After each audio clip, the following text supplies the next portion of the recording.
The war had ended by the time I reached draft age. I so respected the service that they had given and their dedication to the security of this country. And if you are dedicated to the security of this country, if you respect the service members in the United States of America, then do not give them a boss who is the wrong fit in every way possible. Thank you, Mr. President.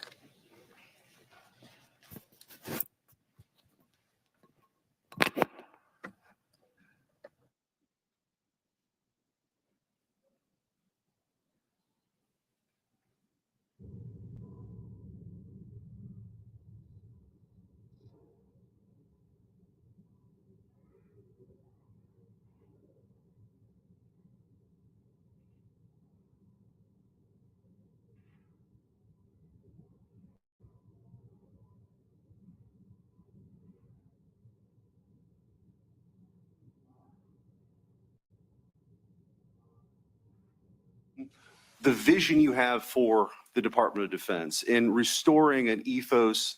What's up, little wife? How you doing today, warrior brother? ethos. What's up, Luke Curtin? Which is in stark contrast to the ethos we've seen the last 4 years, which is of weakness and Maybe we stream a little bit this today. And I want to drill down on the wife because I on a few things specifically and exactly how we've gotten to. There's been a little bit of discussion about this, but for those watching at home, DEI is not about giving everybody opportunity. It is rooted in cultural Marxism. The idea that you pit the room, any room, with oppressor versus oppressed. Going on right now. It's race essentialism, and it is poison. It has no business whatsoever in our military. I think the American people have spoken loudly and clearly about this. They're tired of this. They're tired of woke ideology. And to my Democrat colleagues on the other side, if you haven't picked up on that, you missed the plot. Because that's what November 5th partially was about. And so let's talk specifically. We're here discussing the nomination of the next potential Secretary of Defense, Pete Hegseth. And of course, that job, as we all know, is probably the second most difficult job in the country. He presides over the welfare of 3.4 million people in active service, in active reserve, all around the world. He presides over a budget of $850 billion. The person who has that position has to be a preeminent I don't know when they'll actually strategic get to thinker vote on this, but we'll see. How do we modernize our Navy? How do we recruit in the modern world? How do we maintain force preparedness? Dude, that'd be pretty damn cool. How do we cement strategic alliances? It's a job that you can't just show up and start doing. There has to be behind it a lifetime experience that gives you some capacity to be able to do all these things and respond to the emergencies that inevitably arise when you get that phone call at 3 in the morning. There's been a lot of discussion by my colleagues about the lack of experience of Mr. Hegseth. These guys talking about I share that concern. Being the wrong guy to be answering. There's been a lot of discussion about his views on women in the military. Our own distinguished Senator Tammy Duckworth is the most preeminent example of the capacity of women to serve effectively and bravely. Mr. Hegseth is repudiated his well-founded and long-standing view that he's against women in the military. Frankly, it sounds to me like a nomination eve consideration. I'm speaking, of course, to you, Mr. President. I really respect the military service that you've provided to our country. But the big concern I have about him, oh, you were farming back then? in addition to the character issues, the experience issues, the drinking issues, and by the way, I'm puzzled at his assertion that if he gets the job, he'll stop drinking. Why wait? But here's the concern I have. Unlike you, Mr. President, I did not serve in the military. My draft lottery number was high. This is during Vietnam, and I wasn't drafted. Many of my college classmates were. They served in Vietnam. Some of them came home injured. Some did not come home. And I think about them every day and how it is that they served. Some were badly injured, and some died. But when I think about the situation most Americans are in, most of us didn't serve. But all of us who didn't serve are so indebted to those who did. Good afternoon, Brother G. My high school classmates, the young people I see now volunteering. Hey, G, I had my to go surgery into the today, man. military. I had it this morning. So we, as hopefully Americans, my carpal tunnel have a is profound fixed obligation in my right side. to honor the service of those who Now it's on volunteer to the recovery. to respond to the call of the commander-in-chief, who says, you're going to be deployed. They don't know where. They're not involved in the discussion whether. They're not involved in a discussion when. They show up. And our democracy so profoundly depends on the idealism of young people who are willing to subject themselves to the decisions of the commander-in-chief. And I believe, Mr. President, that every one of us here who's involved in the decisions about authorizing the use of military force have an absolutely profound obligation to do that with care, because the folks who are going to do the work and be in harm's way are going to be there because we sent them there. My democracy. So it's why I've been so insistent, as many of us here, that we have to have a good VA. We have to have medical care for our soldiers and sailors and airmen. So it might take me and Marines. about a month, somewhere around there. But what we need too is the Secretary of Defense. I don't know how long I was actually under. Who honors that idealism. A lot longer than what they said it was going to be. Of these young Americans who decide to enlist. And that idealism is born in a sense of common commitment, a sense of wanting to do something for the common good. And it's also to live by the code of military conduct. There is great honor in our services. And those men and women who I so admire know they may have to use lethal force to defend our values, to defend our country, to protect their fellow soldiers. But they know there's limits. And they use it when they must, but never more than that. And by the way, that is asking a lot of our soldiers to be restrained when they're in a combat zone and can be killed themselves. So what distresses me so much about Mr. Hegseth is how he used his very powerful forum on Fox TV, in my view, to dishonor the soldiers who acted with restraint and valor and integrity by taking up the cause of some of our soldiers. There's not many of them, but they do exist, who killed people, who use violence, not in furtherance of our defense, but for their own reasons. Bullshit. And I'm speaking about Mr. Lawrence. Clint Lawrence was a soldier. He was sent in 2012 as a new commander without combat experience to lead a platoon of young soldiers that were deployed to Afghanistan. This is the dude I'm thinking about. That dude never should have been charged. With the mission of defeating the local Taliban and winning over the area's population. Incredibly hard task. But one day, for reasons Mr. Lawrence, then soldier Lawrence knew, he threatened to kill a farmer and his son, a 3 or 4 year old boy. And a day later, he orders his men to shoot within inches of unarmed villagers. That was including near children. People they thought were going to And he blow said, them up. "It's funny watching the villagers dance." Mr. Lawrence's men, who were the honorable, brave, I'm willing to be in harm's way. I'm willing to act like a warrior, but I'm not ever willing to kill indiscriminately. They balked at his orders. And you know how hard that is to do if you're a soldier, when you're given an order, even if you know it's the wrong order. I'd have to look at this cat's case, but I think he's playing kind of fast and loose with some facts. Then they were told to make false reports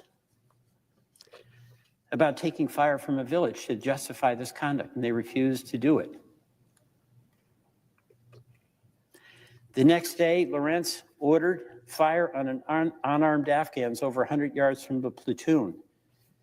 They were killed. He radioed in a false report claiming the bodies couldn't be reached.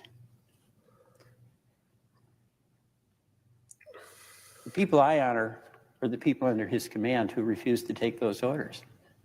The people I honor are soldiers whose bravery extends pardoned a couple not guys just to putting their own physical well-being in harm's put in way, military prison. but who Never should have been there. maintain that commitment to the ideals of the military code of conduct that gives us the standing and legitimacy that is so important to our well-being. I'd have to look, G. I haven't even seen my So my decision problem yet. is this.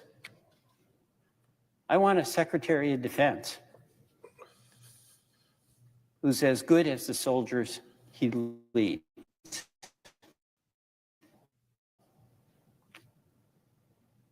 Mr. Hegseth, in It'll my be view, 2 days before I fails can to meet take that this wrap standard. off. I yield back.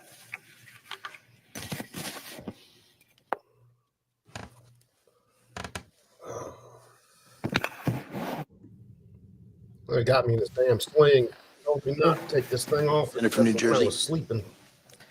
Mr. President, I rise today because it's inevitable that at some point in the near future, President Trump will have to convene his national security team in the Situation Room at the White House in Mr. response Knives, what's to a going global on, brother, crisis, whether in Ukraine or the Taiwan Strait or some other hotspot. The Situation Room is a room that I've had the privilege of working in as a staff on the White House National Security Council. It's a room where the most consequential decisions are made, where the safety and security of our country is decided, where the lives of You ain't people are missed a whole determined. lot. But who will be in the room with the president, advising the president during these difficult and stressful times? As the president sits at the end of the table, flanking him are some of the most senior trashing advisors. Pete Hegseth, One of them closest to him which will we be the knew was gonna Secretary be of there. Defense. Whole stick. Mr. President, I rise today because I know the importance of that role in that room. I've seen what it means for the president to turn to the Secretary of Defense for counsel. In fact, I even worked at the Pentagon in the office of the Secretary of Defense. I've seen the massive operation that the Secretary needs to lead every day and what it takes. And I've seen the readiness necessary for the Secretary of Defense to turn to the president and provide the right recommendations for America's national security. Now, I have seen Mr. Pete Hegseth make his case. I've seen his answers in front of the Senate Armed Services Committee. I've seen the reports. I can say from my experience in the Secretary of Defense's office, as well as in the Situation Room, that Mr. Hegseth's appointment is an unnecessary risk in a dangerous global moment. Now, I get it. President Trump wants to be a disruptor. He wants to bring in people who are going to shake up the system. He wants people who represent a change from the status quo.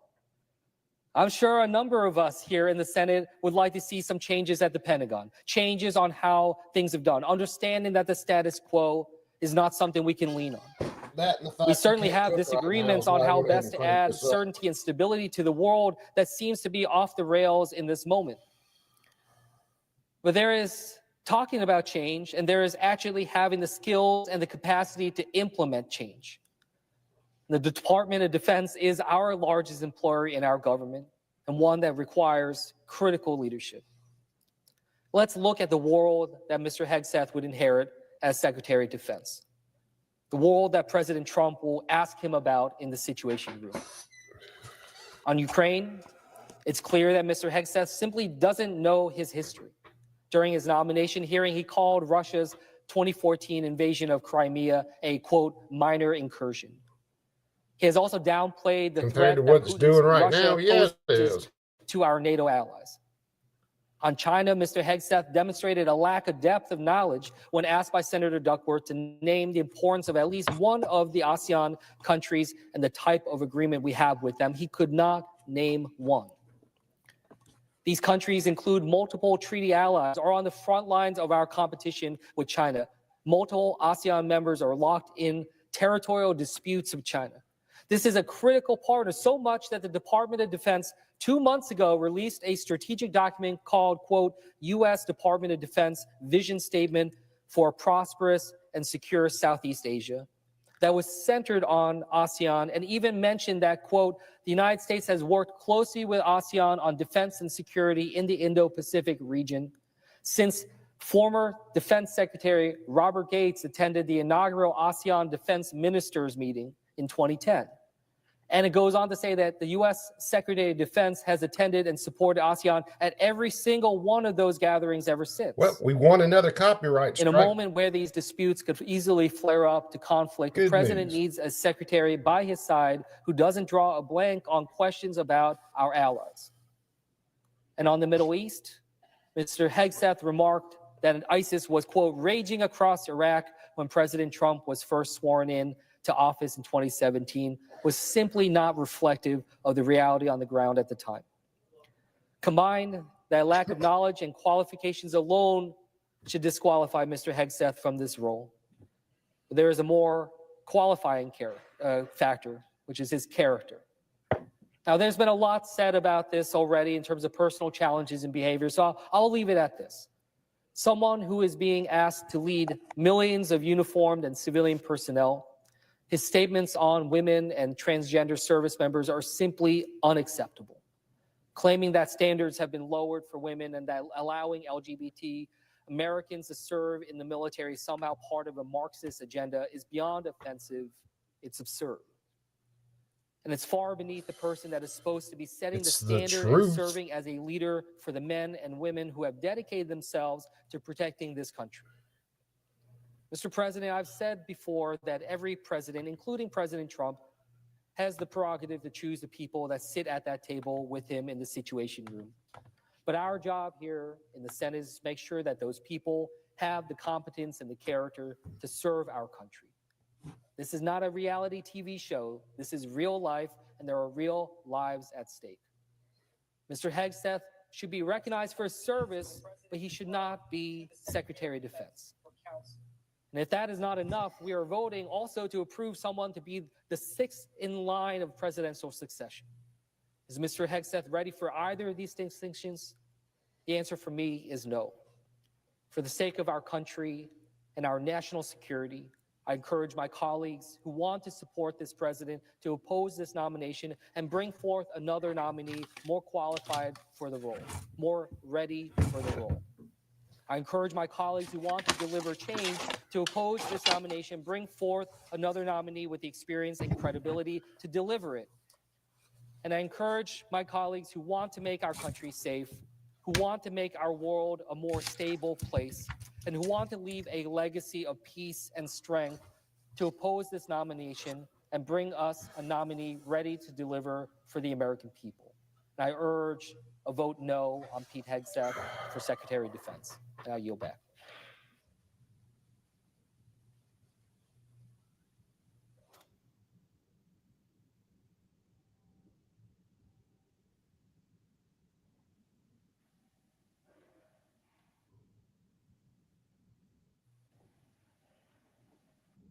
It seems like we're going to go through forever with each Democrat getting up here running their mouth about people.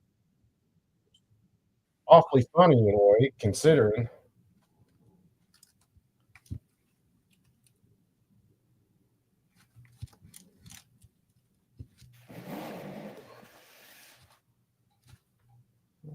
Mr. President?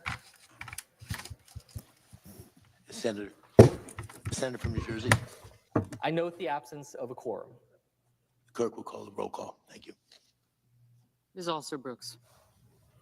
I have to look up again and see just how many freaking. Is going to restore real deterrence by bringing a real warrior culture back, rebuilding our military. Or how much money Congress has spent to settle lawsuits, sexual harassment suits, 75% and just of in our the last nation's year. veterans disagree with how the withdrawal from Afghanistan was handled. It's one of the 30-hour delays of it. What that's done, I believe, has directly impacted our historic I know it's part of crisis in this country, without a doubt. part of the And you've already talked about that. But I guess how 30 do we hours that fix they it? had to How do we wait. bring pride So- back to wearing the Today uniform might be for a the next pretty- generation, which to it's already inspire been a them full to do what day you of and I did, Democrats to raise getting our up there right and wanting hand their and take that smokers oath about it. and serve this great country. I really do think it comes back to strong, clear leadership, patriotic, pro-American leadership that says we're not going to focus on all the other political prerogatives. That's why we all have political perspectives. I said this before and I'll say it again. In uniform, none of that matters. You wear green, you wear blue, you bleed red. That's it. Who you vote for doesn't matter. But when the perception of that changes, then you don't want people deciding whether to serve based on a political party in power. That's a dangerous thing for continuity inside your Hold on, military. G. And it's fragile right now. President What's Trump, up, brother G? and if I'm confirmed, Nothing much. we're going to restore So the continuity of an apolitical military. that right there, that little, Decisively, that's what mine looks only like. based on merit.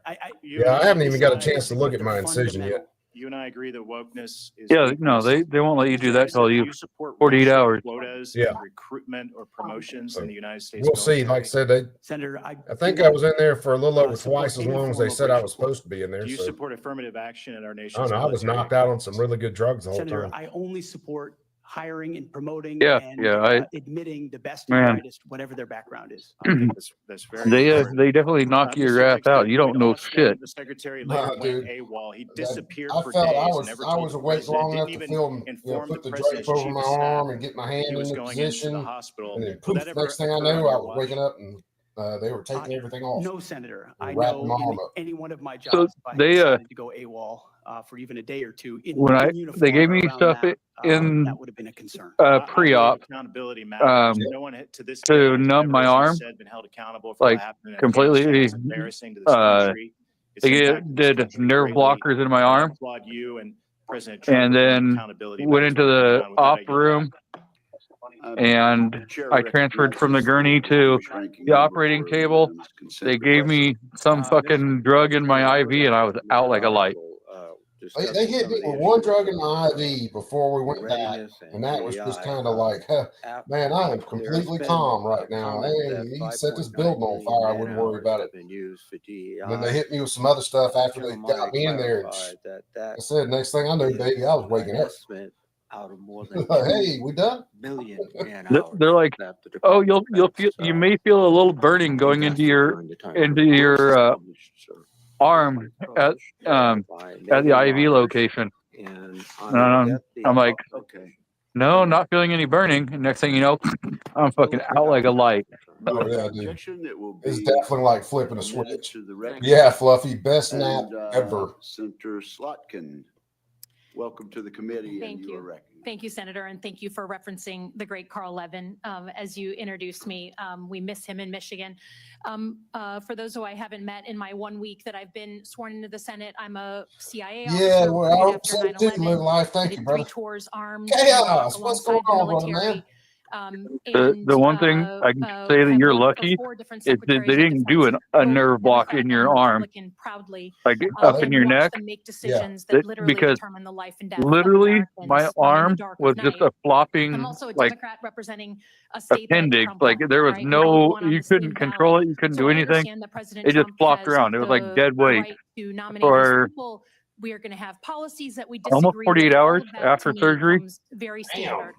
What I think I'm most Nah, they didn't concerned nerve block with me or is anything like that no that. president has the right to use the Well, uniform they weren't military in a cutting way open your that elbow violates the at the US same time they're cutting Constitution open your and wrist. further Yeah, takes yeah, the they did do military my as elbow that too. All they apolitical did was my institution wrist. that we all want, right?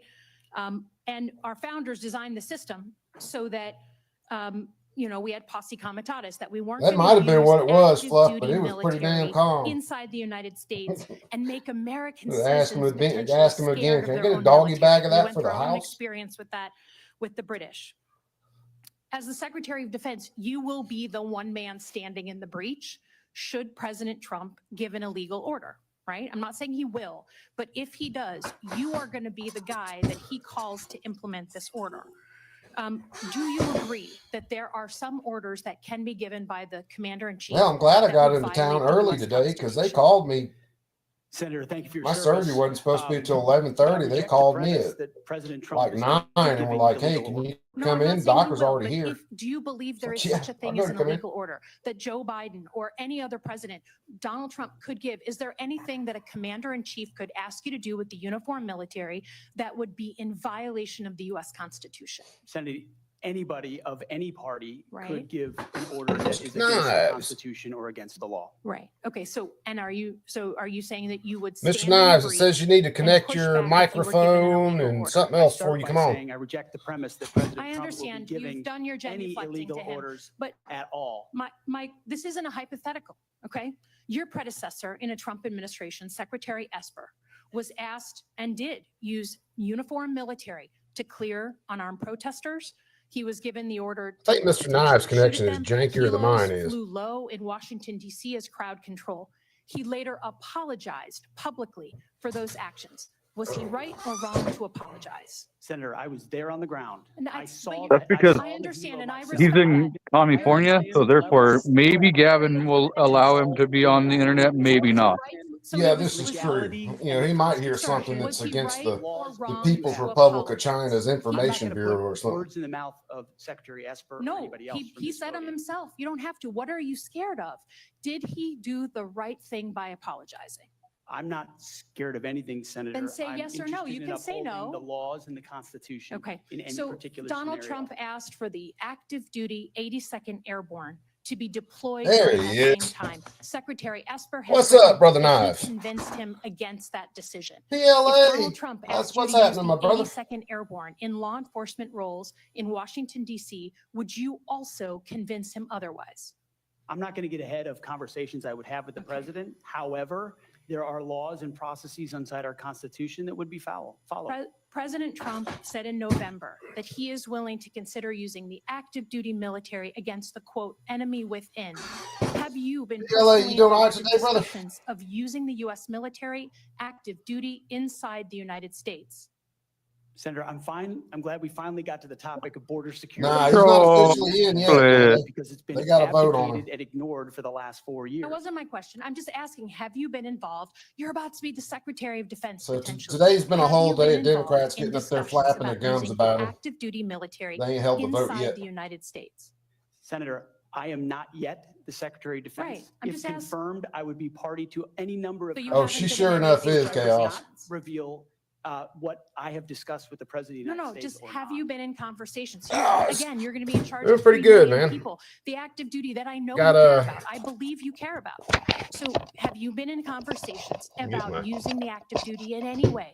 Whether it's setting up in Stuff straight detention here. camps, policing got dangerous my cities. carpal tunnel Have you cut been on today. involved in any of those conversations? Certainly, I have been involved in conversations relating to doing things this administration has Yes. not, which is secure the southern border and not allow floods of illegals So to are enter our you- country so- through an invasion Okay. that threatens the American people. Okay, And okay, there I are got it. ways in which the military is already playing a role in that, to include 5,000 National Do you Guardsmen from believe Indiana and that the Texas. US We're at the border. If you're right now. showing anything Will to, you it's use so the dark we active can't see duty it. military to members staff enforcing detention our southern centers? border. Yeah, I US was wondering what military my is not trained camera in law was doing. enforcement That's what roles. I I was think you know playing that, with. right?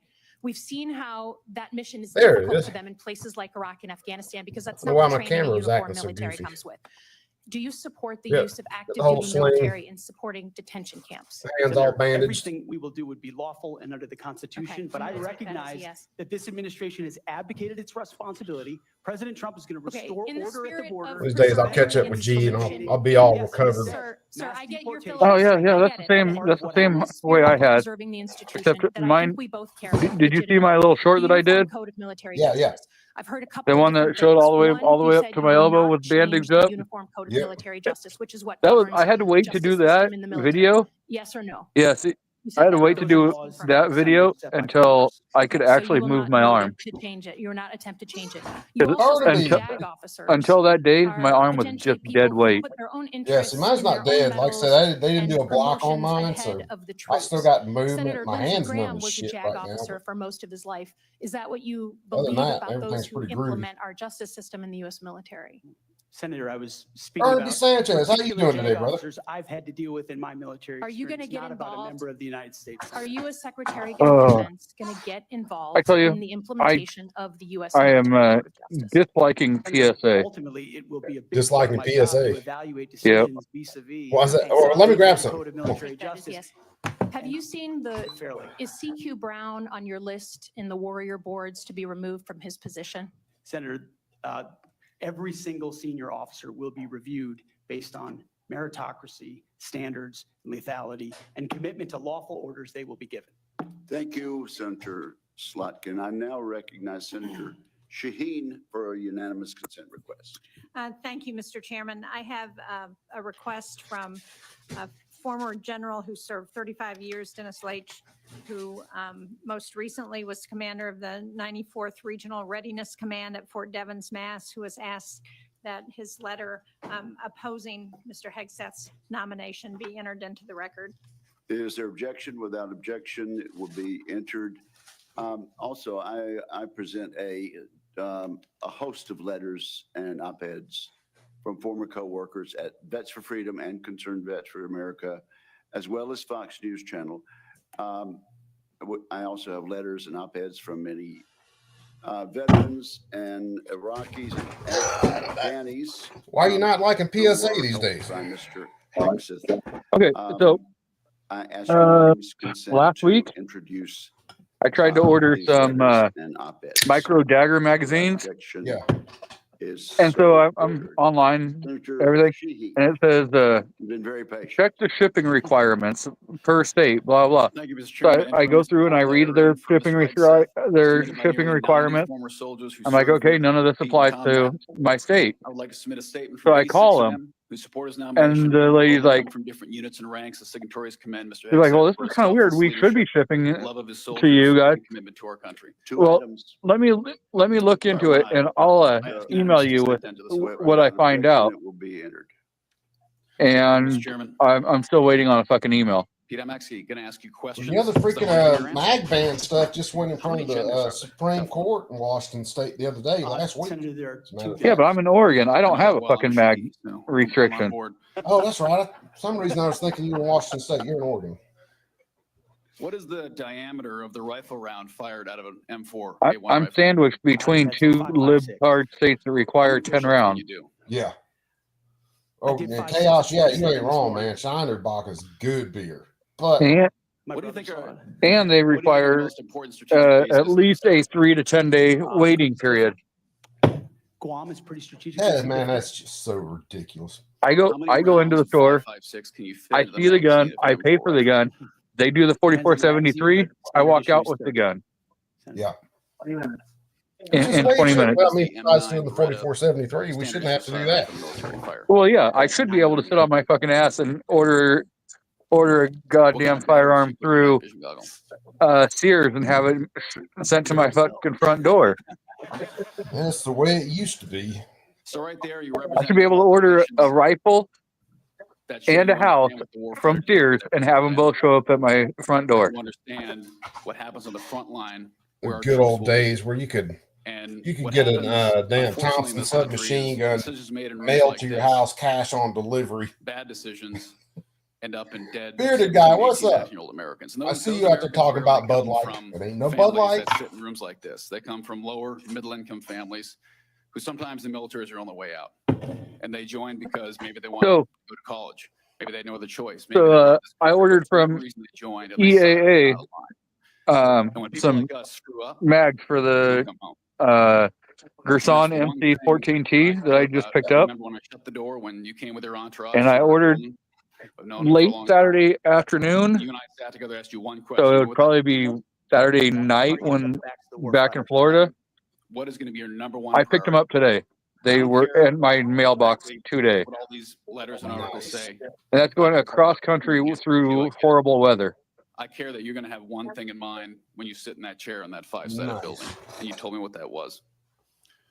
So I've definitely got to order some more. I've got through a process like quite a this, few more but it mags is one of the for a most few important things. jobs in the world. We got to I make need sure you're some ready more for it.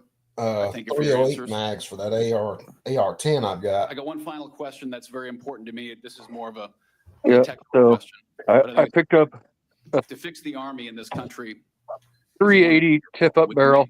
Make rifles. So like the old Beretta Tomcat or Cheetah, Yeah. Fix our Navy is a but decade. Gerson's version. How are you going to fix our national? You don't have all the power. Those little tip-up barrels like that are but how are you going to lead an damn initiative slick with the little DoD guns. to reinvigorate our national shipbuilding industry so we are able to compete with China? Especially for because someone freedom like of my navigation mom is who's got critical to our economy and the problems global with her economy. It's going to hands. be a very important task for you to complete. Which I showed her how to Senator, wrap and that's why Ruger I'm she's grateful got. that President Trump Went ahead has and said had to put that definitively red dot on it. to me and That publicly red dot that shipbuilding rack will it, be one of his rack that pretty good. absolute top priorities of this administration. So a lot of That it does that go Gerson, into pulling things up into the OSD's office, Secretary of the Defense, 380. shine a spotlight That's on it. what's the make nice sure thing is you the barely have to bureaucracy put any perhaps doesn't pressure strangle on the release button, and the barrel will pop right up. Yeah. We need to, So it's reinvigorate our 100% for defense people who have industrial base in this no country to ensure dexterity, low our shipbuilding dexterity. capacity. You don't Some have of to it is in rack the that east, some of it's slide. on the west, some of it's Oh on yeah, the Great those guns Lakes. are great.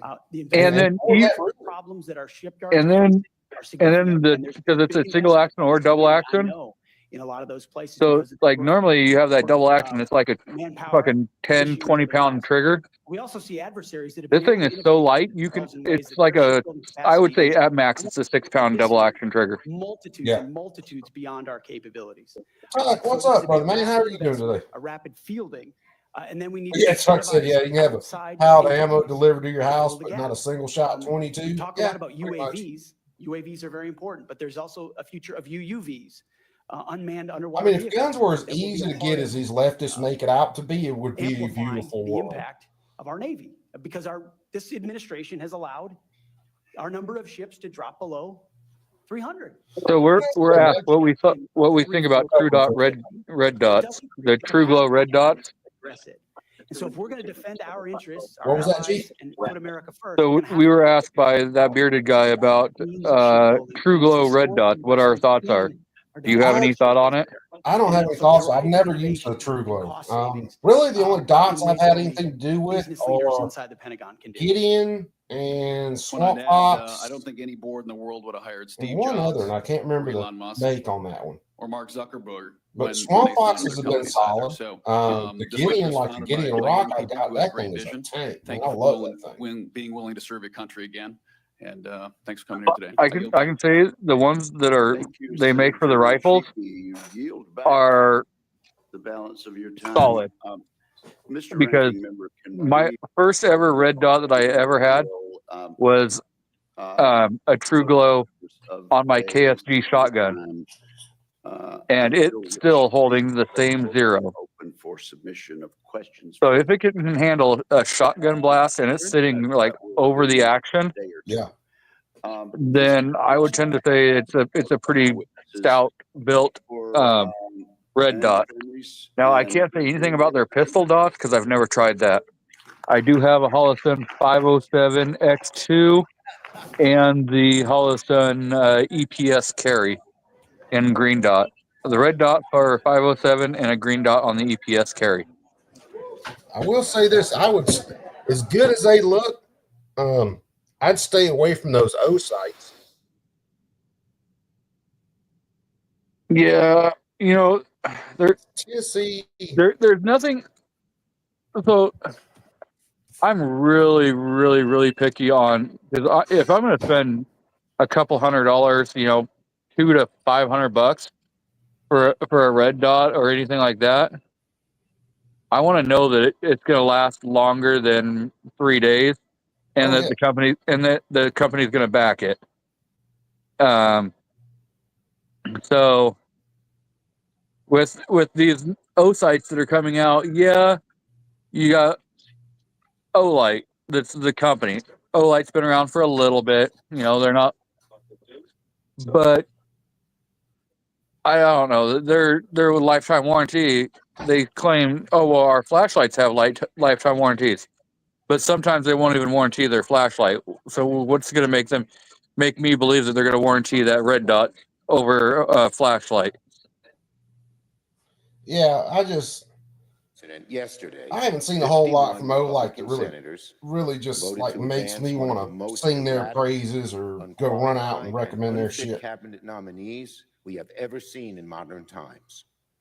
Pete Hegseth is possibly just a few hours away from becoming the next Secretary of Defense, overseeing. Dude, if you spent $50 on it and it works and does what you needed to do, the character, that's all that matters. Or the judgment. Okay, so let me answer, Bearded. Those are the same fucking morons that are going to be like, oh, you have to spend over $100, but hey, look at this Sig Romeo that I just picked up. It was $99. Well, that's under $100 fucking bucks. So shut the fuck up. You know, some of these dots, they may not be, you know, $300, but they are still going to do their damn job. And TrueGlow has been around for to the American people and particularly what? I've had my shotgun of confirming somebody like Mr. Hegseth. 7 years. Been around for a long time. Yeah, but I mean, I've had that same dot on my shotgun for 7 years. Whose background has not been fully. And I've changed the battery in it like remains uninvestigated. Twice. We know Mr. Hegseth refused to meet. I mean, I don't use it very often, but still, you're saying that dot is such an important. It's still working, running off shotguns. Democrats on the committee is going to have much tougher adversaries than. I will say this: I'd stay away from Crimson Trace. Places like China and I've only had, well, I've had two things. I had a set of laser grips on the 1911 that were okay, not great. He avoid that. But I bought one of their pistol lights one time, and that joker, it didn't last a week. And then the only function it would work on it was the strobe. When it describes his behavior. This is not the way to vet a nominee. I took that joker off, put a stream light on it, threw that of Defense. When you're the one Crimson Trace up the cabinet. Leading our armed forces, erratic behavior isn't just a character flaw. It could mean the difference between entering or avoiding a military conflict, between life and death for our troops. We all want what's best for our troops.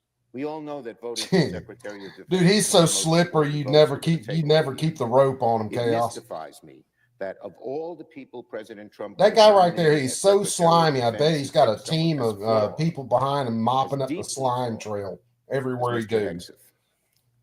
Is Pete Hegseth really the best we have to lead the greatest military in the world? Is this man with a history of excessive drinking really the guy you want on the other end of the phone at 2 a.m. in a crisis, in control of the nuclear codes?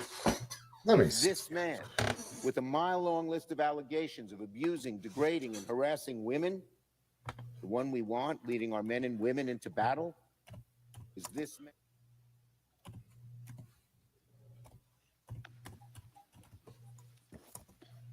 Senator from Arizona. Mr. President, I request we suspend the quorum call. Without objection. Mr. President, I'm concerned that soon the United States Senate might confirm the most unprepared nominee to lead the Department of Defense that has ever been put forward. I look at every nominee based on whether they're qualified and committed to do the job. It's how I evaluated nominees from the last president, and it's how I'm evaluating nominees from this president. And I approach each person with an open mind. It's our responsibility to make sure the folks we consider are ready to do these jobs for the American people. But this one, the Secretary of Defense, it's especially important. Outside of the presidency, It might be the biggest job in the country. It's almost impossible to imagine the scale of it. You've got about 3 million people working for you. You're the civilian leader at the top of a massive operation that includes every single soldier, sailor, guardian, airman, Marine, and civilian contractor and employee. These folks are spread out across hundreds of military installations in dozens of countries. So it's basically the toughest management job in the world. You're also responsible for overseeing a budget that exceeds $850 billion every single year. So it's one of the most complicated budget management jobs in the world as well. You're overseeing some of the most complicated weapon systems and defense programs that exist. Some of these are multi-billion-dollar projects that happen over the course of years to develop, test, and field. It's also one of the most demanding policy and program implementation jobs. Now, not every Secretary of Defense nominee checks the box for each of those qualifications. It's impossible for us to expect that. The job is too big. But what is clear to me at the end of this process is that Mr. Hegseth does not check any of the boxes. I appreciate his service in the United States Army and his service to this country, especially in combat. But that is not a requirement for this role. During his career in the Guard and Reserve, Mr. Hegseth did not rise to a command position where he would learn the management, joint forces operations, logistics, and other skills that are relevant to fill this job. In his civilian roles, he has led 2 veterans organizations, neither of which were larger than about 50 people. And he spent 7 years as a TV host. Normally, this would be the end of the conversation. Normally, it would be clear to every single person in this chamber that this is not. It's still funny as hell. These guys, and I was trying to find the exact number just for 2024. The case for his but in the last 20 years, Congress has paid over $17 million to settle sexual harassment and sexual assault claims. I'm not opposed to that. The Pentagon needs to be one of the ones who introduced a bill about the stuff said over 80% of the claims aren't even filed. And be willing. No charges are sought. No, nothing's filed. They're just kind of reported. So nothing's ever done with it. So 17 mil, 17.5, somewhere around there. Who isn't beholden. And these guys got nerve enough to try to throw shade at anybody else. Hey, give me a break. My concern is not that Mr. Hegseth is all right, what's going on, brother? In whipping the Pentagon into shape. My concern is that he'd fail. Given his lack of experience, it's much more likely that the bureaucracy is going to crush Mr. Hegseth than he is going to crush the bureaucracy. Committee picks. If the committee picks doesn't do the job, then tell Trump, hey, we need to switch this guy out. We need to get someone in there who will do the job. Experience he does it's not that hard. Is riddled with serious issues that should concern us all. No, I didn't even really look at the photo, brother. Accused of financial mismanagement. In 2009, after just about 2 years leading a plus it's so small I couldn't tell anything from it anyway. It's been reported that forensic accountants found the organization had about $1,000 in the bank. Oh, Kelly's man, he's a $400,000 in leftist maniac. And $75,000 in credit card debt. Travis, I don't know when they vote. Wants to get it's going to be sometime this evening, but it might not be till late this evening. Much smaller organization he led could not do right now. It's just a bunch of retards getting up and trying to trash Hegseth And I'm sure there's a bunch of backroom dealing right now, trying to make sure all the Republicans are in line with this, or on board with it. I think there's 2 Republicans, who was it, Murkowski and someone else, who said they weren't going to vote for it. And faced reprisals in the workplace after that settlement. So he can afford to lose 3 Republican votes. He can't afford to lose any of that, any more than that. And it looks like there's at least 2 that aren't going to vote for it. To confirm someone who has already fostered. And the thing about the one woman that accused him of sexual assault at that convention, it was basically came out that she slept with him completely willingly,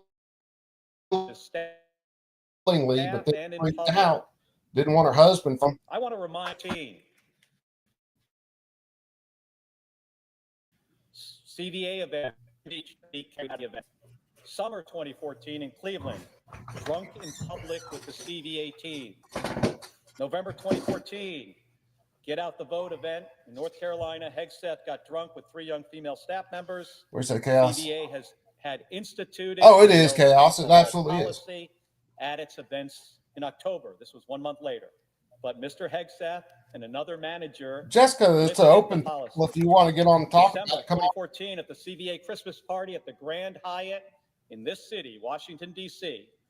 Hegseth was noticeably intoxicated. Because we just had a president leave that was credibly accused of all kinds of sexual assaults that got buried, who was involved in a whole lot of criminal enterprises that got buried, and wrote basically open-ended pardons for everybody involved in this little criminal crime family. So, yeah, if you want to talk about it, come on. His quote, I promise, I'll be polite.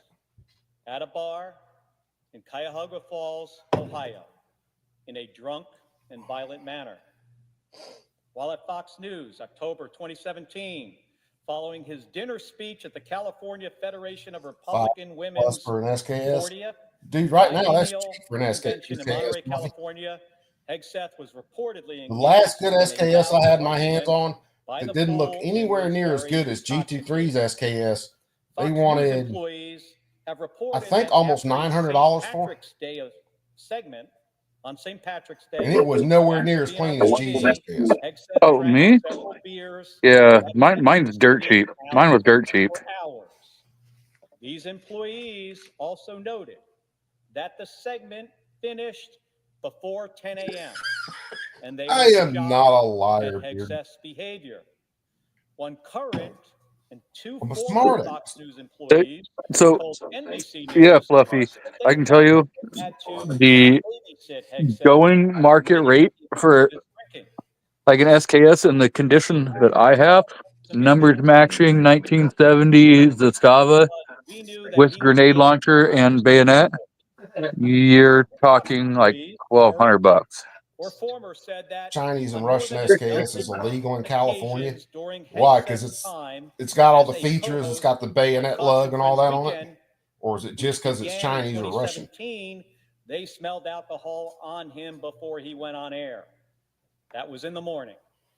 Those same 2 people plus Yugoslav said that during his those time Yugos, there, he appeared on man, they make television good guns all the way after around they as far as heard I'm him concerned. talk about being hungover, That Yugo as he was underfolder getting ready or on set. that I've got is just a Fall of 2020. freaking great gun. One Fox employee said they heard him complain about being hungover. November 2024, one Fox employee said they smelled alcohol on him as recently as this past November, 3 months ago.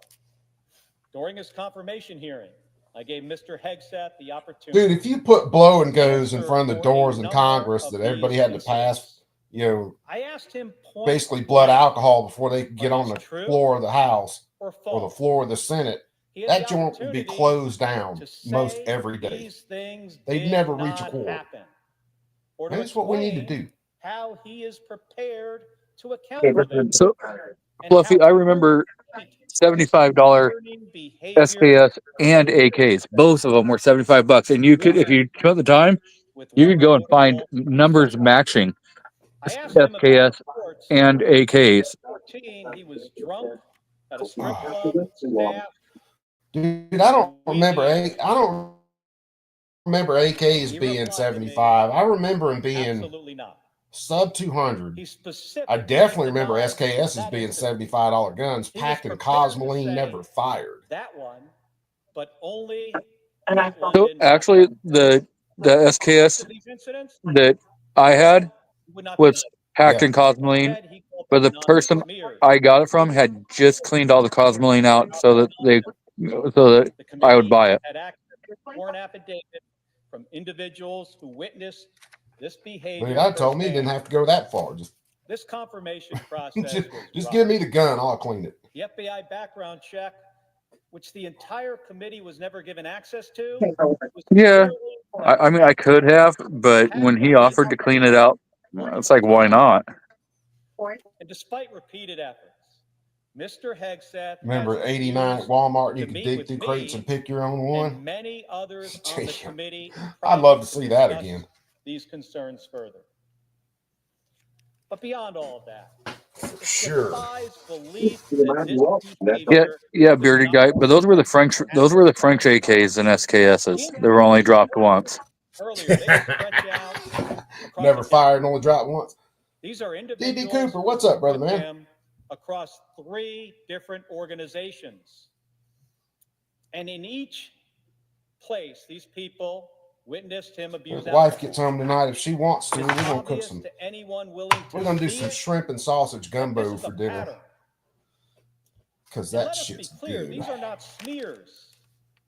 If Mr. Hegseth were a private citizen, these issues with alcohol Cheapest would AKs only be ever a were was concern for about those around him. $275. But when you're Got nominated one of my to be 56s Secretary for of $300. Defense, it's a concern. I can remember them, which I don't think all I ever of us, ran into too many AKs in each most of the and gun stores every I was ever in. American. Plenty of This is not a job SKSs, never where really you ran clock into a in whole at lot the of beginning of AKs, the day even back in the day. and clock out at the end of the day. You have to be able to move seamlessly. Matter of fact, the first AK between that I advising ever the really had president my on matters hands of on was the national first security, AK, was that AK that I sitting with bought. foreign leaders to hammer out agreements, It's now that and triangle discussing folder back complex there, weapon systems with your staff. And that might just be in the completely afternoon. rebuilt. Some of these things might happen on a plane across an ocean on a week-long trip, or during a phone call that comes late at night with quick decisions that affect the lives of our Dang old service Matt, members. what's going on, brother? During the Cuban Get that Missile 40 Crisis, gang Robert for life in the McNamara house. was briefed at midnight about the first photographs from U-2 spy planes showing the likelihood of Soviet ballistic missile sites in Cuba. The same has likely happened when North Korea has tested ballistic missiles that could threaten Guam or our allies. This is a demanding job for anyone.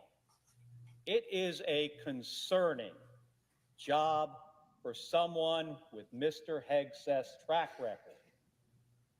So as the Senate moves towards a final confirmation vote on this nominee, Mr. Hegseth, Dude, live life. I want them to end these import restrictions so bad, too. are you sure? Are you sure that you trust him with this job? Are you sure?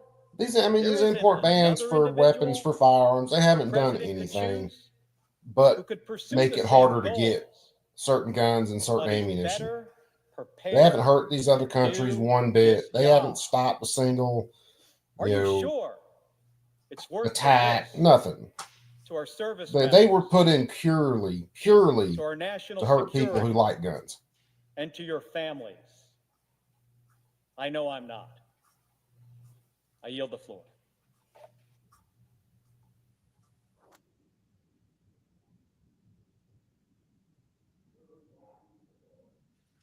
The clerk will call the roll. What'd you do that for, Bearded? Or you like me and just dropped it?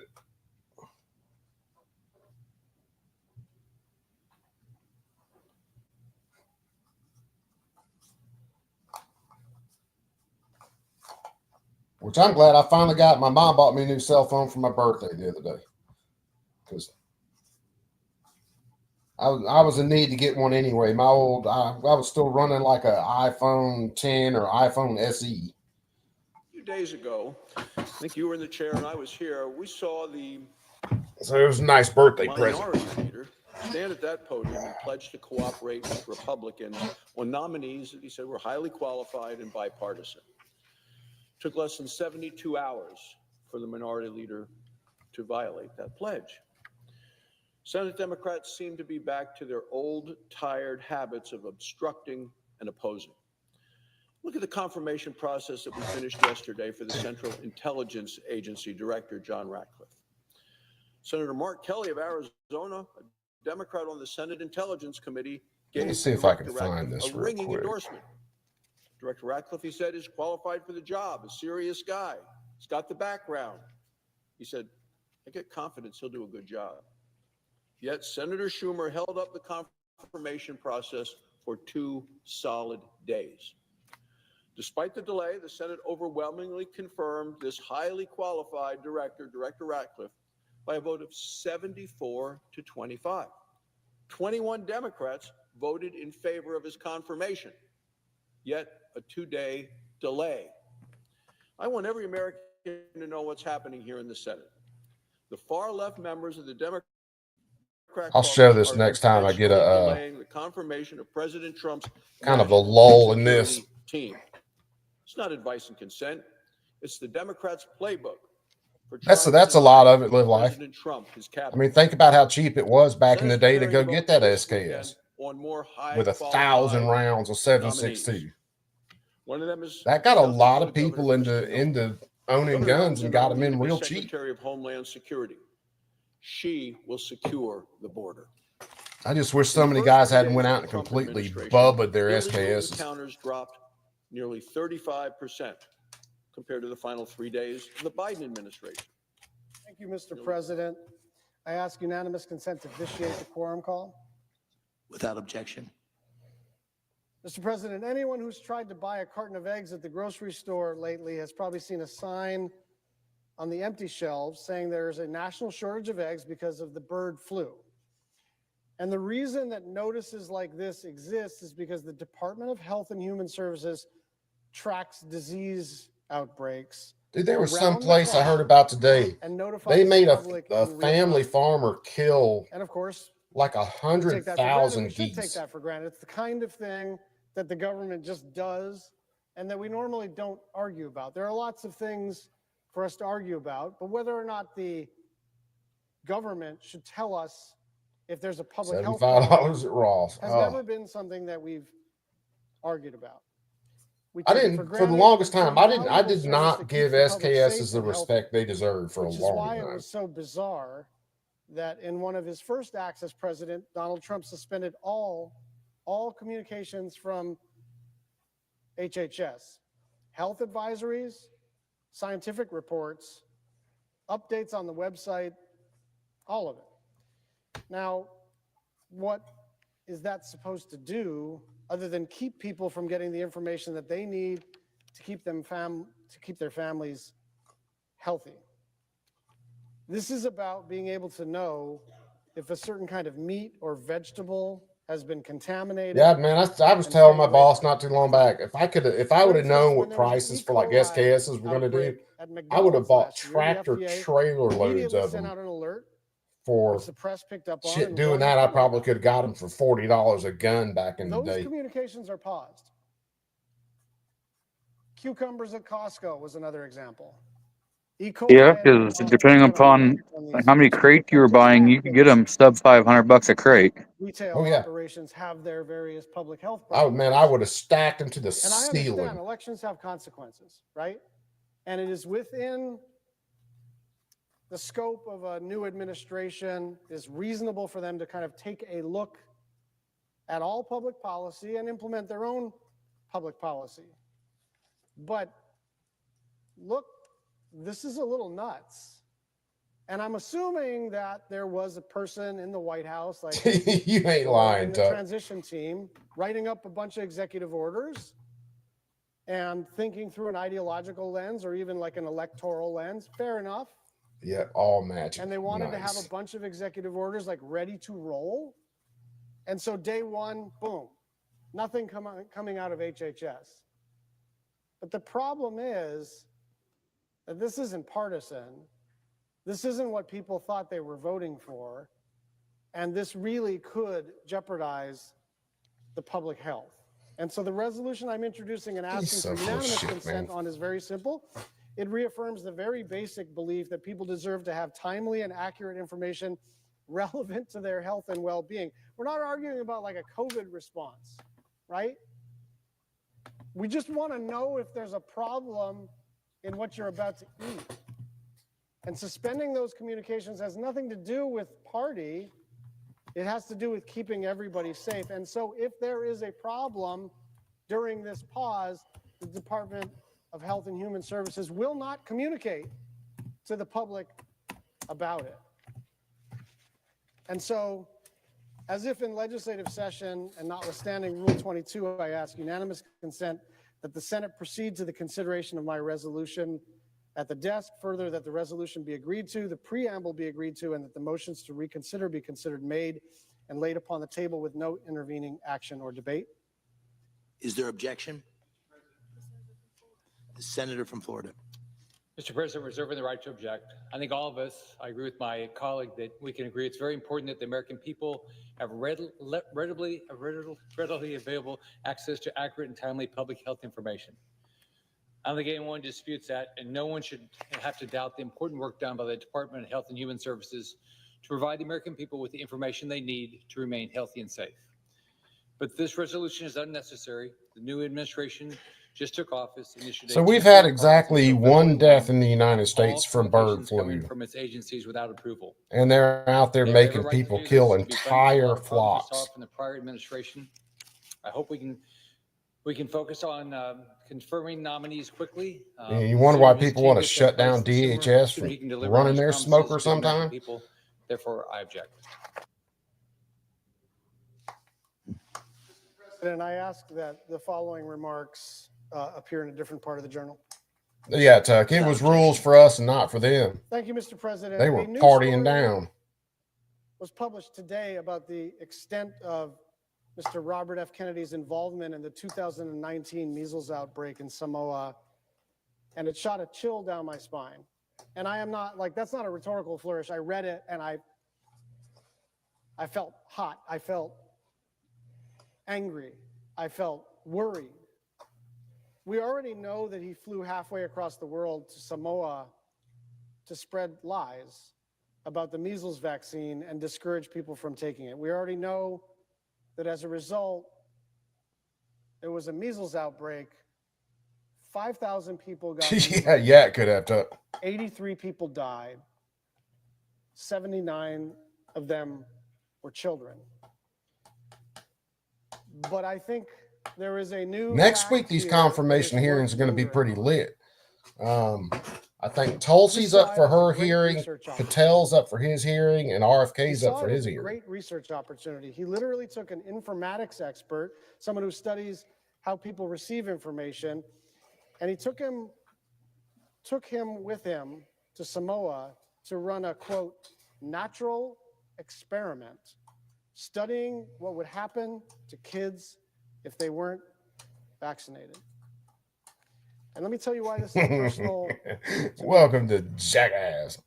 My dad is my hero. May his memory be a blessing. And he's my hero for a number of reasons, but among them,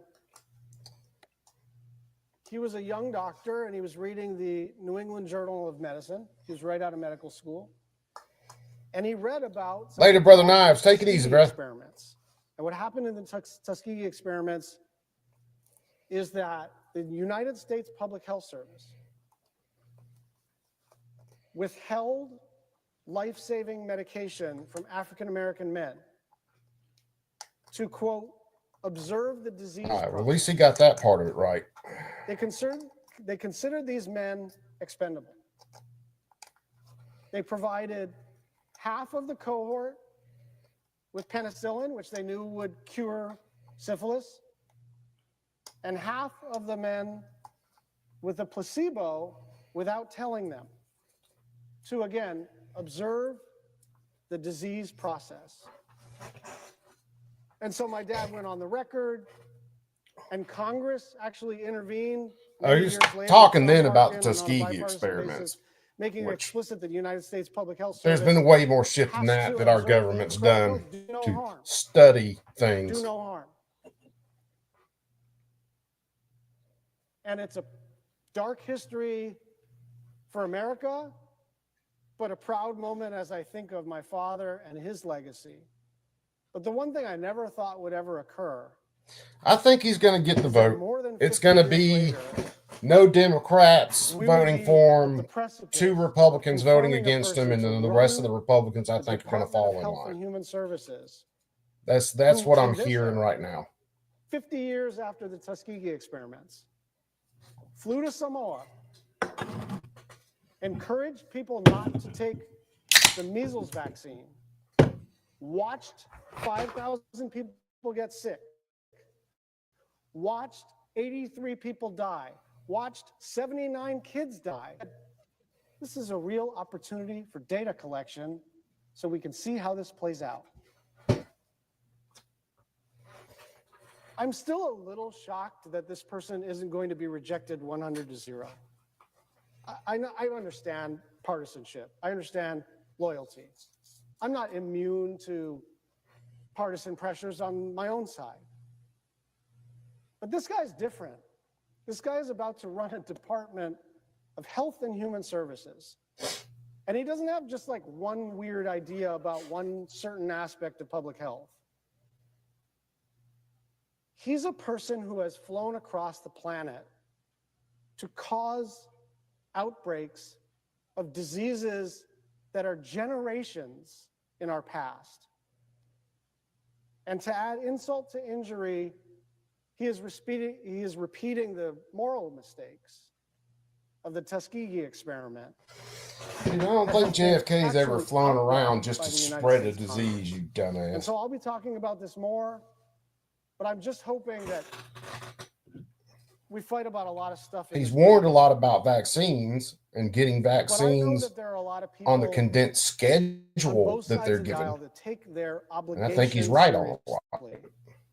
To provide advice and consent to the President of the United States, whether you voted for him or not, whether your state voted for him or not, that this is an opportunity to say we're a separate and co-equal branch of government. And if you're a Republican, say, listen, I support this president, but I don't support this nominee because I don't want measles or mumps or rubella or polio to make a comeback.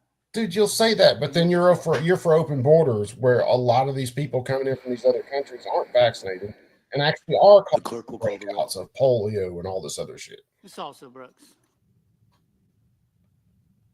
He thinketh he speaks out his ass because his mouth knows better. Of course, that's most Democrats.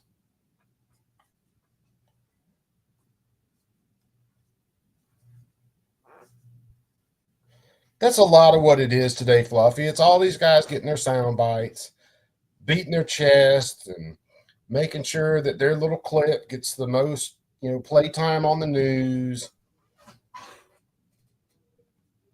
Well, that, and they can tell their people, hey, I voted against him. Yeah. You can see I voted against him, and knowing that he was going to get approved, but I still voted against him. Yeah, exactly.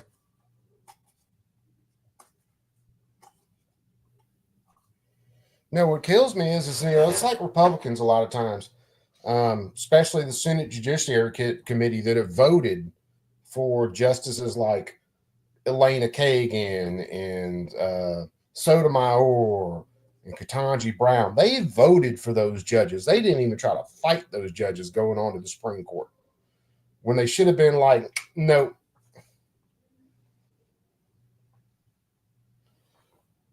I don't know. Define the freak in the background.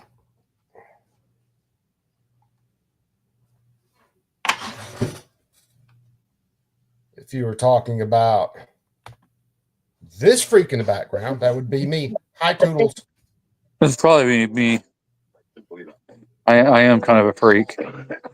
Well, ain't we all? God bless a freak, man.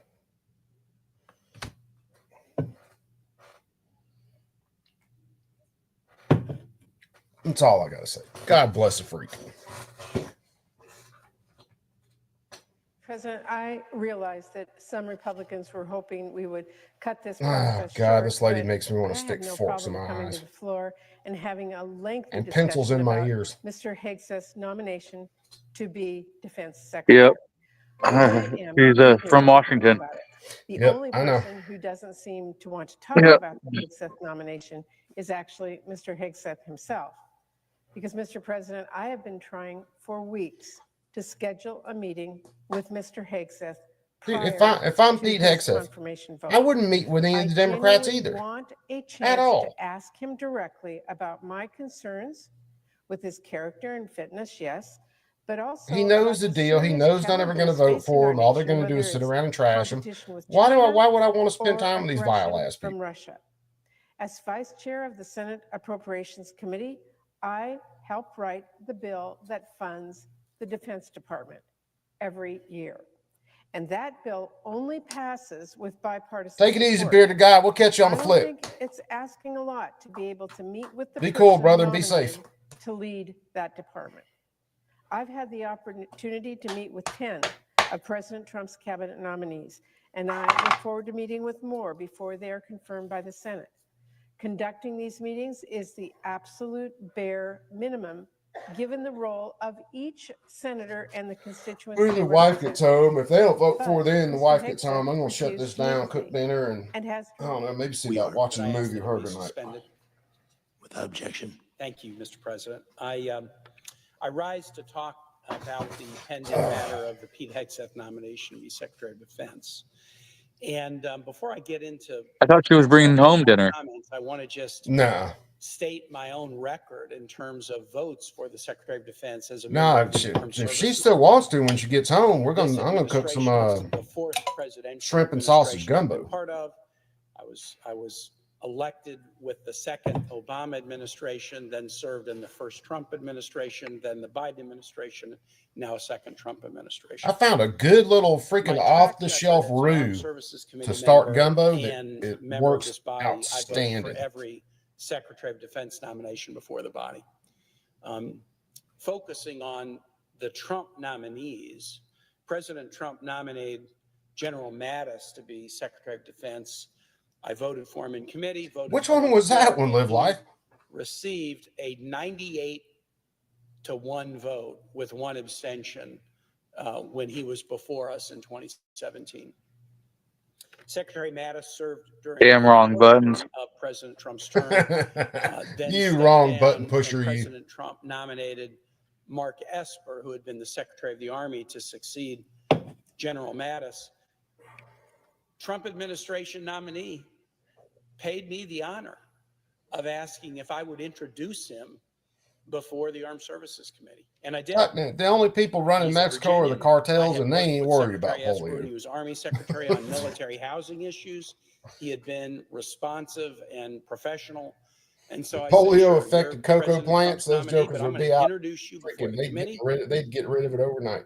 Secretary Esper was approved in the committee, I think unanimously, and the vote on the floor for Secretary Esper was 98-2. Or if it stopped fentanyl. I bring that up just to say it is not my desire or norm to stand on the floor and speak in opposition to a nominee for Secretary of Defense.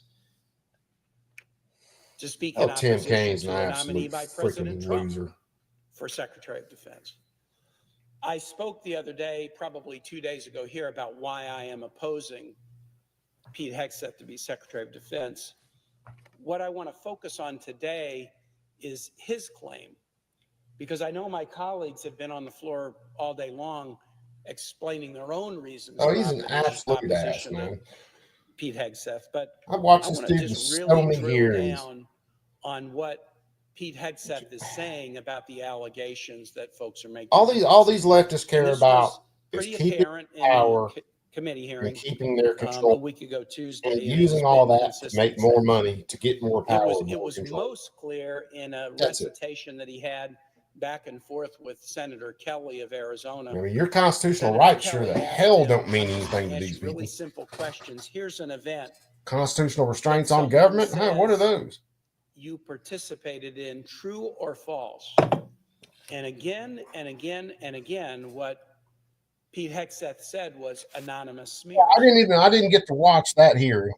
He didn't say false because I have to go back and if you see said how that false hearing to went. something that you have done, it could verge I was on expecting perjury. old Christy Nome to catch a lot more He hell than didn't she say did in her true, confirmation because if hearing. you say true to these kinds of allegations, it could be disqualifying. Next week, we're going to see So some it was a very fireworks interesting in litany between where Tulsi, again and again, Senator Kelly said, "Here's an Patel, event, who is it? Tulsi, true or Patel, and false, RFK. Or anonymous smears." Anonymous RFK. smears was a very, There's going to be some very fireworks and some sophisticated hearing way next of week. not answering the question. And yet, even as I examined, Why couldn't that have happened this week Pete when I've Hegseth been off work because about snow days marital all week? infidelity, about a sexual assault allegation alleged against him, led him to make a payout to the complainant about allegations of spousal abuse. I might have to do some what he said was anonymous smears. work share chat streams. And so what I want to do during my time today, Cash since I've already laid I out think is some of going to my be the bill one that's going to be particulars about why super I'm not lit. supporting his nomination, I want to focus on this. Again, The claims RFK that have been and made freaking against Tulsi, Pete those Hegseth, are going to be. They're not anonymous, and they're not smears. They're not anonymous, and they're not smears. Let me start with not anonymous. To begin with, many of the claims are claims that have been admitted by Pete Hegseth. So let's start with the man himself. He has admitted serial infidelity in both of his first two marriages. He told me at the committee hearing he took an oath of fidelity to his wife, but he admitted to serial infidelity. That's not. How many of these senators are cheating on their wives presently, and they got the nerve to question somebody else? Is able to carry out that oath. It's hysterical. Pete Hegseth has admitted as recently as yesterday that he made a payout to somebody who charged him with a sexual assault. There was an incident in Monterey in September of 2017 that led to a criminal sexual assault complaint and a criminal investigation. It did not lead. Oh yeah, absolutely, live life. But it did lead to a civil charge and a settlement and a payout and a non-disclosure agreement. He's admitted to all of that. He claims it was a consensual event.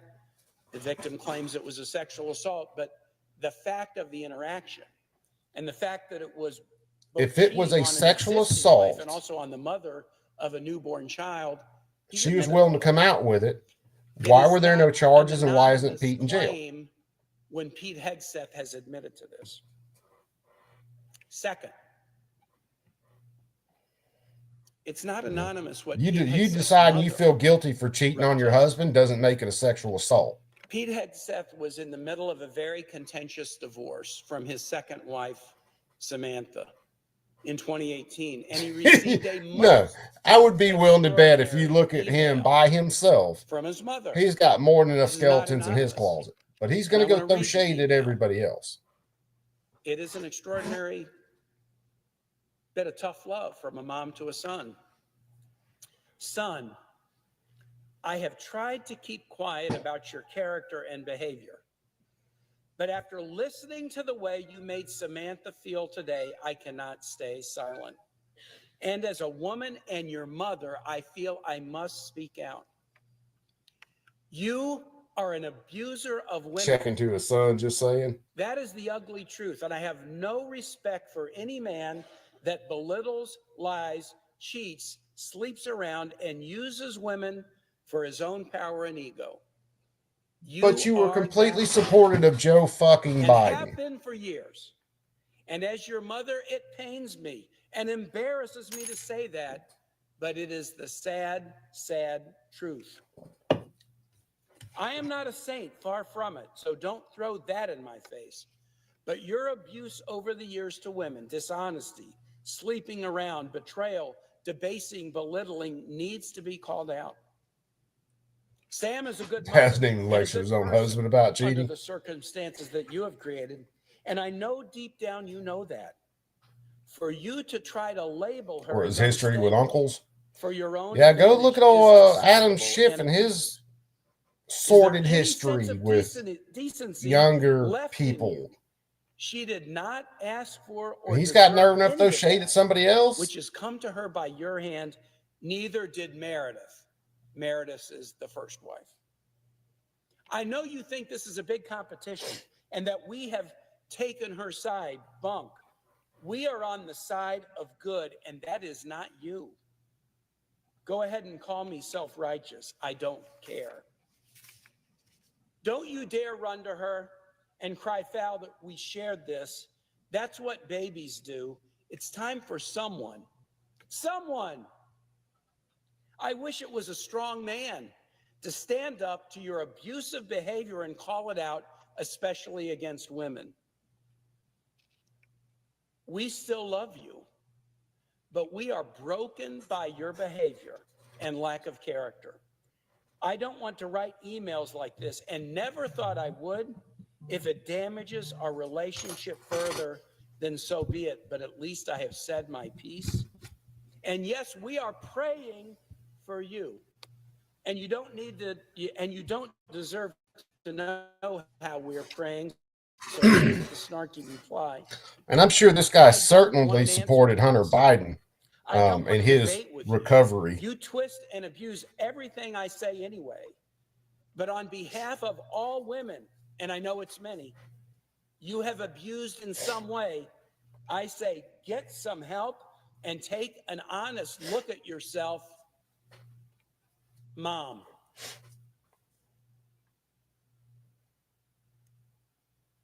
This is not an anonymous smear.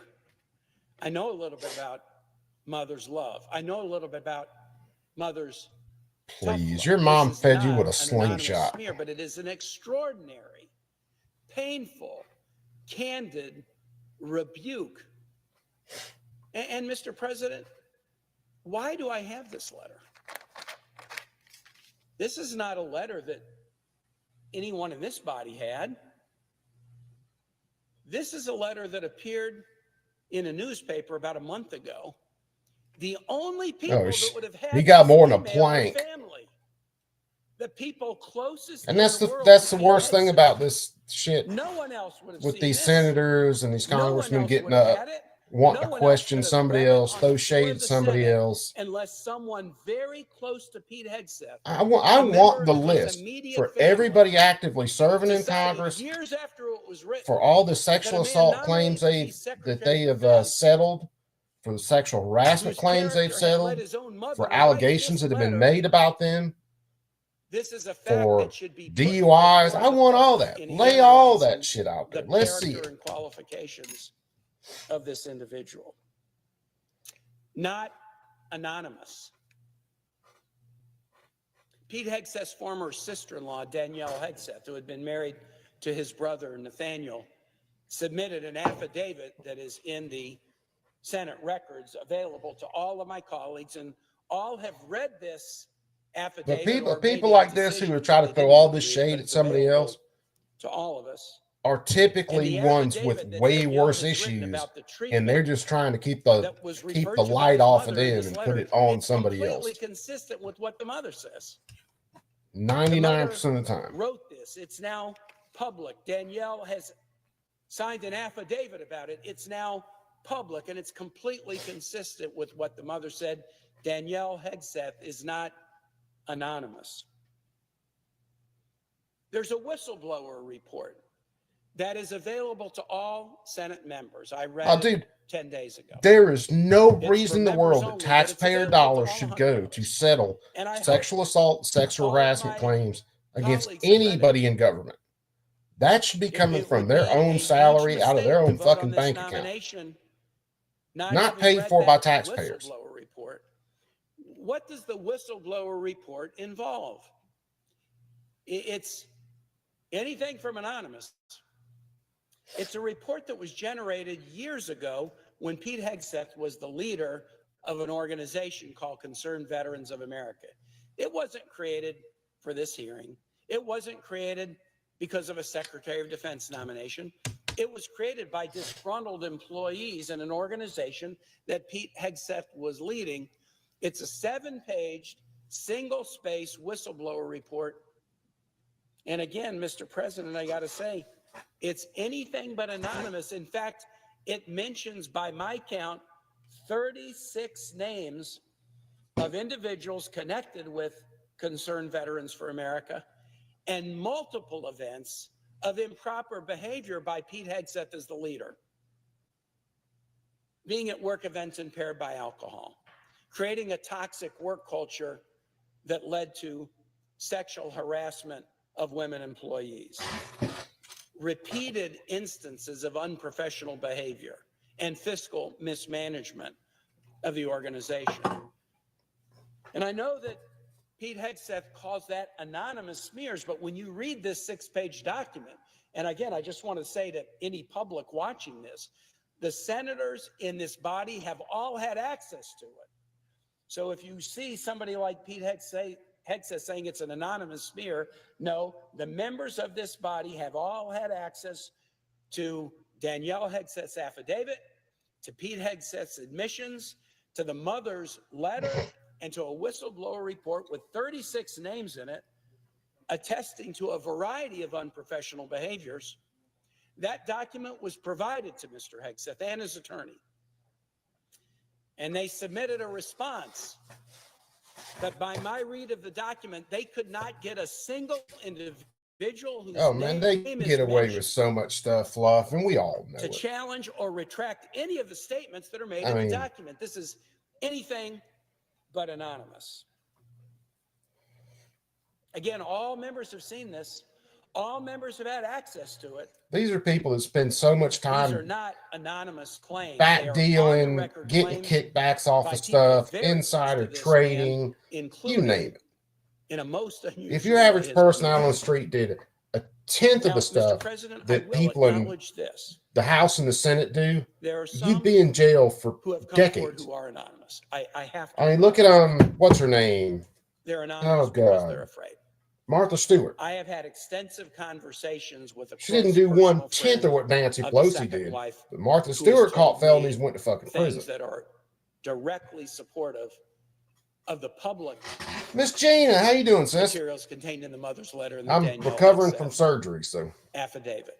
Please see me shaking my hand and putting it back in the sling. I know sling. that he knows Danielle, but what he told me is completely consistent with Danielle Hegseth's allegations that Pete Hegseth was abusive to his second wife. But this individual is afraid to come forward and have his name mentioned because he believes that if his name was mentioned, he would be subject to abuse and potentially violence. I have spoken to a close friend of Jane Doe, the complainant in the sexual assault allegation and the sexual assault civil complaint and settlement with direct knowledge of this. And she has told me a number of things that confirm the public reporting about the sexual assault allegation, but she is afraid for her own physical safety to come forward. And I've spoken to one of the individuals whose name is mentioned among the 36 whose name is mentioned in the whistleblower report, who participated in putting it together years ago, who was able to give some texture and context to this report that all members have had access to. She expressed a willingness to speak to the FBI about it. She doesn't want to come forward publicly because she's afraid, but she expressed a willingness. Mr. President, get this. She expressed a willingness weeks ago to talk to the FBI about the whistleblower report, which they had. And as of 2 hours ago, the FBI has not been in contact with a single individual whose name is mentioned in this whistleblower report. Now, we already know that the FBI, in their initial investigation, they did not reach out to either of the wives, wife one and wife two. They didn't reach out. I haven't seen the FBI report. I'm not allowed to see it. It's only Of course he knows he's lying. accessible by our committee chair and ranking. But, Alan, welcome but to Senator the Reid, clown show. Was there any reference to, was there any evidence that either of the first wives were interviewed. I mean, you had the letter from the mother. Why wouldn't you go talk to the wives about the behavior? The FBI didn't. That's, I know it is. It's pinned there. They had to go back and do an interview after we brought that up, that they hadn't even done it. And they did a cursory interview about Mr. Hegseth's drinking, but didn't ask him about the abuse allegations. But as of 2 hours ago, the FBI still has not reached out to a single person whose name is contained as someone with knowledge about the whistleblower report and the activities of Mr. Hegseth when he was the CEO or the lead executive of Concerned Veterans for America. I am saddened that a friend of Wife 2, that a friend of Jane Doe, that somebody who is a whistleblower is so physically afraid to come forward and say what they know because of fears of violence against them. That makes me sad, but I will state my reputation on this. What they have told me is a direct match and an affirmation of the material contained in the public accounts from the mother, from Pete Hegseth's own admissions, from the sexual assault facts that we know, from the Danielle Hegseth affidavit. So, Mr. President, I've taken some time to go over this to show that the material that this body is considering is not anonymous, and now I want to turn to the second. It's not a smear. The Pete Hegseth allegation seems to be that this is all created at the last minute to try to derail him from being Secretary of Defense. And in that way, it's a smear. Couldn't be farther from the truth. The sexual assault claim happened years ago. It was not created to try to stop Pete. The whistleblower report was written more than a decade ago. It was not written to stop Pete Hegseth from being Secretary of Defense. Pete Hegseth has admitted to serial infidelity years ago. Those allegations were not brought up to stop Pete Hegseth from being Secretary of Defense. And finally, this letter from Pete Hegseth's mother, it was sent years ago. And it wasn't sent to stop Pete Hegseth from being Secretary of Defense. It was sent, as his own mother has recently stated in media interviews, as a message of love. This painful email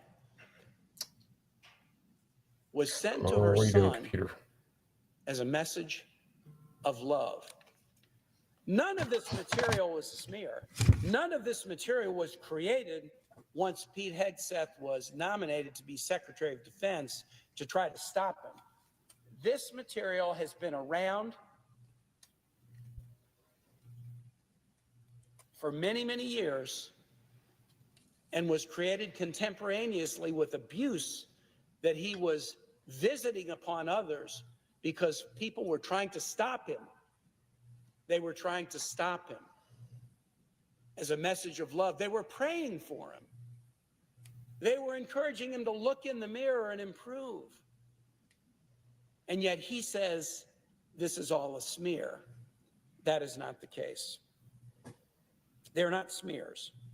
They are clear and consistent and contemporaneous reports of the behavior, judgment, impulse control, and character of this nominee for the most important cabinet position that any president will forward to the United States Senate. Mr. President, I'm going to conclude and just say this. We can do better. As a nation, we can do better. As a United States Senate, we can do better. Supporters of President Trump can do better. Members of the military can do better. Veterans can do better. Blue Star families. I'm one. My kid's a Marine reservist. We can do better. We need to do better. We need to do better by our activities. David, if that's your opinion, man, it's an open chat. Why don't you bounce on here and let us know how he's civilians. We need to do better by military families. We need to do better. It's an open by floor. Defense contractors. We need to do better by some of us would be quite interested to know why you think that. Mission of the American military, and we can do better. Mr. President, you and I both know this. There are so many good public officials who have, and I would give you the floor and let you talk, side, who have supported President Trump, who have their own credentials in this body. I could name a bunch, but I'm worried I'd forget one and then get in trouble with one of the ones I don't name. But in this body, there are senators who have served honorably in the military and are well qualified for the position of Secretary of Defense. In the House, there are members who are loyal to this president, who have served honorably in the military and are qualified to be Secretary of Defense. We have Tuck, you getting out of here? We have mayors. Get some supper, brother. We'll catch up. Why? Companies who have supported this president and are loyal to his agenda and could get a 98-2 vote like Mark Esper did, or a 98-1 vote like General Mattis did, and would be loyal to this president and carry out this president's agenda. They are there. There are hundreds of them without the personal baggage of sexual assault claims that have been settled, of allegations of spousal abuse that have been testified to, of allegations of drunkenness on the job and fiscal mismanagement that are the subject of a anybody in Congress talking about physical mismanagement written by non-anonymous Are you kidding me? coworkers. And so as we near You guys get us more and more in debt every day. My plea to my colleagues, Chamber of as Defense, one who brother, has man, how are supported you? Every Secretary of Defense who's ever come before my committee, Democrat or Republican, is Oscar Mike, what's up, brother? No one in this room. CNT, you heard what Langley's saying? No, I haven't been paying attention. What's Langley up to? I didn't know. Everyone knows. Everyone has access to this material. Everyone knows the risk we would be undertaking in confirming Pete Hegseth to be Secretary of Defense. There will be no place, no shelter, no refuge. People in Congress have the absolute no room to talk about drinking, drug abuse, spousal abuse, physical irresponsibility. By background, who are qualified. These people by are the poster boys for that shit. By character to undertake. He's saying that they're bringing up a bill that will give Trump a third term. Let's take the time and get this one right. There's no way there's no way they can even try to give Trump a third term. No way that I know of. There is a way, but it would take 2/3 of the House and Senate to agree upon it. And then it would also then make it so that like any former president would be able to rerun for a third term. It wouldn't be just, okay, well, we'll allow Trump to run for a third term, but no, it would be anyone would be able to then run for a third term. Yeah, because that I know of, the only way Trump could even possibly stay in office past this term as president is if we were basically in a war at the time, we would cut this process short, and then he could extend a term. But coming to the floor and having it would be under extreme circumstances. So he could be the vice president. And then the president steps down, and he would be then assumed president. Person who doesn't seem to want to talk would be another way it could happen. Because, Mr. President, I have been trying for weeks to schedule. And George, well, you're right. Anything like that, you'd have to have a 2/3 vote, 2/3 of the states to ratify. I mean, you're basically talking about amending the Constitution at that point, which is that's what it's going to take. But also it wouldn't require 60% of the states. So it would be and or you could do have 60% of the states agree upon it, or you could get 2/3 of the House and Senate to agree upon it to be able to change the Constitution of the United States. It's not an and. It's not a. Both have to do it. It's and or. So one or the other has to do it. And or? the opportunity to meet with 10. Yeah. So I thought it was both. So it is an and/or. And I'm pretty sure it's an and/or. They're confirmed by the Senate. Okay. Conducting these meetings is the absolute bare minimum, given the role of So each Langley senator and the Sands constituents they represent. back scratching. But Mr. Hegseth refused to meet with me and has refused to meet with many of my Democratic colleagues. I think most Americans. I don't would think agree there's you any should way get the Trump's going to job be in office if you decide term. I he's don't think he's the going to job be interview. in for another term. Every nominee should be willing I to meet definitely with don't senators think he's going regardless to of their party. he's going to be Answer this basic dictator questions that all the about how Democrats are they jumping up and down approach their about. role I don't think he was going to run this time if it wasn't for them poking the bear. You know, the old saying, let sleeping dogs lie. If they would have left Trump alone and they wouldn't have gone after him criminally and then kicked in Mar-a-Lago's doors, he probably would have gone off in retirement. Afraid of me.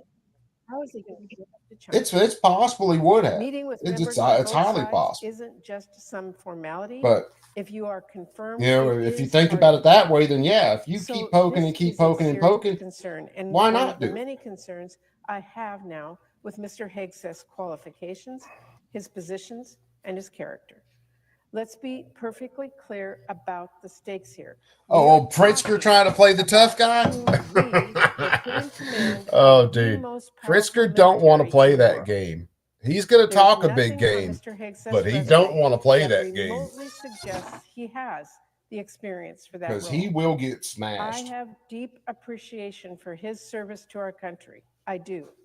But let's not kid ourselves here. I don't see how being a Fox TV host prepares you to lead 3 million service members and civilians.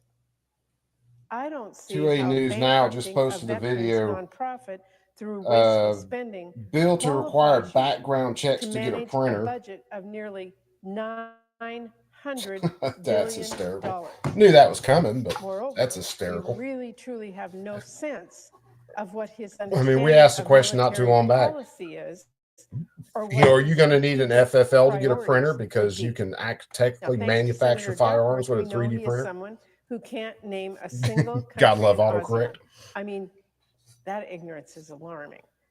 Senators only had 7 minutes during his confirmation hearing. I got you, Oscar. It's definitely not the worst thing I've ever been called. We knew our Republican Maybe that'll be my new colleagues nickname. That'll be my fat boy stripper name, Candy T. Important questions, absolutely. But because we had to spend so much time understanding if he even could do this job at the most basic level, We heard Pat Murray run her mouth earlier. Let me show you something, G. Well, we'll show everybody. James Reeve posted this video today from SHOT. Take a look at this little AK-9. Again, Stuff and Things Inc., aka Stink. So this is a gun we'll be releasing in 2025. We'll be selling this complete guns. It'll be our first complete gun that we're releasing. It's based on the Gepard design out of Russia from the 90s. I wants that. I wants that bad. I don't know. I really like my PAC-9. Truly. I mean, it's kind of just like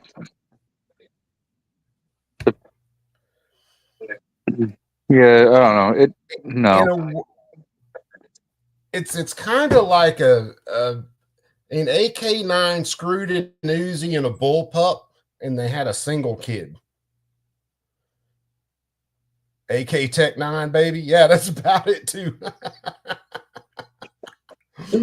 But it's a cool little freaking design. Yeah, no, it's a hard fucking pass. I can't believe you'd say that, G. Such heresy. Yeah, no, that's just a hard fucking pass. I want it bad. Integrating the role of women in the military in ways that simply do not square with reality. I think it's Mr. Hegseth looking little good. Conventions. Not much truly interesting out there, same old, same But I stuff. think we should have a Secretary of Defense. There's a lot of it out at SHOT right now that war is crimes. pretty much same Not old same. one who has spoken in favor of torture, like waterboarding, in favor of people convicted of war crimes. It and looked like they're going to be having interesting. No real qualifications and many alarming positions. Mr. Hegseth also has many red flags that Oh, raise while my internet serious connection goes concerns about stupid again. Without objection, the Senator from California. Mr. President, the men and women serving at home and overseas under the flag of the United States of America are counting on us.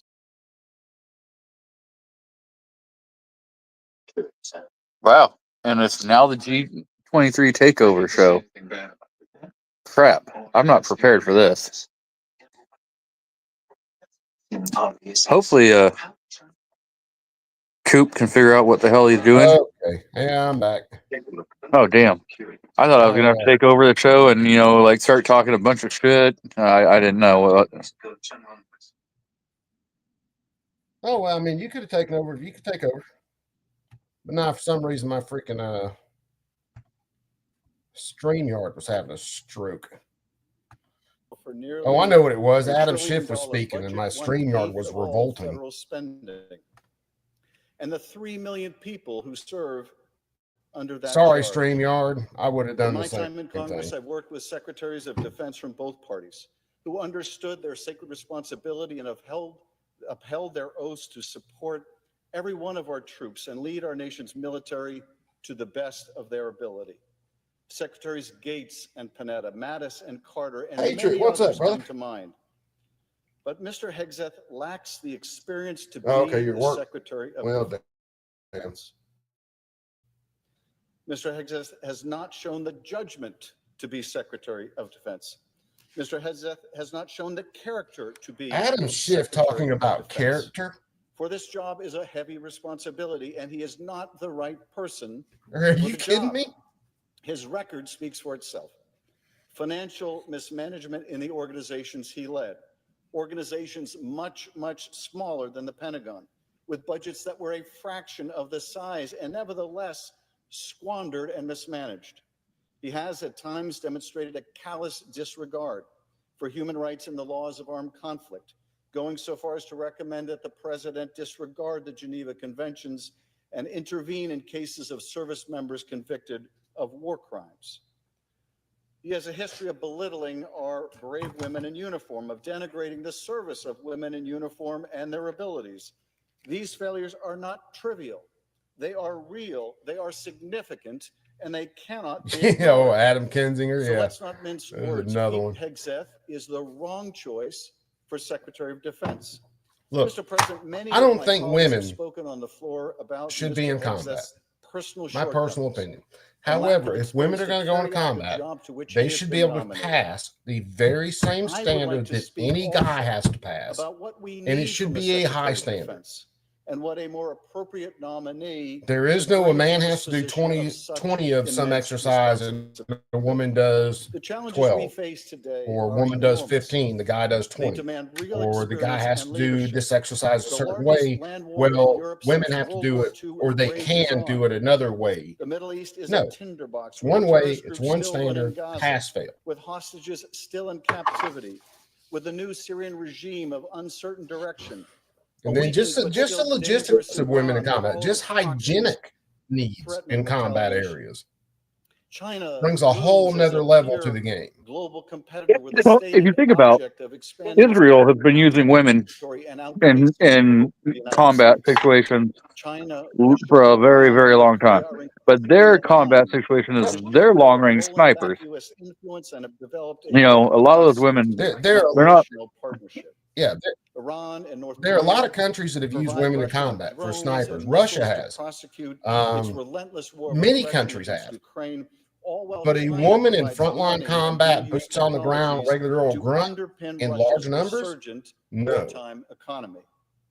Trade amongst this bloc seeks to frustrate U.S.-led international sanctions. Live Life said men do We don't know what pull-ups, women just have to technology and hang know-how on. Yeah, Russia has already that's or will provide Well, or weapons them that do to push-ups like where their Iran and body's North completely Korea off the ground for except for their their toes and their nuclear, hands. missile, and other Women are on their advanced knees. programs. they do a No, modified push-up, This growing alignment yeah. and they have among to do authoritarians I threatens think our half country the and amount of our push-ups. allies. And yet Like here we men have are, to do being asked to hand over the 60 keys to our national or defense to something, someone and so women only have to do like unqualified, 20 or so palpably 30 maybe. unprepared.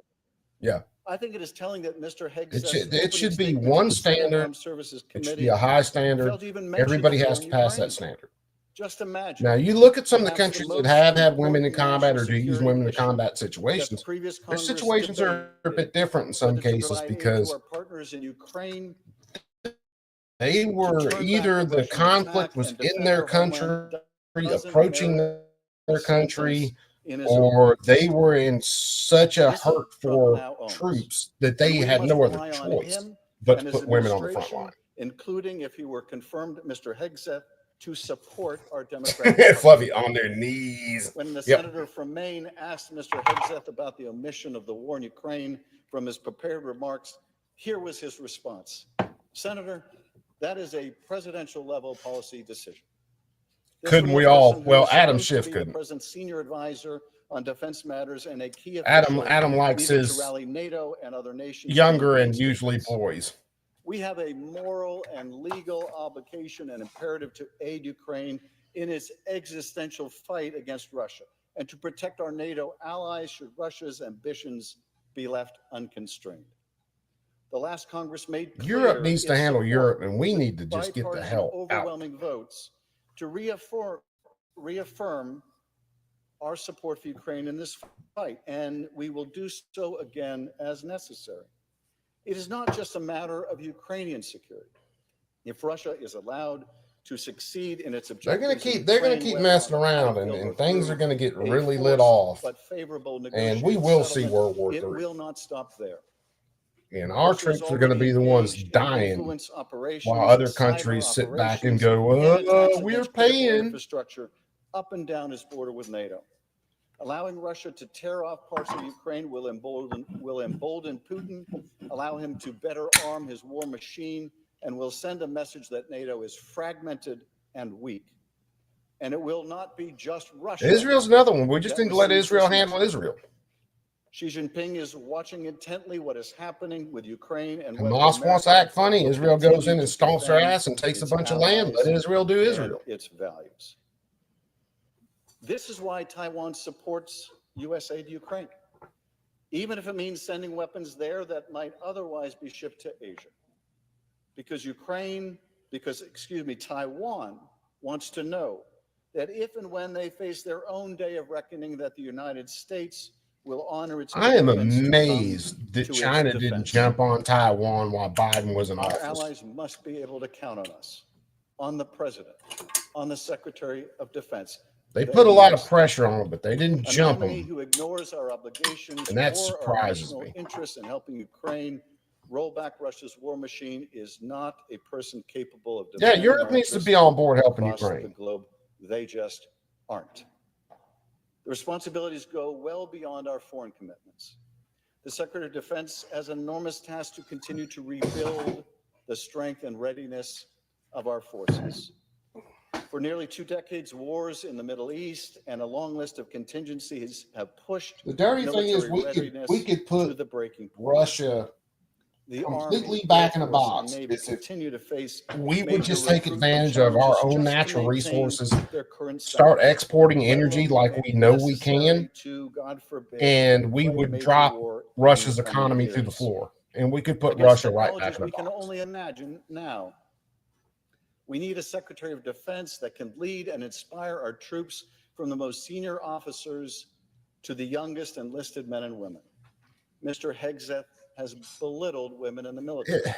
He has attacked It's people who live their insane, lives differently Preacher. than But he yeah, we're does. that tied up with He stuff. has stood But with those who violate the law rather I don't than know. those who keep the China's peace. pretty damn And suicidal. he has no experience running a large enterprise. His experience running small enterprises was a terrible failure.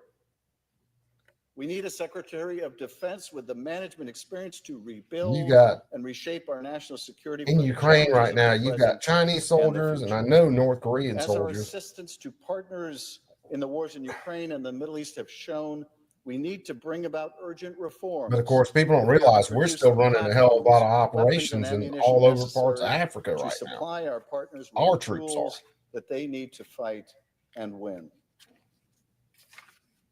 So long as our enemies test the dearness of our beliefs with fire and steel, we must ensure I heard half that the our North military Korean remains the best injuries equipped, weren't from stimulated by war diverse related. It was because they got This report cell is phones and invested saw all in the that porn manufacturing sector and and the ended up defense shooting their own practices eye and out. policies.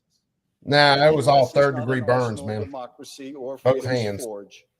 It is a failure of our duty to defend ourselves and our allies, which is to say nothing of the need to develop new technologies and new operational concepts, tapping into the best innovative minds across the country.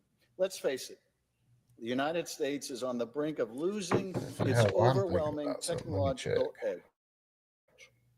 Bringing it back will require reshaping the Pentagon to include new participants, ready to disrupt some of our hidebound bureaucratic and Maybe expensive we'll hear processes, something new innovators and before technologies, including Monday. many from my home state of California. Well, here we go. Hold on. Partners that embrace new technology and are more nimble to meet today's challenges.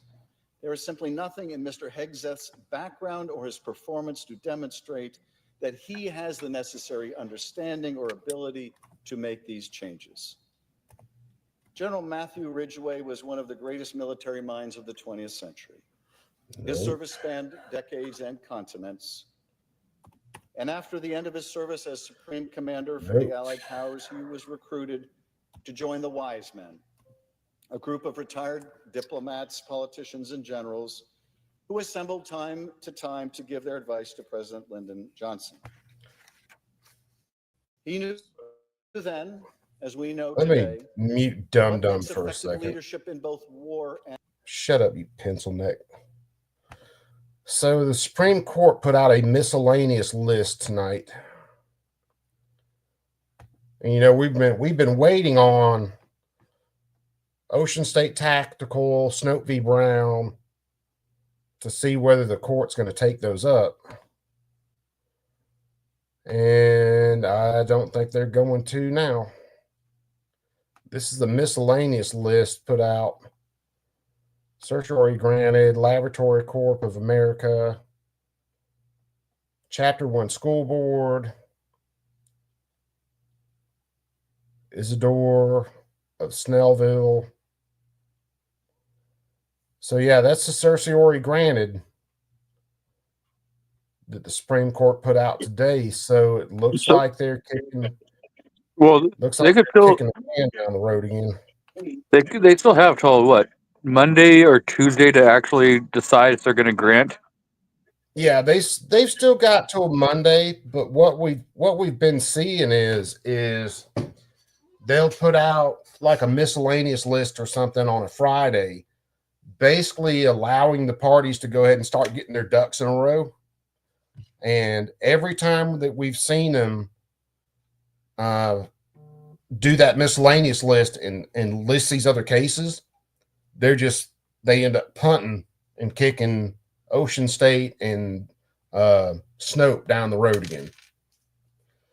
So we'll look Monday, but I'll be amazed if they take it up. Just because they like move it down the road, you know, punt it down the road, whatever, you know, put it on hold. The thing is if they weren't going to hear it, they would have already denied writ way before. So it's not like they're going to like sit there and keep punting it, and then go, oh, by the way, we're just not going to grant certiorari. That's the likelihood is just not there. I mean, there is a possibility, but the likelihood over history is it's not going to happen that way. What it's looking like to me is they're going to push this until next session, so this case won't even be heard, and we definitely won't get a decision on any of these cases until 2026 sometime. Which, I mean, as long as we get the decision and the decisions in the right vein, you know, okay, we just had to wait. But There's just no damn reason to wait in these cases like this right now. See, the thing is everyone's worried about Snope and everything, and we're talking about the assault weapons ban. They granted certiorari to an assault weapons ban case already. Did they GVR it? Yes. Yeah. But at any point in time, they can go back and say, you know what, Ninth, we're tired of you waiting. We're going to go ahead and we're going to take and bring this back up because we've already granted it writ. We've already said we were going to hear this case. And we sent it back to you guys. You guys sent it back down to St. Benitez. St. Benitez has ruled, and now you're just sitting on it. So at any point in time, they can just reach down and grab it and say, we're going to hear this case. They absolutely need to, because they're watching all these lower courts play games. I mean, how long has it been? It's been what, 2 years with Bruin, and we're constantly seeing these courts just still play games and basically say that the Supreme Court can go screw themselves. Clerk will call the roll. Ms. Also Brooks. You know, the Supreme Court needs to get off their ass. They need to start locking these cases down and putting these freaking lower courts in their place.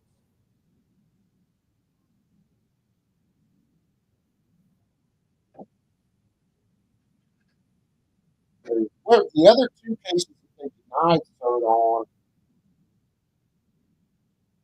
what was it? 2-3 weeks ago, they denied cert on those two cases. I think they should have taken those. Your audio is breaking up. Horrible. Yeah, it's probably my connection going a little stupid. But the other two cases that they denied cert on a couple weeks ago, they should have taken those. They should be building as much case law as they can possibly build right now around the Second Amendment.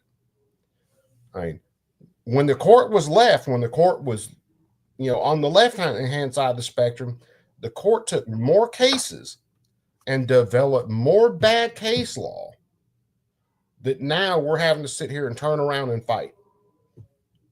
So this court, and I'm almost thinking, and I'm almost starting to think that there are a couple of justices that are going to retire that want to hand these cases off to a newer judge. That way their name's not attached to it. So I don't foresee Roberts or what's his name? Either one of them retiring until they get the ultimate 2A case. So that's kind of the way. So I hope you're right on that, but I think Thomas and Alito are going to retire or announce their retirement sometime within the next year. But see, and that's where a lot of people are saying they're going to take up the Snope and what's that other case that they're sitting on? There's like 3 of them right now that they're sitting on, which would then completely, if they took them up and they consolidated them and took them up, then they could.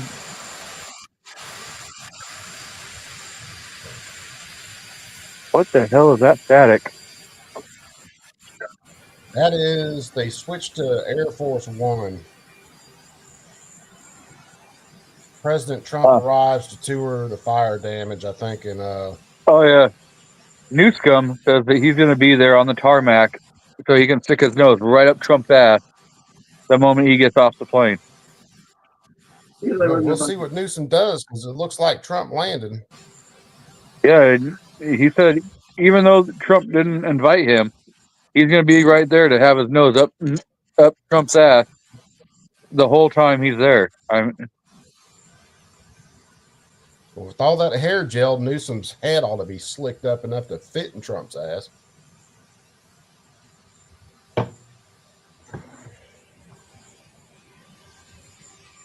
Yeah, I mean, Fluffy, we do have a I wouldn't say weak, but we have a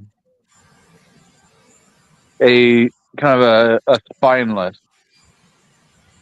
They don't want to stick their neck out, even though that's kind of their job. Is to if there's split decisions, they're supposed to then take those cases up and rule on them, and they're not doing it.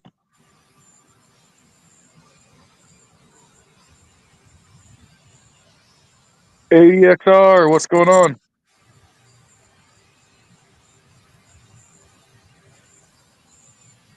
ADXR, what's going on, brother? Would Roberts has run a really weak court. I think if you had Clarence Thomas or even Alito, really freaking deciding which cases and where the court was going to go, the court would look a lot stronger. But Roberts is a weak ass justice. He's always been wishy-washy. You never can depend on him for a solid constitutional decision. You can't. Well, hold on, Newsom is up there talking to Trump. I told you Newsom was going to have his nose up his ass. Yeah, well, he's there, bird dogging the shit out of him already.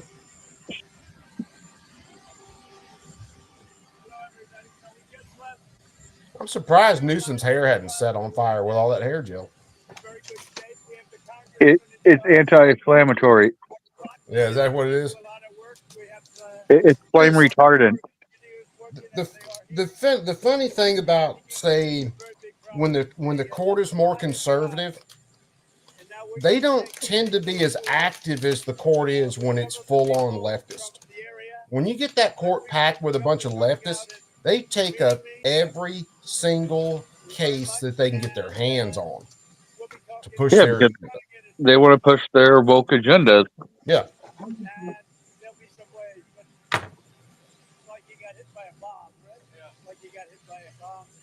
I have to take this over. What you were saying? Most importantly, thank you for being here. It means a great deal to all of us, not just the folks in Palisades. More like flame retarded. He is flaming retarded. Let's nail the language down. Well, let me turn this up. And I have all the expectations that we'll be able to work together to get this speedy recovery. We're going to get it done. Tremendous numbers of lives have been affected. A lot of real estate's been affected. Nobody's ever probably seen anything like this. You can almost say since the Second World War, when you think of it. I mean, nothing like this has happened. And we're going to get it fixed, so we'll get it permanently fixed, so it can't happen again. And again, we'll be talking a little bit later, and we'll get it worked out, okay? I appreciate it, Mr. President. Thank you, guys. Thank you very much. You have disagreed a lot over the past week. What do you think? Do you think Newsom's going to run in 2028? We got to get it finished. We're looking to get something completed. And the way you get it completed is to work together. He's the governor of the state. And we're going to get it completed. They're going to need a lot of federal help. Put that out there. Put that out there for everybody. Does anybody? So we're going to take care of things. Okay? Hero. Believe it or not, I think Prisker's going to be one. We're going to see these guys in 2028 for the Democrat ticket. I guess some of you are coming with us, some of you not. Thank you. You guys let me know what you think. Do you guys think it? Or you think it's going to be someone else? So Newsom will be running. Now, because he can't run for governor.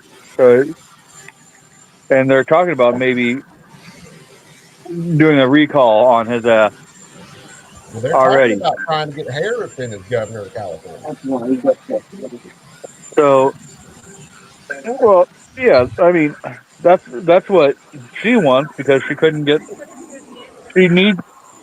become the president. So now she wants to go take Gavin's job. Go take Newsom's job.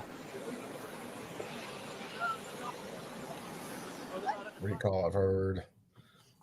Yeah, it's she'll have a lot easier time voted in for governor of California than she ever would being voted in for president of the United States. Just because the way that the districts are set up in California, where your major population centers are at, and then how far left everybody is in those controlling districts.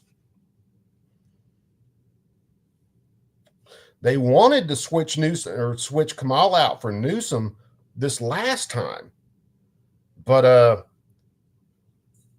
there were a couple of different parts of the Democrat Party that wouldn't let him swap out.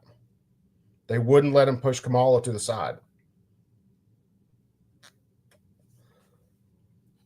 So the thing is I don't know that California would even take Camel Toe as governor, because if you look at what their how they voted for president, if Gavin would have been up for re-election, I don't think he would have even made it out of there. I don't know, G, because I mean, look at how many times the man's been voted for already. I come to the floor today with all the damage address Democrats some of have my done to the state of concerns California. about the qualifications of the They president's keep nominee to lead the voting Department of for Defense, Democrats. Mr. Pete Hegseth. Like many of my colleagues on the Armed Services Committee, I left Mr. Hegseth's hearing last week with a number of unanswered questions and some real concerns about his He wouldn't give you his phone number? qualifications and abilities to serve in the role as Secretary of Defense. Now, every single nominee for Secretary of Defense from both Democrat and Republican administrations have met with me and other members on both sides of the aisle on the committee. Maybe Pete should have before worn a their dress to his confirmation hearing hearings. and said he was coming out as transgender. And I voted for every one of Then the those Democrats nominees. couldn't argue with him. Both Democrat and Republican administrations. Secretaries Panetta, Hagel, Carter, Mattis, Esper, and Austin. I didn't always agree with their views or their policies, but I thought they all had the qualifications and the temperament to be the Secretary of Defense. So I supported Yeah, I think their so nominations. too, Fluff. I think they're so freaking corrupt in But California. Mr. I don't think there's Hegseth any chose way not to meet with me a or Republican any other wins in California Senate Democrats these days. except the ranking member, Jack Reed. Democrats broke love to with talk strong about Joe, to ensure that our work but on Democrats national are the security OG remains free from best partisanship. at And I gerrymandering. think that's the important point. We are stronger as senators, as Congress, as a nation, if we are acting together. The committee, unfortunately, was not afforded the opportunity to ask a number of rounds of questions. And so there were a number of questions about his views, particularly regarding foreign policy and military policy, that we did not get an answer to. I've become the ranking member on the Foreign Relations Committee, and so I'm very concerned about the role of the United States in the world. I think the American people expect transparency regarding Mr. Hegseth's ability to stand by our allies and partners, to uphold international agreements, to abide by rules of Starting to get engagement. close to the time where they and the bottom line, 30 hours support would the have put men it and at like women 8 in the o'clock military tonight when they could in a actually way do that the not only vote keeps for us Hegseth, safe, I think. but protects them as well. The almost 3 million men and women To who be honest, serve I our didn't nation think in they would stay uniform this late tonight. deserve a Secretary of Defense who will not figured they'd just needlessly roll it throw till them Monday in and harm's say, "Screw way it." or seek to divide them with partisan politics. So I'd like to address a few issues now that we were not able to get to at the hearing because we were not able to ask more than one round of questions. And I want to start with the role that our alliances and that our allies and partners play in our own national security. I believe, and we've seen it many times from the start of this nation, that we are stronger and safer when we lead together with our allies. We'll see Monday. And I think they we're are going to. fortunate I don't because know we because they have only put out 2 strong cases for allies and cert tonight, partners. so there's still a chance We we don't could see get that coming from Vladimir Putin, from we could get Xi Ocean in State China. and We don't Snoke see it from the in North Monday. Koreans or the Iranians. But the United States has strong We'll allies see. who can stand with us. I hope we do. The most important security agreement we've had, I think, any time in our nation's history is NATO. It is a critical, indispensable part of our national security. And yet the president's nominee for Secretary of Defense wrote in his book, American Crusade, that NATO is, quote, a relic. Yes. And, quote, that it should be scrapped. Yes. Now, since his nomination, Mr. Hegseth has tried to walk to NATO, and in advanced policy questions for the committee, he calls NATO a, quote, vital U.S. interest in defending Europe and American interests from Russia and Vladimir Putin.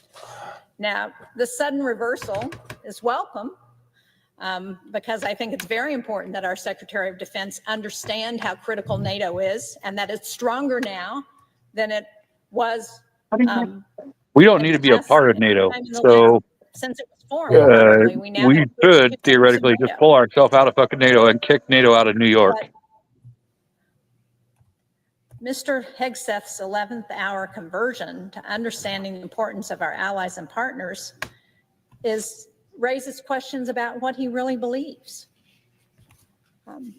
We asked on our questions for the record about NATO, and we didn't get much of a response.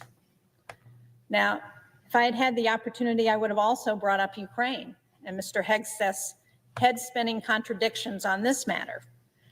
Just as America's national security interests are not to be trifled with, neither should be our commitment to defending democracy and the international world order. And any inconsistency in that commitment, let me start that again because this is really important. Any inconsistency in our commitment to support our allies and partners, to support democracy around the world, to support the international world order, that is going to be seen and exploited by our adversaries. So again, I'm puzzled about how I should think about Mr. Hegseth's contradictory positions on a variety of national security and foreign policy issues. For example, he was critical of the Biden administration, as have many of us on both sides of the aisle been in this chamber, for not moving fast enough to aid Ukraine. But then he questioned the wisdom of sending any U.S. assistance to Ukraine at all. In 2022, Mr. Hegseth called Vladimir Putin, quote, a war criminal, and called for faster U.S. aid to Ukraine. Now he says the idea of Russia launching a nuclear war is, quote, overinflated and plays down the severity of the conflict as merely Putin's, and this is, again, I'm quoting Mr. Hegseth, give me my shit back war. Well, I don't think that our NATO allies, those in the Baltics and Poland and Eastern Europe, think about Vladimir Putin's nuclear ambitions as overinflated. They know the threat he poses to their countries and the world. And to be flippant about the threat of nuclear war, you guys arguing this I think hard is about beneath the the Iran office nuke of the deal. Secretary of Defense, who will have to engage with our partners on a regular basis. Now, I agree with President Trump that the American people want to see a resolution to this years-long war. I'm sure that's true of the Ukrainians as well. But Mr. Hegseth has not, either in his hearing nor in response to the questions that we submitted to him for the record, expanded on what the Department of Defense's role should be with respect to Ukraine. Even though we have already invested $66 billion in military assistance, and again, I think it's very important that we stand by our ally Ukraine because of the message it sends, not just to the Russians and Vladimir Putin, but because of the message it sends to Xi in China, to the Iranians, to the North Koreans, to anyone who is an adversary of the United States. If they think we're going to walk away from our allies, they're going to do everything they can to divide us.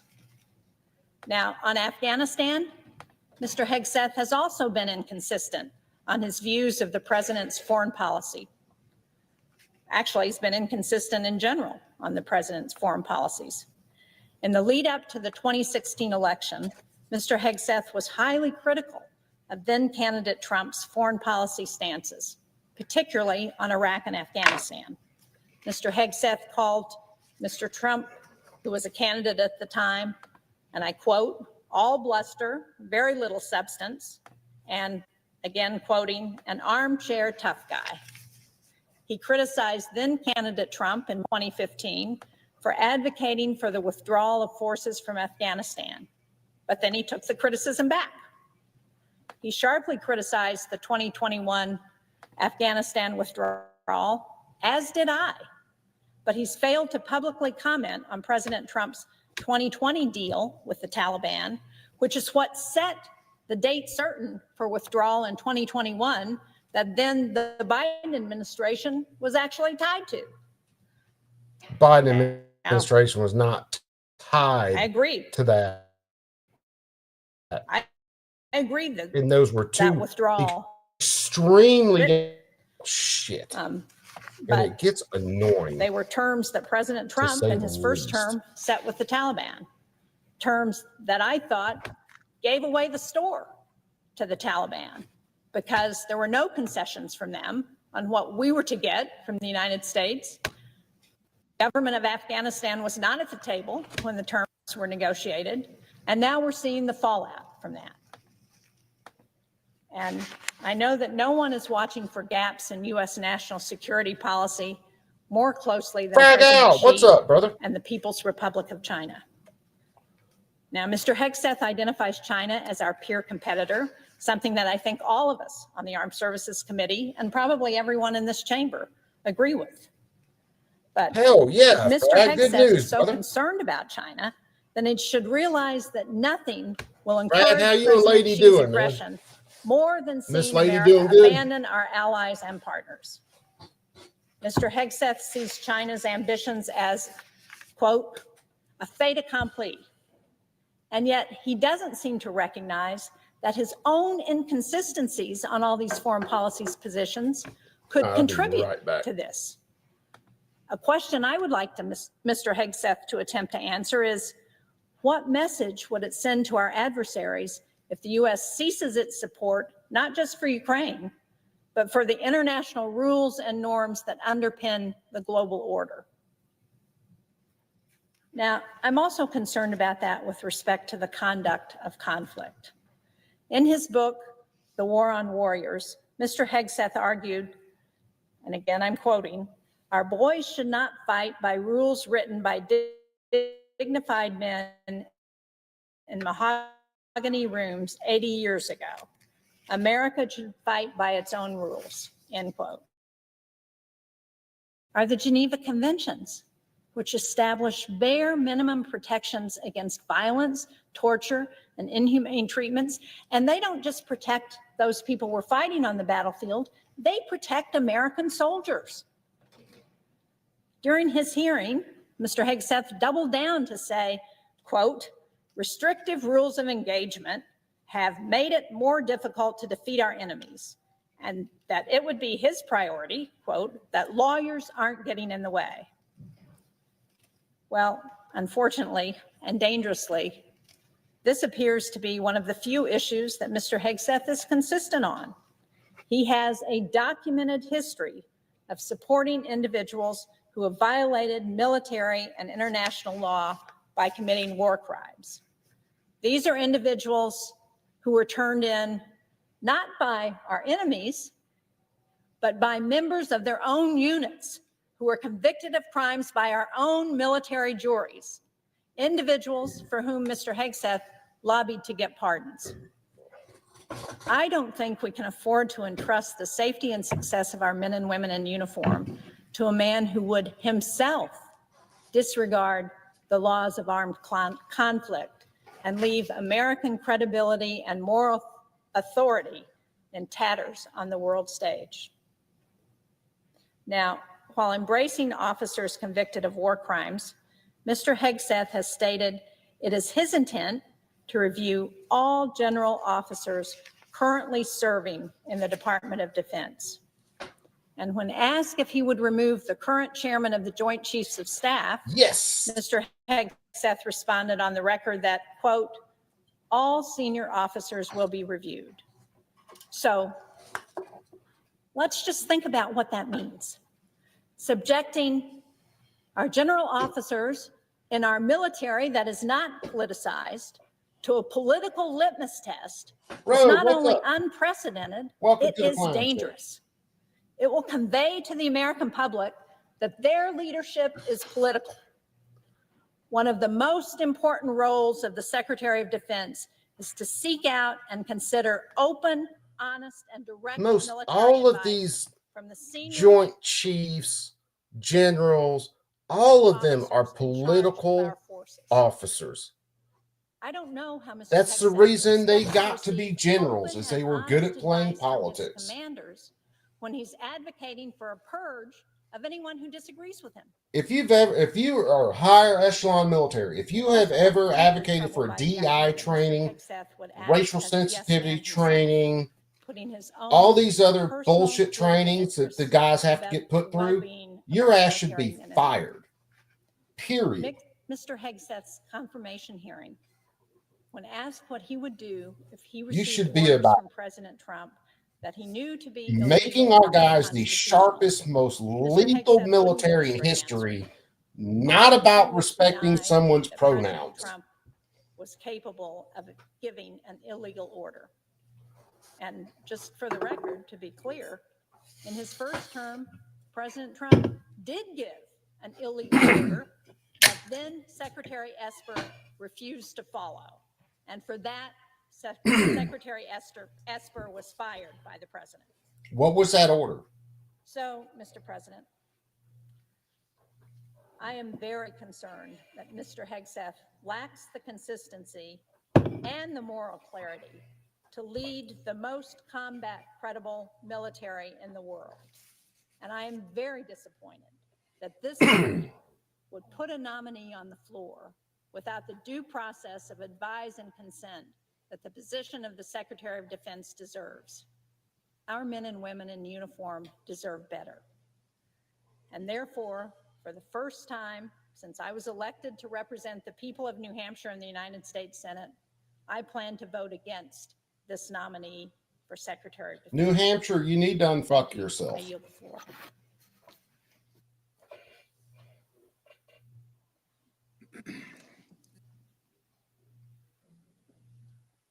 Yeah, Millie was a complete puppet. Millie was a complete political officer. Thank you, Mr. President. He was not about fighting wars. He was not about having a lethal military. He was a completely political animal. And a lying sack of shit on top of that. So there's that. Of Mr. Hegseth to be Secretary of Defense. I will follow by rising to express my opposition to Mr. Pete Hegseth's nomination to be Secretary of Defense. Mr. Hegseth is the 9th Defense Secretary nominee that I have considered as a member of the Armed Services Committee. Yeah, absolutely, Eddie. Absolutely. Including those from the first Trump administration. While some foreign secretaries and I have disagreed politically, there was always an understanding that partisanship has no place when it comes to providing for our men and women in uniform. Indeed, the weight of this position, Secretary of Defense, is enormous.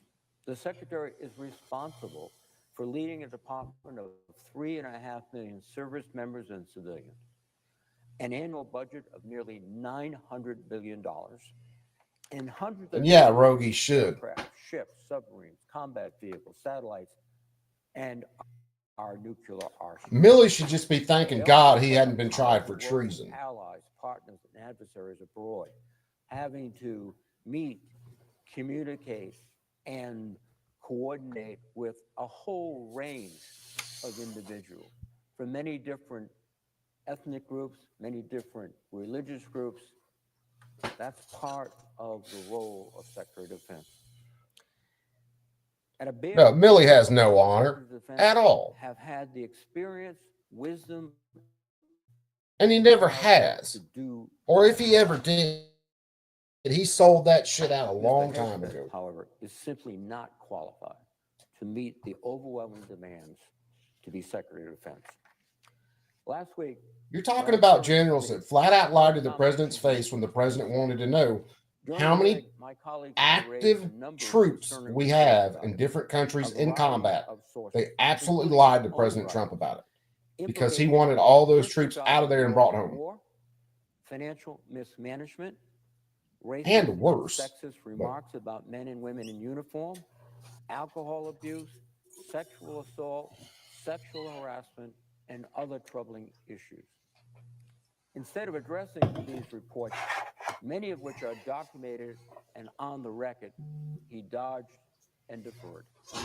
He did not attempt to alleviate the fears that my colleagues and I have that there is material and a patent abuse in his personal history that could be used by adversaries to try to influence him, to try to deflect him from his sworn obligations and duties to the United States, and frankly, to embarrass him as Secretary of Defense. These reports are unlike anything we have seen for a nominee of this importance. And if they are confirmed, they would undermine his ability to be an effective leader.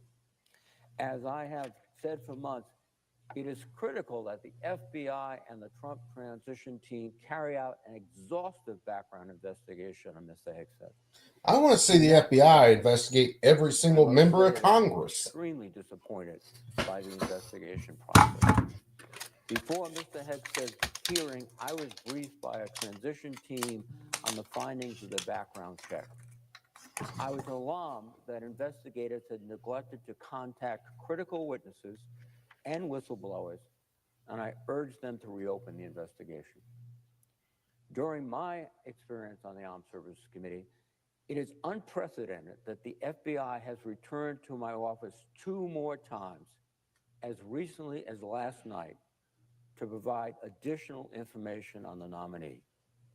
Frankly, I still do not believe the background investigation is complete.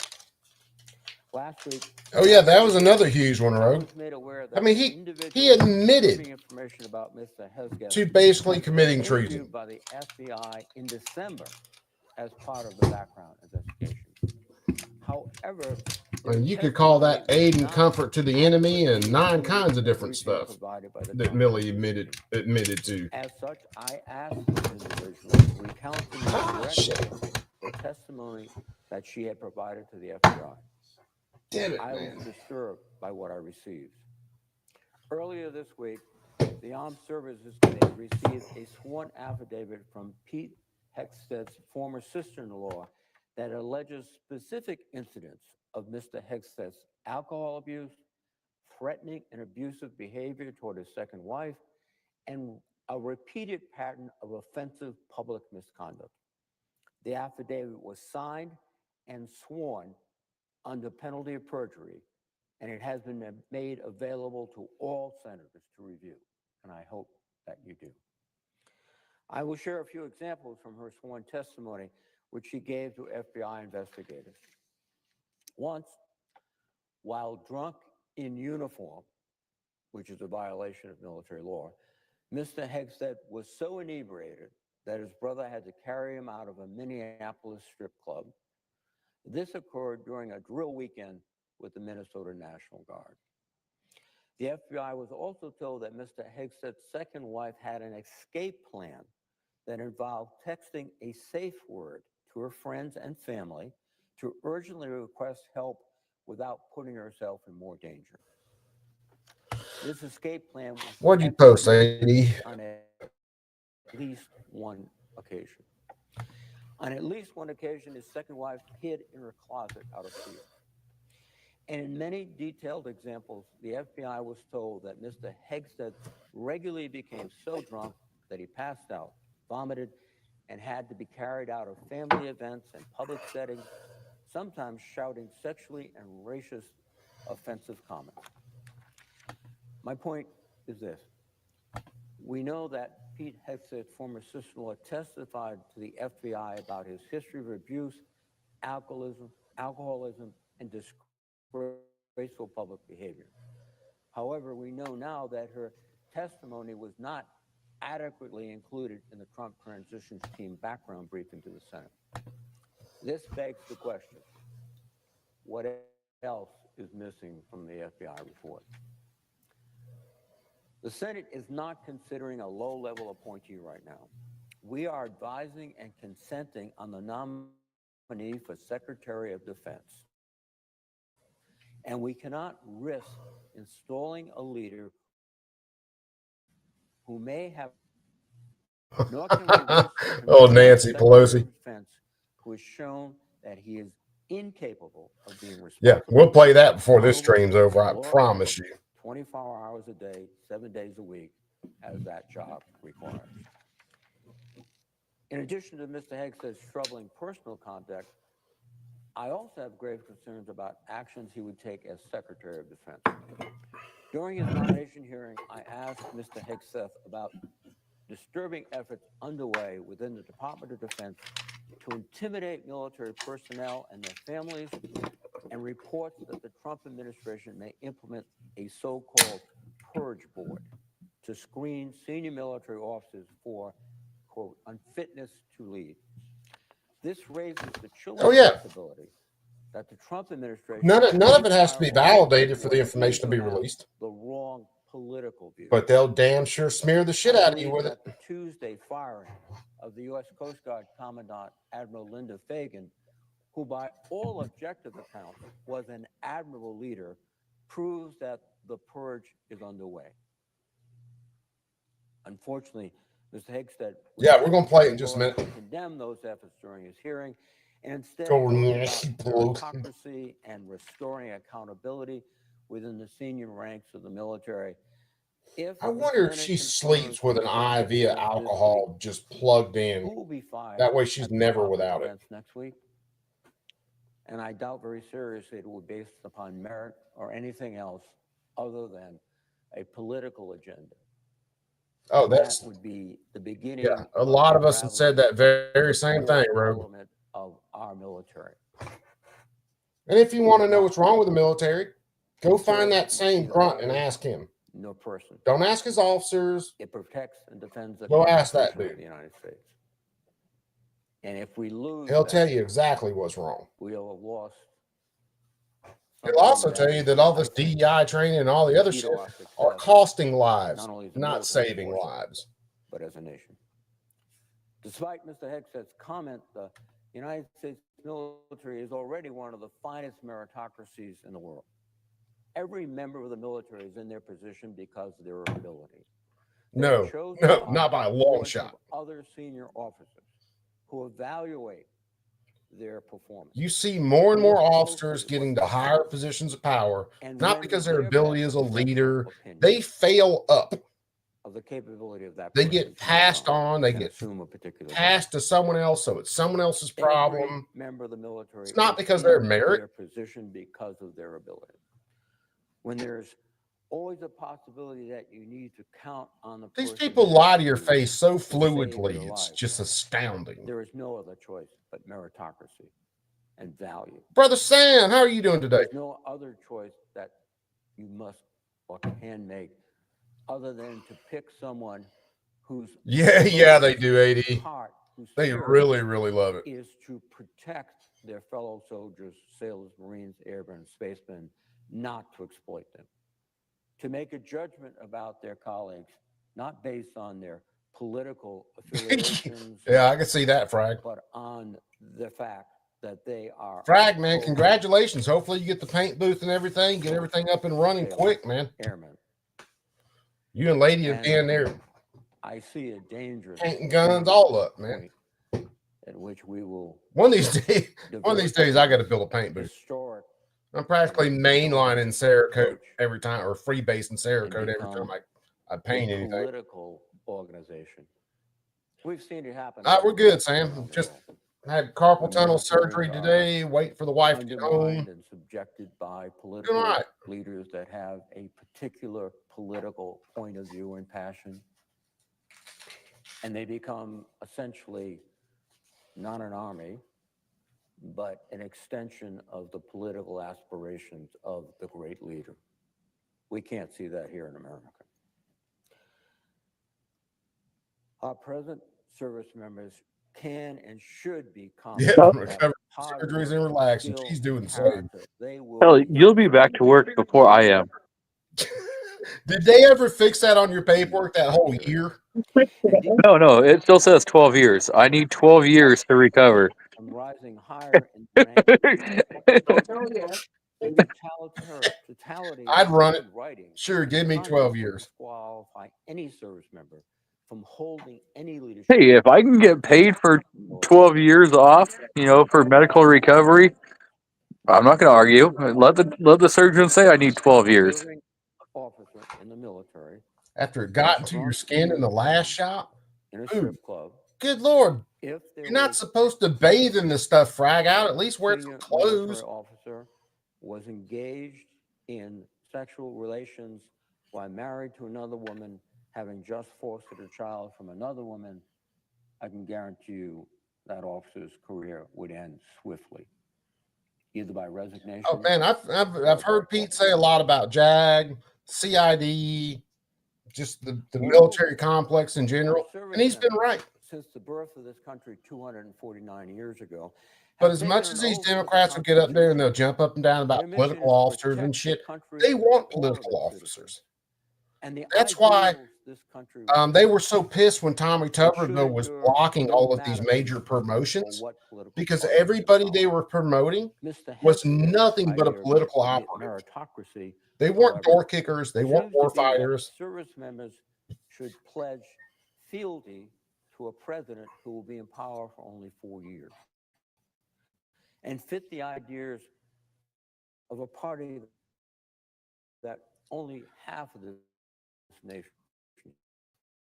supports. Doesn't bother too bad. Back left side. So and the support of the like CS gas in the skin, only way to compare it. Politics into the system. Jesus Christ, what Cerakote were you using, frag out? Improve our military, but destabilize it and Rogue disabled bet 10th Mountain. Hell yeah, brother. During his hearing, Mr. Hegseth. Hopefully you're getting everything squared away, man. The VA's treating you all right. Of running any organization remotely as complex as the Department of Defense. Mr. Hegseth has been the head of 2 separate veterans organizations. Yeah, what Cerakote felt like CS he led gas? the organization Veterans for Freedom, which had an annual budget Body of absorbed less too than much. $10 million. Each year he was in I'm charge telling you, man, you got to wear clothes when you Cerakote, frag out, and don't use your Peter as the paint tester either. with another group. That could have been your issue. I thought that was supposed to be the stir stick. Ran the organization I mean, Veterans for America. I wouldn't be able to stir just a tester jar, maybe. So, I mean, frag, he could probably stir a 5-gallon bucket. If this is how Mr. Hegseth manages organizations with a comparatively small staff and budget, how can anyone have confidence that he will be able to effectively manage an organization 10th Mountain ain't no fucking joke, man. Multi-million and billion-dollar contracts that literally drive the economy of many parts of this country? If confirmed, Mr. Hegseth would be the leader of millions of men and women. Just should have wore long sleeves. If that's what you call condoms, frag out. Of an effective fighting force, if he has respect for those he leads, I would suggest wearing clothes too, though. Supports them. Unfortunately, Sometimes you just need a double bagger. Hey, my wife calls me a double bagger. His writings and speeches make clear. She makes me wear one. She wears one in case mine falls off. It's bad when she puts a flag over the bed and fucks you for all glory. This is true. Taking one for the team. Combat now rules. Mr. Hegseth has also written, the other side, the left, is not our friend. We are not esteemed colleagues, nor mere political opponents. We are foes. Big factor why I did the shot move. We agree on nothing else. No doubt, frag. The shot getting that long to get back up and running, yeah. When I joined the Army, as I didn't expect for them to move our weld shop, do the refit on it, and get us moved back in for it to take this long. But I still got shit I'm getting back and running now. Members were banned. It's amazing how long it can take. National draft to fill our ranks. The soldiers I served with were proud to do so. But it was certainly not the nation's most capable. Escorted out after a nurse started yelling. We have made great progress since then. Today, the Department of Defense is fully integrated. Every race. Dude, that's crazy, Road. But I've heard a lot of stories very similar to that. Positions. Sexual orientation is irrelevant to service, and the all-volunteer force visibly reflects the nation it protects. 24-inch exhaust out of my building. Don't want to cut a hole. It's more lethal than it's ever been. This is dude, running a 24-inch exhaust, you're more than likely going to have to cut a hole, brother. Power. But Mr. Hegseth seeks to. I don't see any way you're going to get around that. One of the strengths of the unless you got a window near it, and then you could actually block off the window and run your exhaust through a window, and then you wouldn't have to cut a hole. You just kind of have to frame in the window. But that's if the window's in the right spot. Humanity. Once again, this nominee for Secretary of Defense, if confirmed, will put that principle in doubt. Mr. Hegseth has championed the pardoning of military members who were turned in by their fellow soldiers and SEALs, as well as. Dude, it's metal side and frag. You ain't gonna mess it up. Don't cut through anything structural. That outside tin don't make a shit. It's just covering. It's just a skin. Methods like waterboarding. Frame it out, 2x4, whatever you're going to use to frame out that opening. Cut your hole. While on deployment. In his book, easy peasy, brother. On Warriors, he wrote, quote, "Should we Saul, baby Saul, yep. If our warriors are forced to follow rules arbitrarily and asked to sacrifice more lives so that international tribunals feel better about themselves, aren't we just better off in winning our wars according to our own rules?" Yes, we are. How can our military personnel trust each other and the partners and allies we need in this dangerous world trust the United States if such rules and conventions are tossed aside? I'm in the sling for about a week. I think I got to check my paperwork. I'm wrapped up for at least the next 2 days, and then one of the braces. Where's one of my braces? I have one of my braces around here. Then one of the braces for a couple weeks. If our Secretary of Defense is saying waterboarding is perfectly fine. And yeah, I'm lefty until I get this healed up. In fact, I think our pilots. In fact, I should have went ahead and built a left-handed holster already, but I just didn't do it. So there are no rules of the game. I'll get to that sometime the next week or so. They would be just brutalized, etc. Right now, it's just on the back. Have a moral objection to. Finally, hey, I put out a short asking and saying, do you guys have a left or opposite hand holster? You know, if you're a lefty, do you have a right-handed holster? If you're a righty, do you have a left-handed holster? Because you never know when you're going to end up fucking yourself up or getting fucked up. Yep, and you're right, 100%. Lead soldiers to understand and respect. See, I knew I was going to have surgery, so I went and ordered a left-handed holster. Leadership, so that they would have confidence that their best interest. If I could find someone that had a holster for this polymer 80 that I carry every day, that's not what I heard from. Was as good as the holster I'm carrying now with it, then I'd probably go and order one.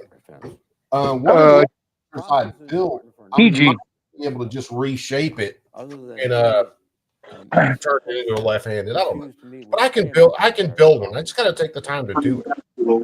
It's go with ORPAZ, ORPAZ.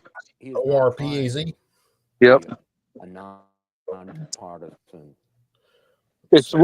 They're an Israel-based company. In fact, going to be very partisan. Again, inject So or pass holster. I I'll run check them out. I run a level 2 with a G23, and it could easily, I could put a P80 in there. I can run that holster. I can run my Tiger frame in that holster. When Secretary Carter was here, we had 2 rounds of questioning. So the precedent Carried on a leg. in favor of it. Yeah, but I carry concealed all the time, bro. So like right now I carry right side appendix. So I'll get to it. I'll build me another I'll build me a left hand appendix holster and call it a day. It'll take me, and that's not I don't know, a few hours to build one. I just got to buckle down and do it. Said previously, the FBI background check was inadequate. Again, the first time I've ever had a background check supplemented by ambidextrous. Now I can shoot left-handed. I can weld left-handed. I can't write left-handed. I'm left-hand stupid for anything other than shooting and welding. Other than that, my left hand's damn useless. I can write left-handed. To be Secretary of Defense. I can write left-handed. I can write left-handed. It's not like super great, but I can still write left-handed. When I was playing baseball, I could, bat left or right-handed, and I can shoot both hands with both hands. So I hope we will all. I can drive a forklift with either hand. Defense. I will personally urge my colleagues to go. Yeah, for the most part, I am left-hand dumb. For sure. Now, like I have a clinger. Left-handed. I have a clinger holster. Yeah. Inside the waistband, and it can be switched left or right-handed. So all you have to do is just, depending on which side you're going to carry, is what side you mount everything to, the hardware to. So it's reversible. Secretary of Defense. I'm going to vote for and I might go ahead and build a holster this weekend. I got to pull all my stuff. Who knows? I might start up a Rumble stream and build one this weekend on stream just to do it. In the United States, and they sent President Trump back because Rumble won't break my balls about building a holster on a stream. Now I'm not the greatest at building holsters. I've only built a couple, but I might think about doing a Rumble live stream from the gun range. Yeah, dude, that'd be a kicker too. We're facing the most complex and it's like a security environment. My spare mag pouch. The direction for the remainder of the 21st century. It could be I built that. United States. It's Kydex, which would lead to freedom and prosperity. Plenty of retention. Sits high enough to get a good purchase on the mag when you pull. Or it could be led by despots. The Chinese Communist Party, party is working against us. Its dictator Xi Jinping uses military. Yeah, that's one of the ones I built. One of the classes in SDI, I can't remember which one, but that was one of the projects. Well, it was the entire holster, gun and everything. But I decided I didn't like the gun and mag carrier together. It just felt like you were wearing a fucking dinner plate down the front of your pants. So I broke them apart. Israel and the United States. Yeah. Having the sidecar, having them so that a few more. They're. I mean, you can run them so that they have the wasted precious time and resources pursuing. Oh crap! Where they're kind of tied together with paracord. Using paracord to tie them together, but to just build them so that they're like one solid piece. You have to really, you're going to have to put a lot of time warping, putting just the right angle in there so that it's going to sit comfortable on your side. I could go on, but let me now. Good deal. Sam said Together, Congress and Left hand dominant for writing, shoot right-handed, don't have sometimes practice left-handed. It's a good idea to practice offhand, no matter what. We have manufacturing jobs to build up, and I don't shoot a rifle enough left-handed sometimes, and every time I go back to kind of polish up on it, it's always rough. And we've got an audit. Wilbur, my brother, what is up? What's going on? Yeah. So like one of my, How you doing up there in the ATL?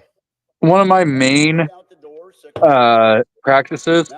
So like if I'm going to go to the range and say I'm going to shoot 50 rounds, I'm going to put at least probably 5 or 10 rounds through the left hand. So that I'm going to put like 10% of whatever I'm shooting is going to go offhand.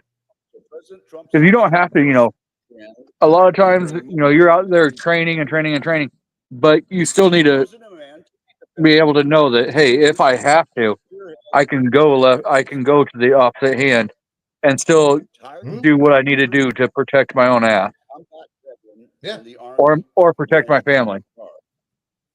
I mean, it's one of those things that this nomination is it can be helpful in situations where, say, one side's wounded, or it can be helpful working around different covers, because it's easier to work something sometimes left-handed and sometimes right-handed, depending on where you're moving. Like me shooting, if I'm sitting in the passenger seat of a vehicle, it is much easier for me to turn and shoot left-handed than it is for me to turn and shoot right-handed. Just general crap like that. Or in some deer stands. In some deer stands, depending on where the deer's at, if I can't turn, it's easier for me to make a left-handed shot than a right-handed shot. Congress has often seen Sometimes to be able to stay flat against the wall and still be able to get around the corner, you have to make, be able to go left or right-handed, Yeah. What kind of host are you using, Ro? Committee convened to consider Mr. Hegseth's nomination. In testimony lasting nearly 4 hours, he addressed 3 key audiences: our committee, neighborhood Chinese food court. Oh God. Well, bro, I got to get back up there where you one night, even if we just sit down and have dinner again, even if I'm not headed to a class or something. I got to get back up there. President Trump chose him to be the next Secretary of I'm hoping some point I can go up there and take some force-on-force classes. Articulated a clear vision of the wife Pentagon. makes it for me. I think it's hell clear yeah, to anyone brother. who listened that he's going to bring energy and They fresh leather ideas to shake up the department's stagnant bureaucracy. He will restore a warfighting ethos and relentlessly focus on the military's core mission to deter conflict and, if necessary, to win a war. Mr. Hegseth committed to bringing a swift end to the corrosive social policies that I was wondering what the hell that was going on. rather Freaking than unite them. And as I pointed out earlier, the American people are behind him in this regard overwhelmingly. He correctly stated that we need to change the way yeah, they do, Wilbur. He will restore a culture of accountability. Training with War Poet was good, man. I loved their classes. Innovation and rebuilding the defense industrial base. He affirmed his intent to tackle the hardest systemic problems that plague the Pentagon, challenges that previous secretaries have proven unable to fix. And I mentioned that audit. I sincerely believe we'll get an audit done under his oversight. And importantly, he agreed that maintaining the inadequate Biden area defense budget levels would be dangerous to our national security. And we hear, as I said, the outgoing secretary admitting that very thing. So, just a little heads up. Yeah. The moment you get out of that brace, start doing finger exercises. Oh yeah, yeah. That's the nurse. What the nurse told me. She's like, when I had the carpal tunnel, she didn't do the finger exercises like right away. And so it took her longer to heal and get back to being able to use her hand. So like she said, just take and start with your index finger, touch it to your thumb, and then just keep working down the fingers and just sit there and keep doing it. And when you get to your pinky, it's going to hurt a lot more. Yeah. And it will do that way for the first like week and a half. Yeah. Like the wife was just saying, for the first like 3 days, I could not even touch my pinky and my thumb together. There was a good like half-inch gap. I'm doing good. It's not all the way there. I can touch him, but it's not. Yeah, I couldn't even touch him. There was a good like half-inch gap between my thumb and my pinky. Oh, when this messed up in November, I couldn't do the OK symbol. And like even being able to squeeze something to grip it, I couldn't do nothing. And I was like that for a month. So I've got a lot of my dexterity and everything back over the last 2 months. Yeah. So I'm hoping for the physical therapy to be pretty easy because I'm already able to What? move You got pretty well. you got physical therapy? So we'll see. I haven't. They haven't. Yeah, I'll have a couple of physical therapy appointments after this. They no physical therapy. They don't want me. Well, I can't lift anything or for 10 to 12 weeks. 4-hour-long That's how fucked up I did my elbow. Yeah, they don't want me lifting anything with his hand right now. Like I said, they were expecting probably a 15-minute surgery. I was in there for probably 45. Critical moment. National security. They had to go way farther up than they had to. Thought they were going to have to way down into the arm. I got a follow up with Secretary of the one who did my surgery. I think into next week. So I'll get to talk to him. He just thought my first follow up was 2 weeks after surgery, and then then they're like, okay, well, come back in a month from now. So they'll put it at 6 weeks, and then we'll figure out whatever from there. Yeah, that's kind of a little scary. I'll meet him in just a couple of days. I think I have to check my paperwork. I was a little loopy when they were talking about some stuff. But I don't think it's that long before I go meet with him. And then I think I'll have a little bit of physical therapy just to make sure that I'm keeping that tendon nice and fluid and moving. I think yours is just a basic carpal tunnel. So for the most part, yeah. The surgeon told me point blank, she's like, if we just did carpal tunnel, she goes, you'd be back at work, no problem, 2 weeks. Oh, I'll be back at work Monday. I'm just not going to do anything with his hand. I'm going to be doing everything lefty. Well, yeah, she said that you'd be back full.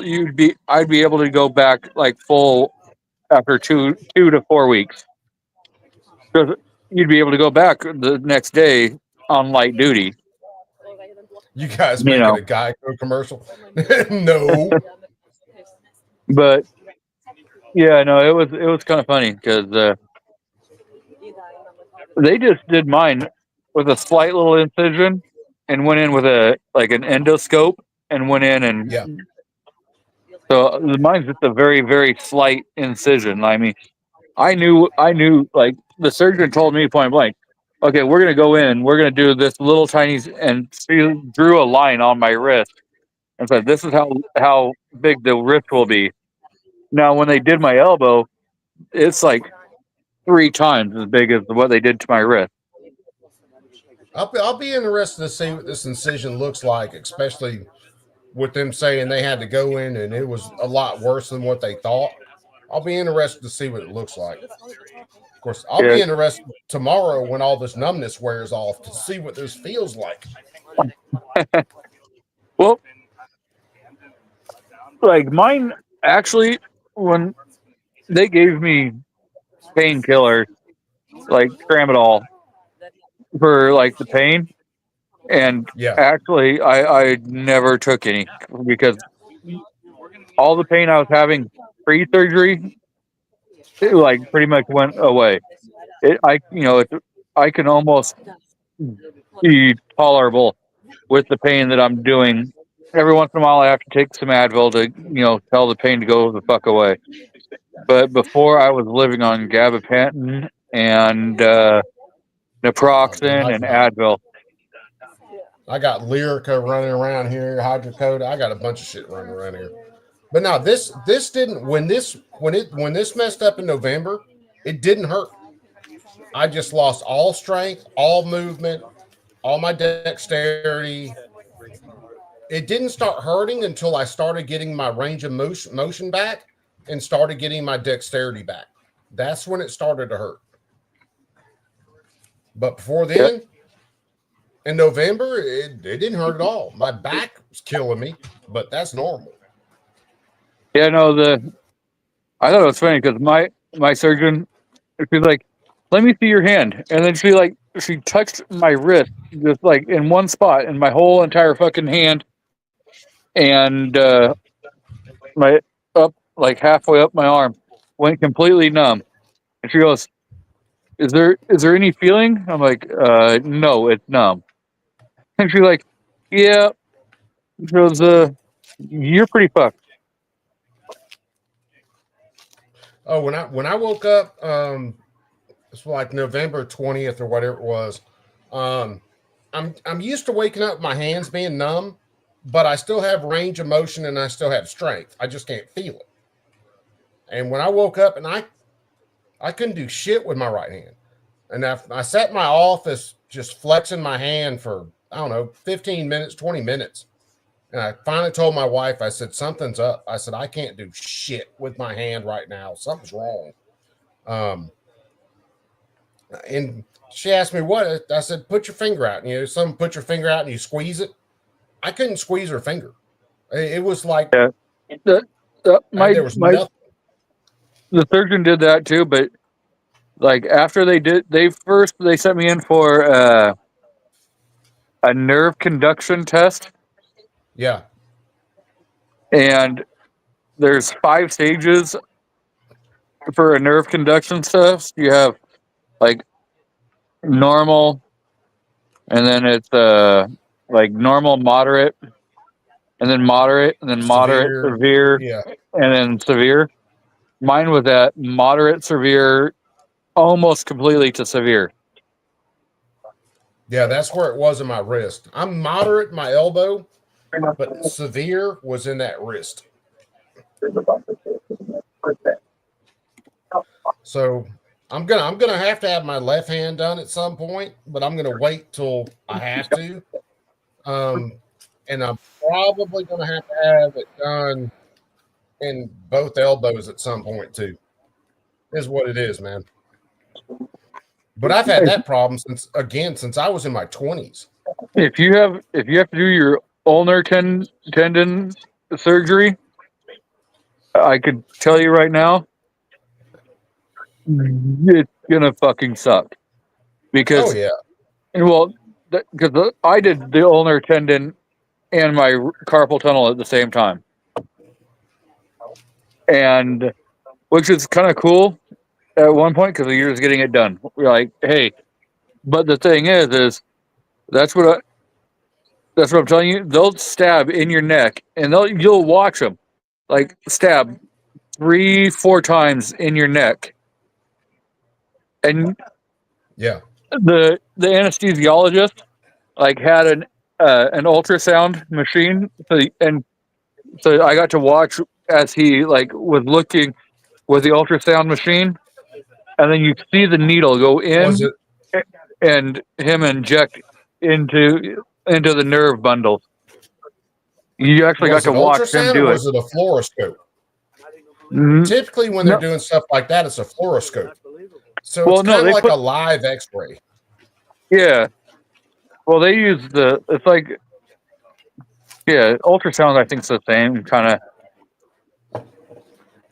But he ran, so you could like see what was going on, and you got to watch as he stuck like the needles in your neck and like numbed everything. Oh yeah, one of the doctors I went to, whenever they do my ablations on my back, and whenever they've done epidurals, the screen for the fluoroscope is where I can see it. So yeah, I've seen them stick probes all the way down into my back, all the way into the nerves, and it's cool as shit to watch. Yeah. But so for an ultrasound, they've got to have a probe touching your skin, right? Because it's got to be coupled to your skin to send the sound through, to receive the sound, to actually develop the picture. So with a fluoroscope, think about it like a live X-ray.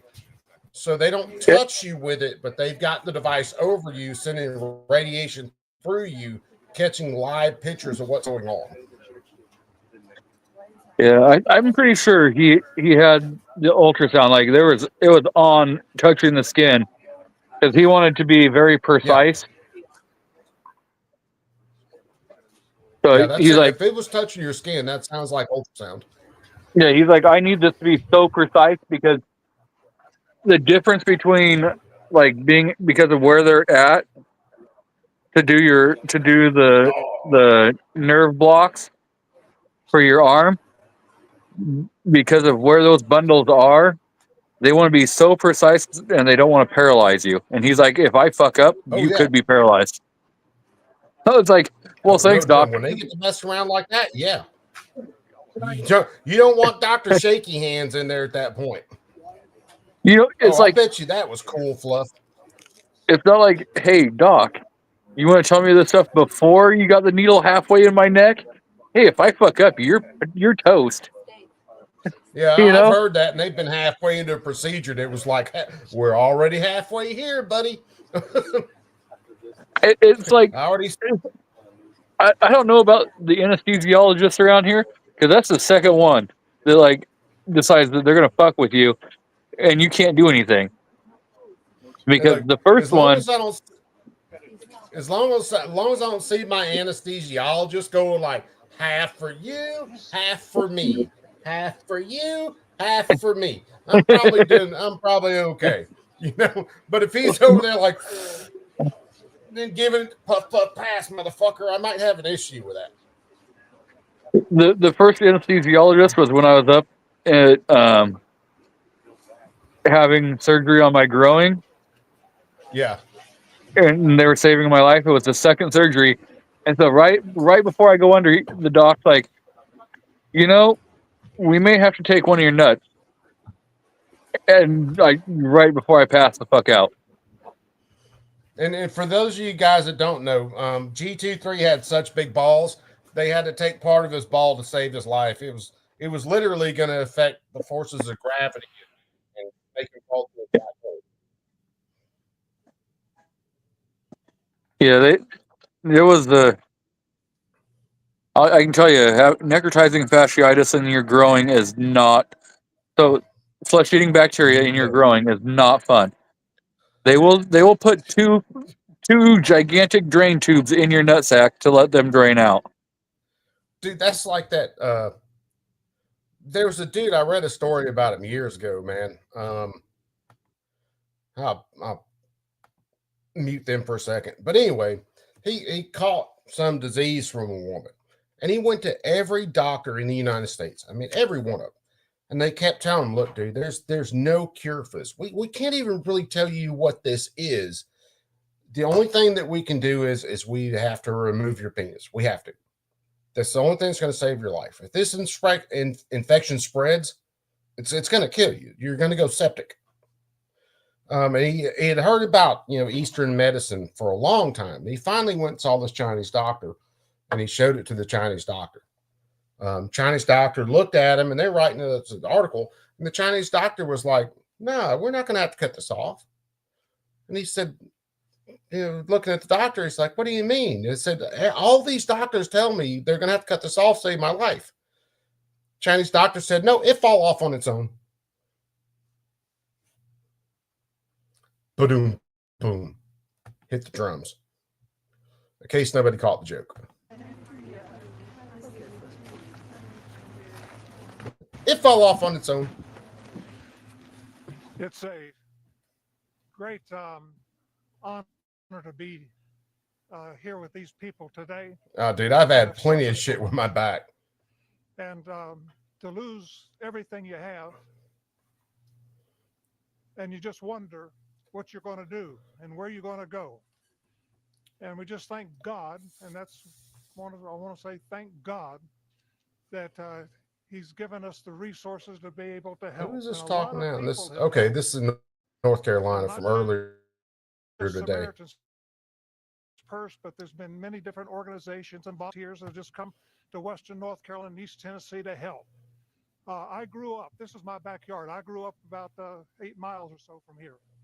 And a lot of, went to high school right down the road. Yeah, so Trump, in case you don't know, Trump hit North Carolina before he went to California today. But we've got a family today. We've got the West family. This is their house. So we're here today to show the president just a little bit of the damage and the problems that the people of Western North Carolina are facing. It will be interesting to see who owns a lot of land in North Carolina in the next 2 years. Thank you for coming again to see. Thank you, your son Don Jr. He came with us twice, and so they've taken a real. I think Graham is from Asheville. Yeah, I think he might be. A politician coming down here looking for votes. This is a man who wants to do something, who wants to see some changes, who wants to make life better for you. So thank you. And Melania, thank you so much for coming. It's an honor to have you here with us. So, Mr. President, please. Thank you very much. Thank you. All right, good man. He's done a great job, fantastic job. And we've come to North Carolina with a simple message for all the people of this region who are hit so hard by Hurricane Helene. And that message is very simple. You are not forgotten any longer. You were treated very badly by the previous administration. Shit, treated like dog shit by the last administration. The administration were going to California, Los Angeles. They got hit hard, as you know. A lot of that could have been prevented, I think, if they had water, which they had plenty of, but they didn't use it. But I'm going there. But and it was set up to Grew up 8 miles from Savannah. North Carolina. They said, well, what would you? I said, I have to stop there first. I'm stopping in North Carolina. So we made the stop, and I feel very good. You're represented by some great people, great congressmen are with us, and we're going to get involved with them. And Michael Whatley is here, who is the head of the Republican Party. He worked with Laura Trump to take us through to a tremendous victory. One of the, as the media says, one of the most consequential presidential elections ever. They say in 129 years, whatever that may mean. But whatever it is, it was a great election we had, and we won your state all 3 times. We won your state, and all 3 primaries we won your state. So we won it 6 times, I guess, Mr. Congressman. And it's a great place, and I wanted to come here. And before I went anywhere, frankly, in the campaign, I promised that I No, where were they not, Savannah?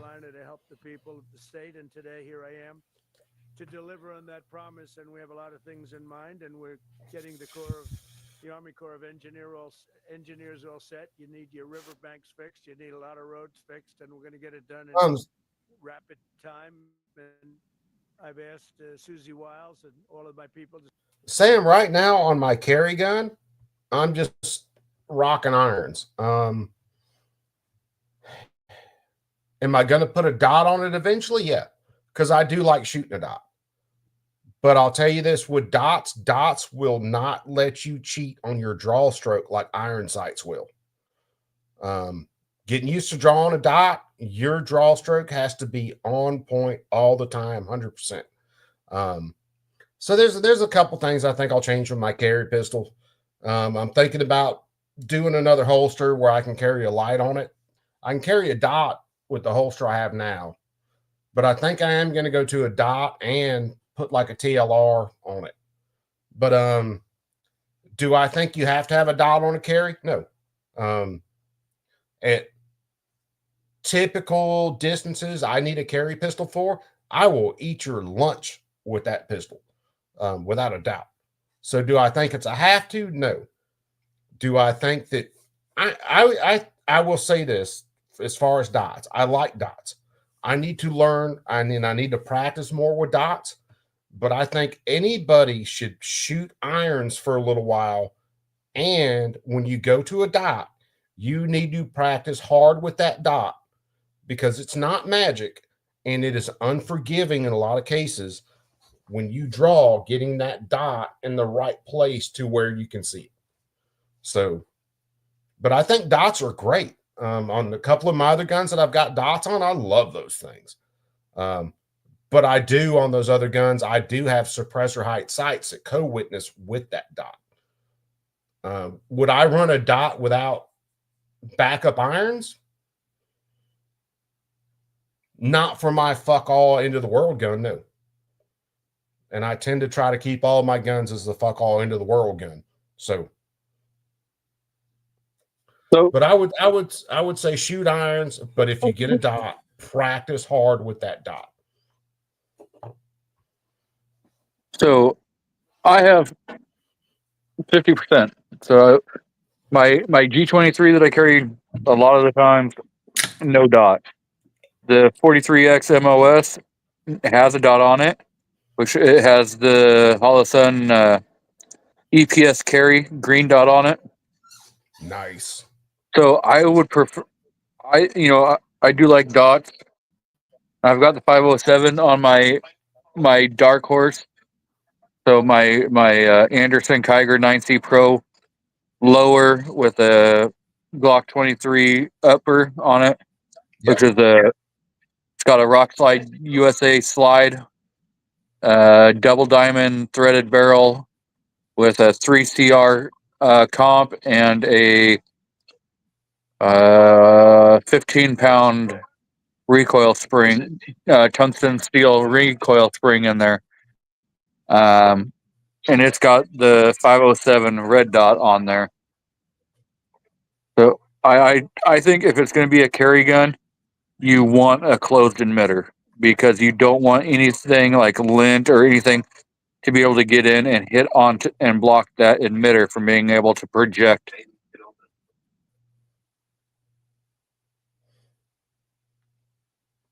Yeah, I would definitely say any kind of dot, you need to make sure that, like G said, that you're not getting lint in it and all that. But I'm either way. You know, irons or dots for carry, I love them. Either one, whether it's irons, whether it's dots.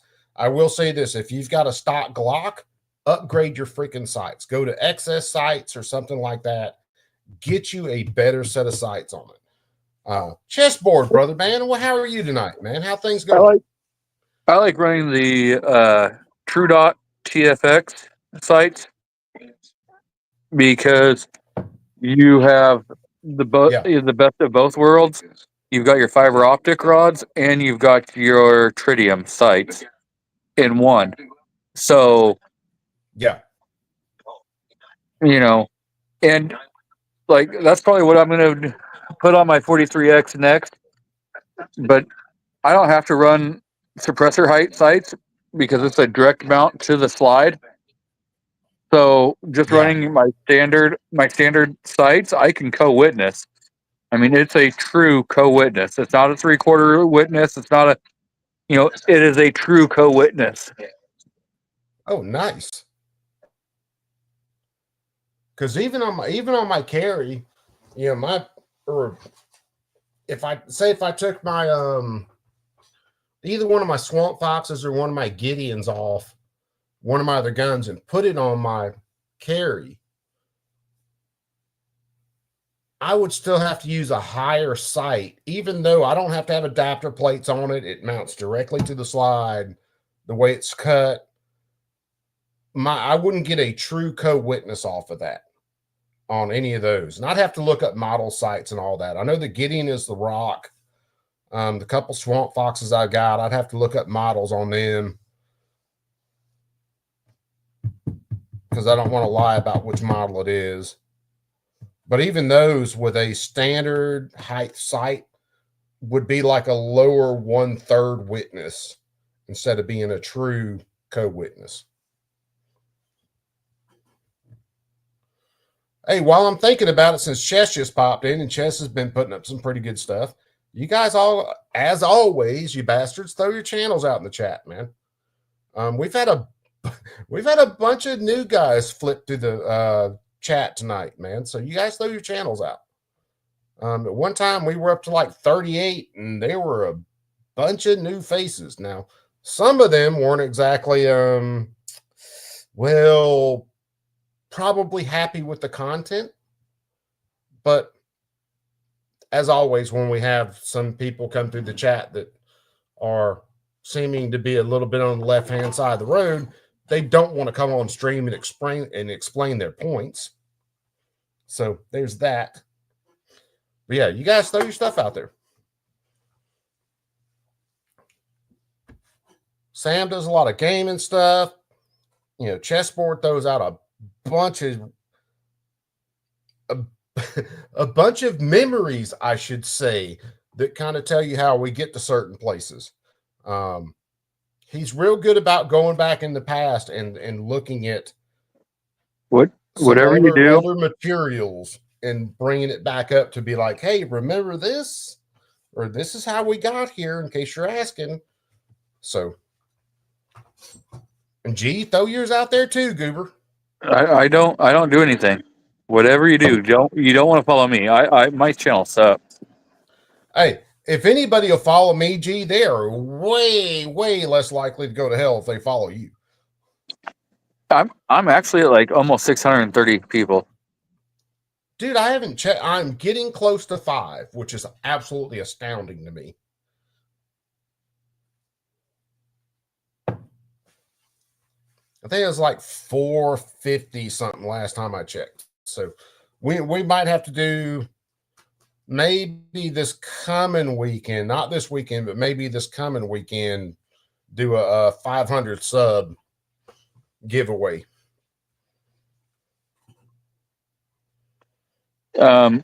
Yes, Dark has 2 dots on his PWEDC because he wants to feel it coming and going. What in the world are you talking about, Chess? A real man with balls this week?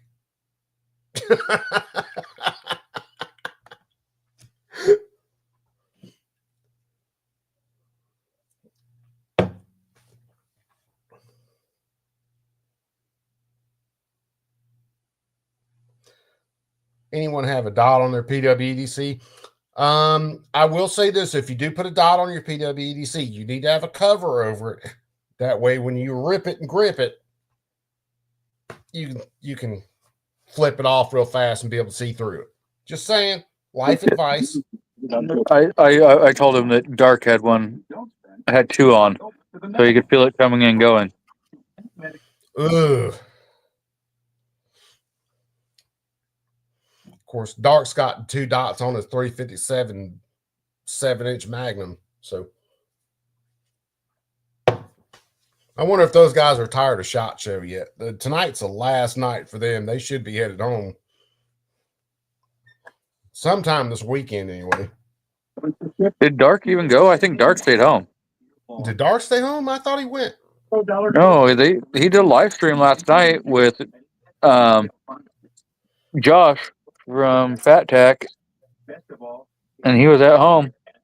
Oh, was he? Dude, I missed it last night. I racked out early last night because I had to get up earlier this morning to go get ready for surgery and everything. And yeah, I was out early last night. Are they streaming anything from SHOT Show? There's been some guys streaming some stuff from SHOT. I haven't seen a whole lot of people do restrictions all year long. Mud and Munitions did a whole lot of lives earlier in the week from SHOT. Well, he did pre. So the night before SHOT started, and then he did day 1. But I think he got struck, and so he hasn't done a live since then. Who, Mud got struck? I think so because like he hasn't. He said he was going to be doing like 2 a day, and he did his first one, and then like that's the last one. He may have got a community violation for people handling firearms in videos. Oh yeah, that's more than likely. I didn't even think about that.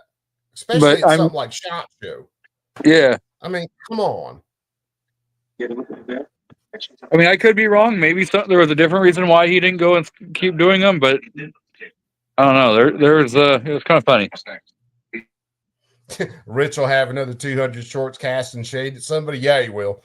If Dark wasn't there, you know Rich is going to be hitting him on it.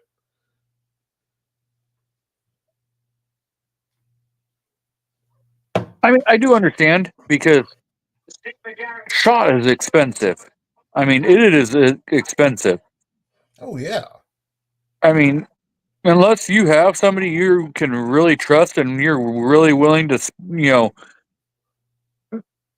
share expenses, you're probably looking all said and done, hotel expense, airfare, and everything. You're probably in the $3K market. I would say probably somewhere around there. Now, I haven't priced everything, but I think you're probably on point. Because, I mean, the most expensive part of that is going to be the hotels. Yeah, And, if you got the hookup with a casino and you got like comp room or something like that, that could knock some price off. But still, that's not gonna happen during SHOT. Yeah. Anytime you have like SEMA, SHOT Show, some of those bigger shows that they got, some of the industry shows that they've got going on, you ain't getting comped unless you're there in the casino gambling and you're winning or losing a hell of a lot of money. You better be a whale to get thinking you're getting a comped room during like SHOT Show. Yeah, it's one of these days.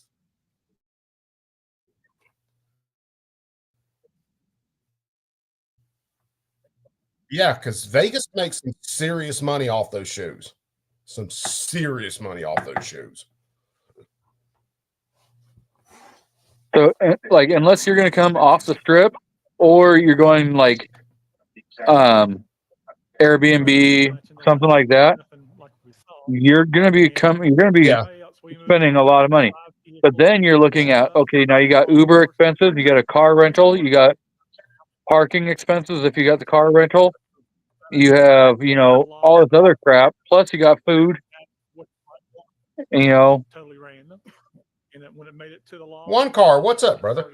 Yeah, the way to do it, probably the best would be to get a group of guys, and I know this is how some guys do it. Get a group of guys, do like an Airbnb, make sure you book it early as hell, the previous year, so you get the best price on it, and then work out of that, and probably rent a car, something cheap.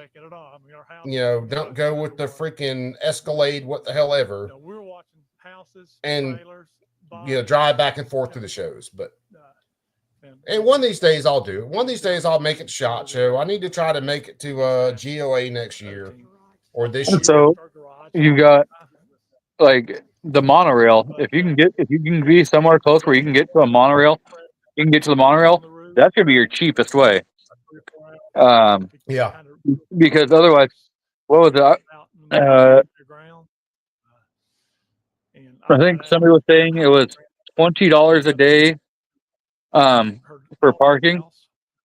When she saw that I didn't have her, she lost it. I was like, she's okay, she's alive. And we tried to make our way back in there and gather things best we could. But, found the body right away. There's about 8 bodies in our area that first 2 weeks located. And we were lucky we weren't one of them and blessed. But like other people, no insurance on flood insurance. So we had to depend on FEMA. They did what they could do. And of course, it's not enough. Yeah, that's crazy. But again, we're thankful to be alive, but it's a long haul. What are you doing now? Staying in a camper.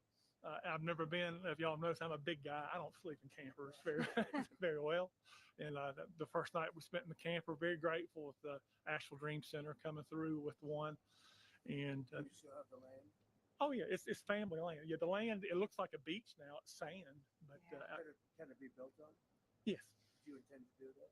yes. You want to build again? Yeah, Samaritan's Purse, we're working with them. We're working with people. It's 80 years, 4 generations. But the house is totally gone. No, the house is there. It's down to, they came in and mudded it, but everything in it was completely destroyed. But yeah, it's tough. I think we're at a point in Asheville where people's forgot about Asheville, and it's stagnant. Everything is stopped. Yeah. Thank you, sir. Appreciate that. Thanks, Jack. Thank you. Thank you. I'm Pastor Nick's, our church right down the road. We had only purchased in May, and it's a big church. We're a small congregation, and I had people say, "What are you going to do with this big building?" And I said, "Only God knows." And we had our dedication, and the storm came the next week. And the outpouring of people, my son brought the first load of supplies, and from there, I stayed there for about 3 months. Mexico do what they're told. They don't want tariffs on the sanctions. Because the need was so great. Fluffy, you'll be at goals this year? Dude, I'm hoping I can make it to something like goals this year. I got to see. I got a bunch of shit I got to get squared away. Still got to get some things paid off and paid down. Hope to make it a goal. Tennessee, Texas, Indiana. Daewoo coming to, yes. Was it Ian from Forgotten Weapons that showed that off one car? But I said, Lord, if you want us to do that. I've been catching some of his stuff from shop. He did some stuff from the Daewoo booth the other day. You know, that Daewoo looks slick, and some of their guns that, I've seen videos on that we've never really got in the U.S. If they do U.S. production and some of those guns come up, it'll be pretty freaking cool. Sanctuary was up to the platform of things, and in our halls and in our rooms, and we're just now beginning to get parachutes should be required on all further flights. I said, I'm going to be here through the winter and even on, if possible, because when you meet people that's been through just big enough last year, big but not overwhelming. Yeah, I don't want to get in there and it to be so overwhelming you can't even really talk to people. Which the only real big trade show I've ever been to was Fab Tech in Atlanta. I've been there a couple of years. A couple of years in the past. And that's a really cool trade show if you're into welding, metalworking, anything in welding related industry. That's a cool show to go to. So that's my only exposure to like real big trade shows. And that one is pretty damn massive. But making it to goals or something like that, goals. He's very good. And my daughter. I don't see me going to any like NRA deals. Tell you about that, but thank you, President. Not until they do something that we appreciate gives me in. I live out in the Fairview area. I got no love for the NRA. Near the Bat Cave, Lake Lure area, and our area was hit. It was hit really hard. I was home alone. Babe, that's you in there? My husband had stayed in town because we take care of a little lady that's 98 years old and she lives out in the woods by herself. And I said, just stay with her and make sure that she's okay. And I got up the next morning and my first thought was, I want to go see what our road and bridge looks like. So as I was making it down to the road and the bridge, there was no road and bridge. And so, here we are. We're like a little. Yeah, the NRA's got a long way to go before I try to do anything as far as. And then the fire department. Anything with them whatsoever. And said that they were evacuating. You got cheddar. My neighbor because a landslide was going to come. And they told me to get my stuff and get ready. And so while I was getting my stuff and getting ready, there was a knock at the door. So I thought it was the fireman. And I went to the door and there stood my 21-year-old son. His name's Nathan. And he had drove as far as he could to get to me. But he hiked 5 miles and it took him a really long time. And he got there and he said, Mom, grab a bag. We got to go. And I said, son, there's no way I can hike out of here. And he's like, no, he said, we got to go. So we started hiking out, and I seen one of my neighbors who she had no clothes on. Her skin was like chunked up. It was just, she was blue. She had been in the waters, and where she had went or I don't know, but it horrific is just all I can say. But then as me and my son hiked on out, we went through where this place, we call it Craig's U.S. Hill. Med There were like a VSS lot for of track. family members there Yes. that passed away, like 11 of them. And That VSS is going to there be were people out big everywhere mad looking money for their loved ones. in the There U.S. were because dead I bodies, want you know. one My son's like, too. Mom, you're going to see things you don't want to see. And Fucking integrally so, you know, I suppressed. got They're to doing all those in that, three. but They're doing theirs in I 300 stayed at blackout. church, and our But they my will husband and I, we eventually stayed have on the one zone in for a couple of months because we didn't have power or anything for about 2 months out there. And then oh God. we have went back. I've been fighting with FEMA And since I'll then. put this way, they Our will have one in community the is original divided caliber into 2 homes. coming We don't after have a road the bridge. 300. We're driving 9 through by our neighbor's 39. Yes, property. that's it. You know, It was I good. went I to was EMS, going to and I say it said, one look, day. my concern is if we have a fire or we have an emergency out here, you're not going to get to us. You can't get those big trucks up here. And I've called and called and called FEMA, and you know, I said this happened on September. We need some more firearms chambered in 9 by 25, Dylan. You know, we haven't had help. Dude, I've never messed with anything in 9 by 25. Laying the road and the bridge, and they send me a letter that tells me to basically I've fix it and send caught in my receipts, and one firearm that was 9 by 25, Dylan, the bridge itself's going to be but didn't really get to actually $300,000. shoot a whole lot because, well, the ammo is hard to find. Has to have the brought in. Oh, We're not yeah. rich community. We can't fix it ourselves. You know, it's just. And as Dude, far what as, was like, the freaking house video that I'm Kentucky self-funded. Ballistics I put can't get out money from FEMA last until I night or fix the road today? and bridge and What and was send in caliber of that freaking gun? my Um, proof that it sticks and everything. It's just it's been a nightmare. oh and I Jesus! truly Now I'm gonna do have to go believe find it that we have been forgotten. If it had not been for our because it's a fellow critter that I American had never citizens who heard stepped about. up to help us, Which not we're like not I'm an here today. authority on all the I have ammunition out I there, have but 5 neighbors around me who completely lost everything. You know, I have damage to my house, and I feel Was it the Tyrannosaurus? no, it wasn't a I'm embarrassed to 577 even say I T-Rex. need help because, you know, and sometimes This was a there's even people semi-auto. that survivors Is it like deal the with. 338 ARC? Be alive sometimes. No. This was a And it's just, 456 I wrote a letter to Winchester Congress, or 4. I don't understand what's It was going on. 4 something If we can't Winchester get them help, Magnum. then will you guys help us? Will you step up and be our fellow citizens? It was just Will you under a step 50 up cal and be our leader Magnum. and send us something. Help us get our community back. I could go on. It's just I don't know. It's just heartbreaking. Oh, 458 Winchester Magnum. Oh, yeah. Yeah. The 458s have been around for quite a while. Yeah, I've heard of 450. I'd never heard of a 458 Winchester Magnum. But this is Yeah. a semi-auto. I don't know. So they took a bolt gun cartridge and changed it a little bit so that they could turn it into a semi-auto. Yeah. Interesting. But yeah, no, the 458 Winchester Magnum has been around, or was that a Super Magnum? It has been around for quite a while. Dude, one car, if PSA sent me a 50 cal to test, to beta test, I would do that with bells on. In a hurry. I would blow it up in like 35 seconds. I wouldn't blow it up intentionally, but I'd run the shit out of it to test it. I would stand it back with a string, and I'd run like 5 straight slap rounds and see what happens. I have never seen anything like But I sure the hell would not be up there pulling the trigger every time. I'd be standing back.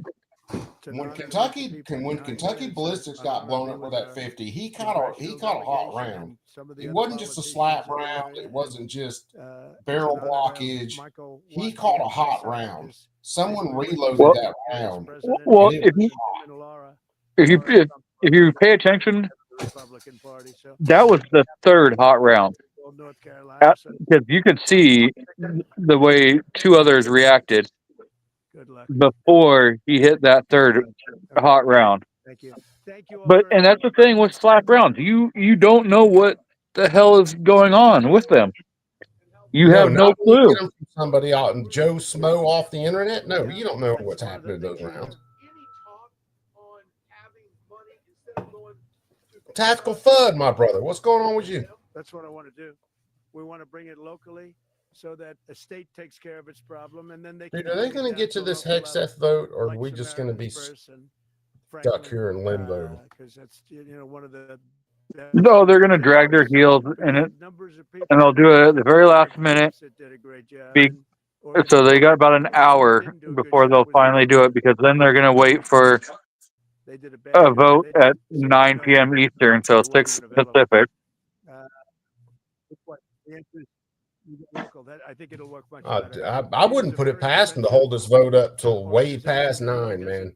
If they do that, I'm going to be out of there before they hold that. The only example, so it was up to me right now. It ended right now, and I just let the state take care of the problem. I mean, you can always have problems. Let the state. If it's Florida, it's No, they say Defense Secretary confirmation vote tonight, 9 p.m. Eastern, unless agreement reached. Yeah, I envision a very So important role. you're talking an hour before they're even going to take the vote. Guy, Michael Watt. Yeah. Very capable Well, I think guy. 9 o'clock was the 30-hour mark. Keeps them elected, right? Well, that's what I mean. That's what they're saying on screen. Defensive Secretary confirmation vote tonight, 9 p.m. Eastern, unless agreement reached. Woman, very powerful woman. And they're going to do a great job. I know there's supposed to be two Republicans, two female Republicans that are voting against it, unless they change their minds. So we'll see. Oh, I knew one. I didn't realize that they were doing a second one. Yeah, there's from what I heard, there were two female Republicans that weren't going to vote for him.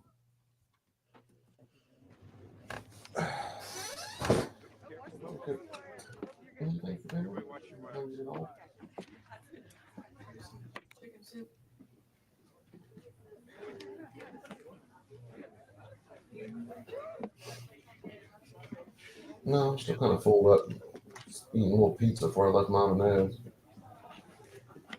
Not the only thing I really want right now again, but we'll do that tomorrow night. Yeah, we'll do it tomorrow night when you're feeling better.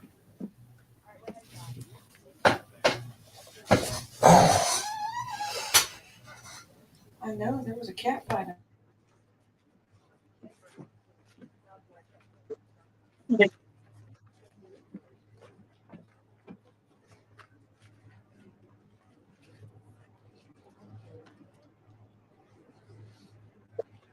Tell Mrs. Coop that I said hey.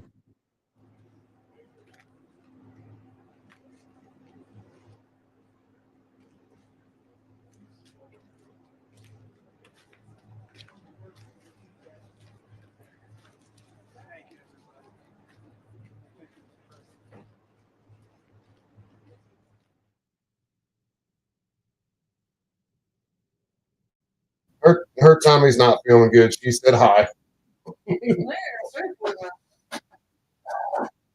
Where do you think you got it from? I'm pretty sure I had some from the wings on the side. Ain't no way. After I ate it, I felt like grown up.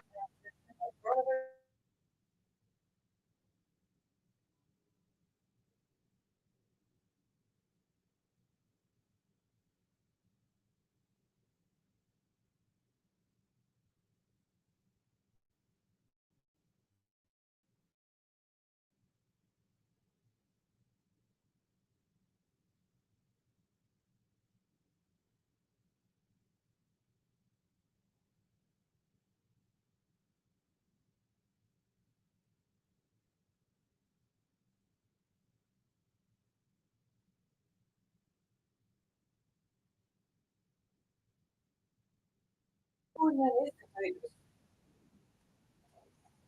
have been. I could have eaten something and passed off on you.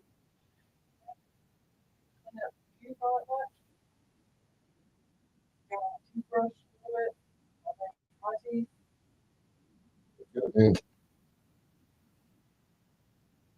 I knew I woke up 5 o'clock Sunday morning, got some water. Waiting for And Senator to then, come to the floor to speak. wow, President Trump's everywhere. cabinet picks. The vote to confirm Pete Hegseth to be the new U.S. Defense Secretary is now set for 9 p.m. Eastern.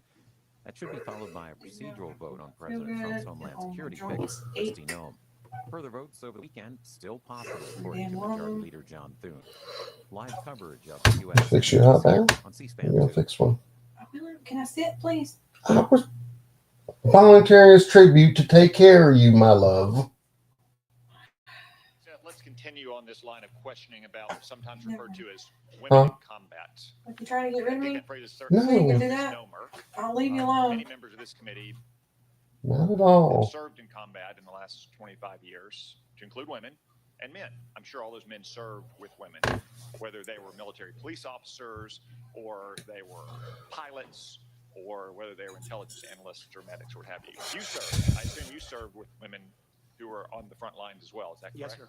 And were those women anything other than skilled, brave, and honorable in their service?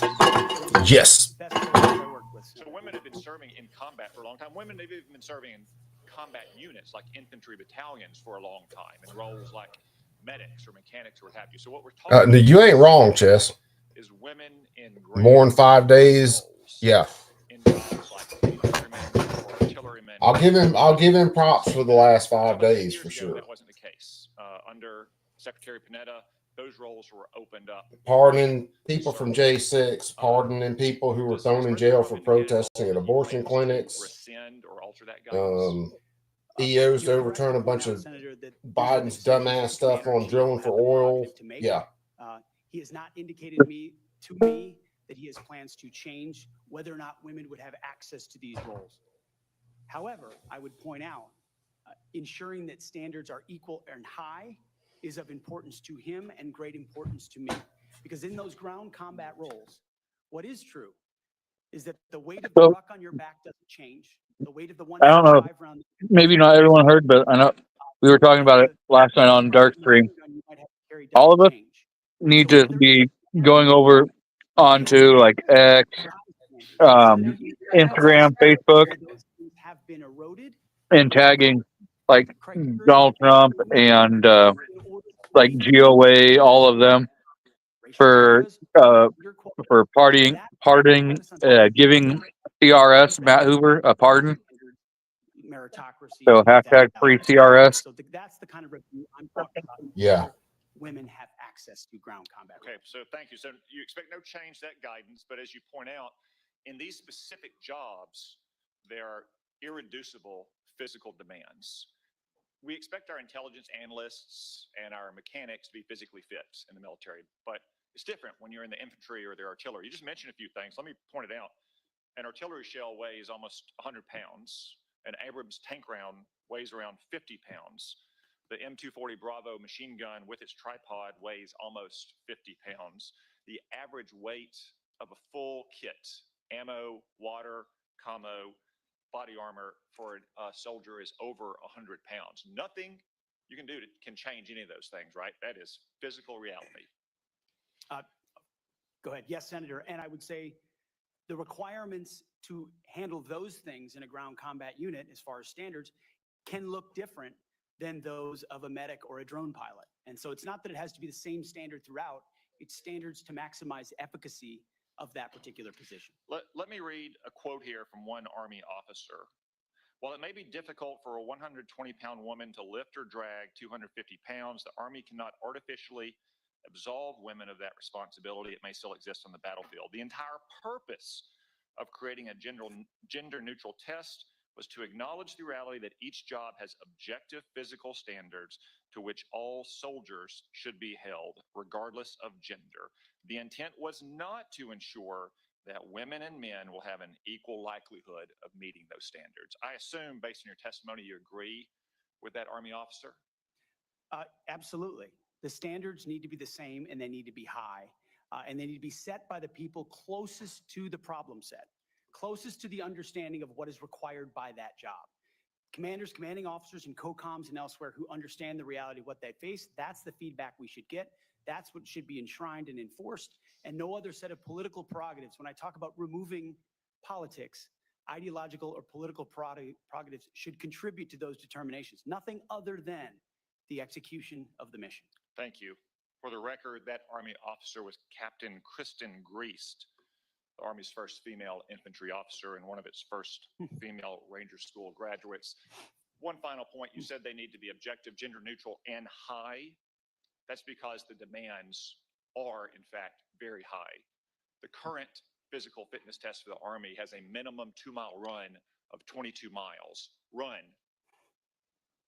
And I want the reporter to note that I'm putting run in air quotes, because 22 miles at 2 miles is not running. It may be jogging. It's probably walking fast. Let's move on. We've got a big 22 minutes. We've got a big audience here. Many of them seem to be patriotic supporters of you, Mr. Hegseth. Some of them seem to be liberal critics of you. I would note that it's only the liberal critics that have disrupted this hearing. As was my custom during the Biden administration, I want to give you a chance to respond to what they said about you. I think the first one accused you of being a Christian Zionist. I'm not really sure why that is a bad thing. I'm a Christian. I'm a Zionist. Zionism is that the Jewish people deserve a homeland in the ancient Holy Land where they've lived since the dawn of history. Do you consider yourself a Christian Zionist? Senator, I'm a Christian, and I robustly support the state of Israel and its existential defense, and the way America comes alongside them is a great ally. Thank you. Because another protester, and I think this one was the member of Code Pink, which, by the way, is a Chinese Communist front group these days, said that you support Israel's war in Gaza. I support Israel's existential war in Gaza. I assume, like me and President Trump, you support that war as well, don't you? Senator, I do. I support Israel destroying and killing every last member of Hamas. And the third protester said something about 20 years of genocide. I assume that's our wars in Iraq and Afghanistan. Do you think our troops are committing genocide in Iraq and Afghanistan? Senator, I do not. I think our troops, as you know, as so many in this committee know, did the best they could with what they had. We're not the outcomes. And tragically, the outcome we saw in Afghanistan under the Biden administration put a stain on that, but it doesn't put a stain on what those men and women did in uniform, as you know full well, Senator. Thank you, Mr. Hegseth. Thank you, Senator Cotton. At this point, I ask unanimous consent to offer to the record a letter submitted by Omar Abbasi, son of former City Council President of Samara, His tail poofed up. who worked with Mr. Hegseth. His tail poofed up? He did smack Cheddar though. Be Not hard, just Senator like a... Gillibrand. Mr. Chairman. A pat on the top of the head. Yeah. Thank you for your And service. she just kind of like, And I or want to Cheddar thank you just for your like, willingness to no, serve in it's this okay. capacity. Thank you, Senator.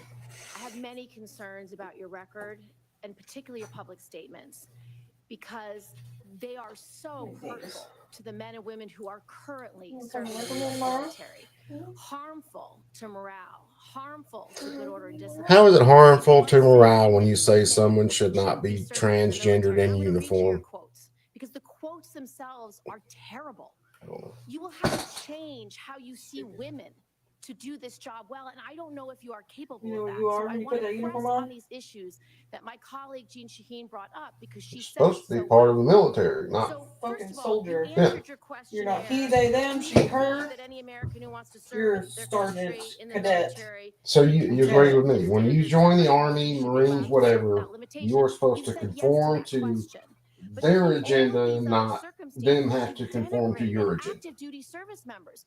As soon as you put that uniform on, you're whatever they want you to be. Of women who are currently in the infantry. Yeah, what you do at home is what you do at home. I don't care. As soon as you take that freak or put that uniform on, you're not he, they, them.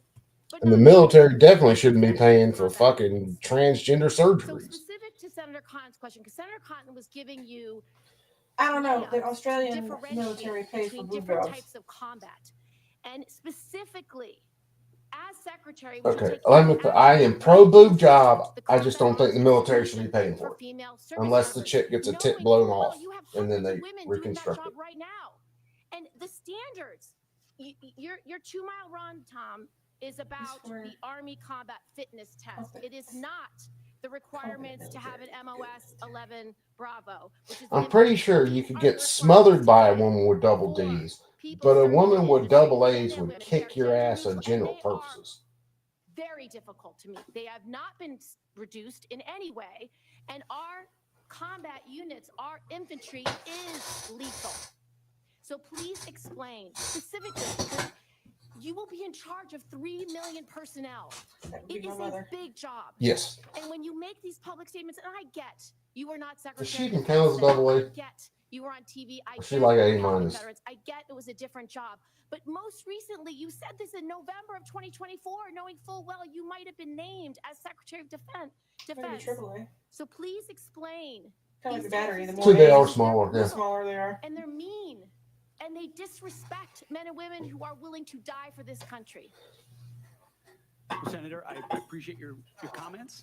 I would point out I've never disparaged women's service. She ain't got nothing to get in her way. I respect every single female service member. See, that's where I don't know where I came from, because my mom got no boobs, my dad's got no butt, but I have boobs and butt. Senator, recently and in the past, and from Grandparents. experience, have been instances where I've seen You bet my standards nana. lowered, and you mentioned 11 Alpha, 11 Bravo. Yeah, but I can't picture Nana's boobs.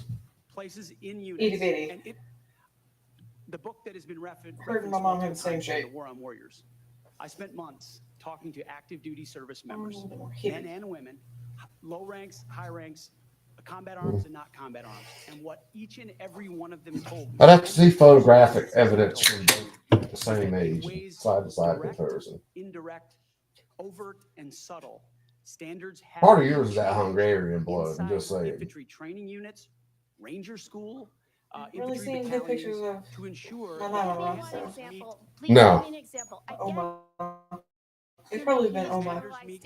Yeah, Oma. to have a certain number of Because female Nakova, infantry that's officers Hungarian. enlisted. She was German, so it'd That be Oma. disparages those Yeah. women Commanders do not have to be quotas for the infantry. Commanders do not have to have a quota for women in the infantry. That does not exist. It does not exist. And your statements are creating the impression that these exist, because they do not. There are not quotas. Dickhead, We want the most lethal force. But I'm Which telling dickhead? you, having been here for that 15 foreign. years, Did I listening ever to show you pictures? testimony about Yes, I men did. and women in combat and the type of operations that Which were one? You showed me a lot of pictures of. Afghanistan and in Iraq.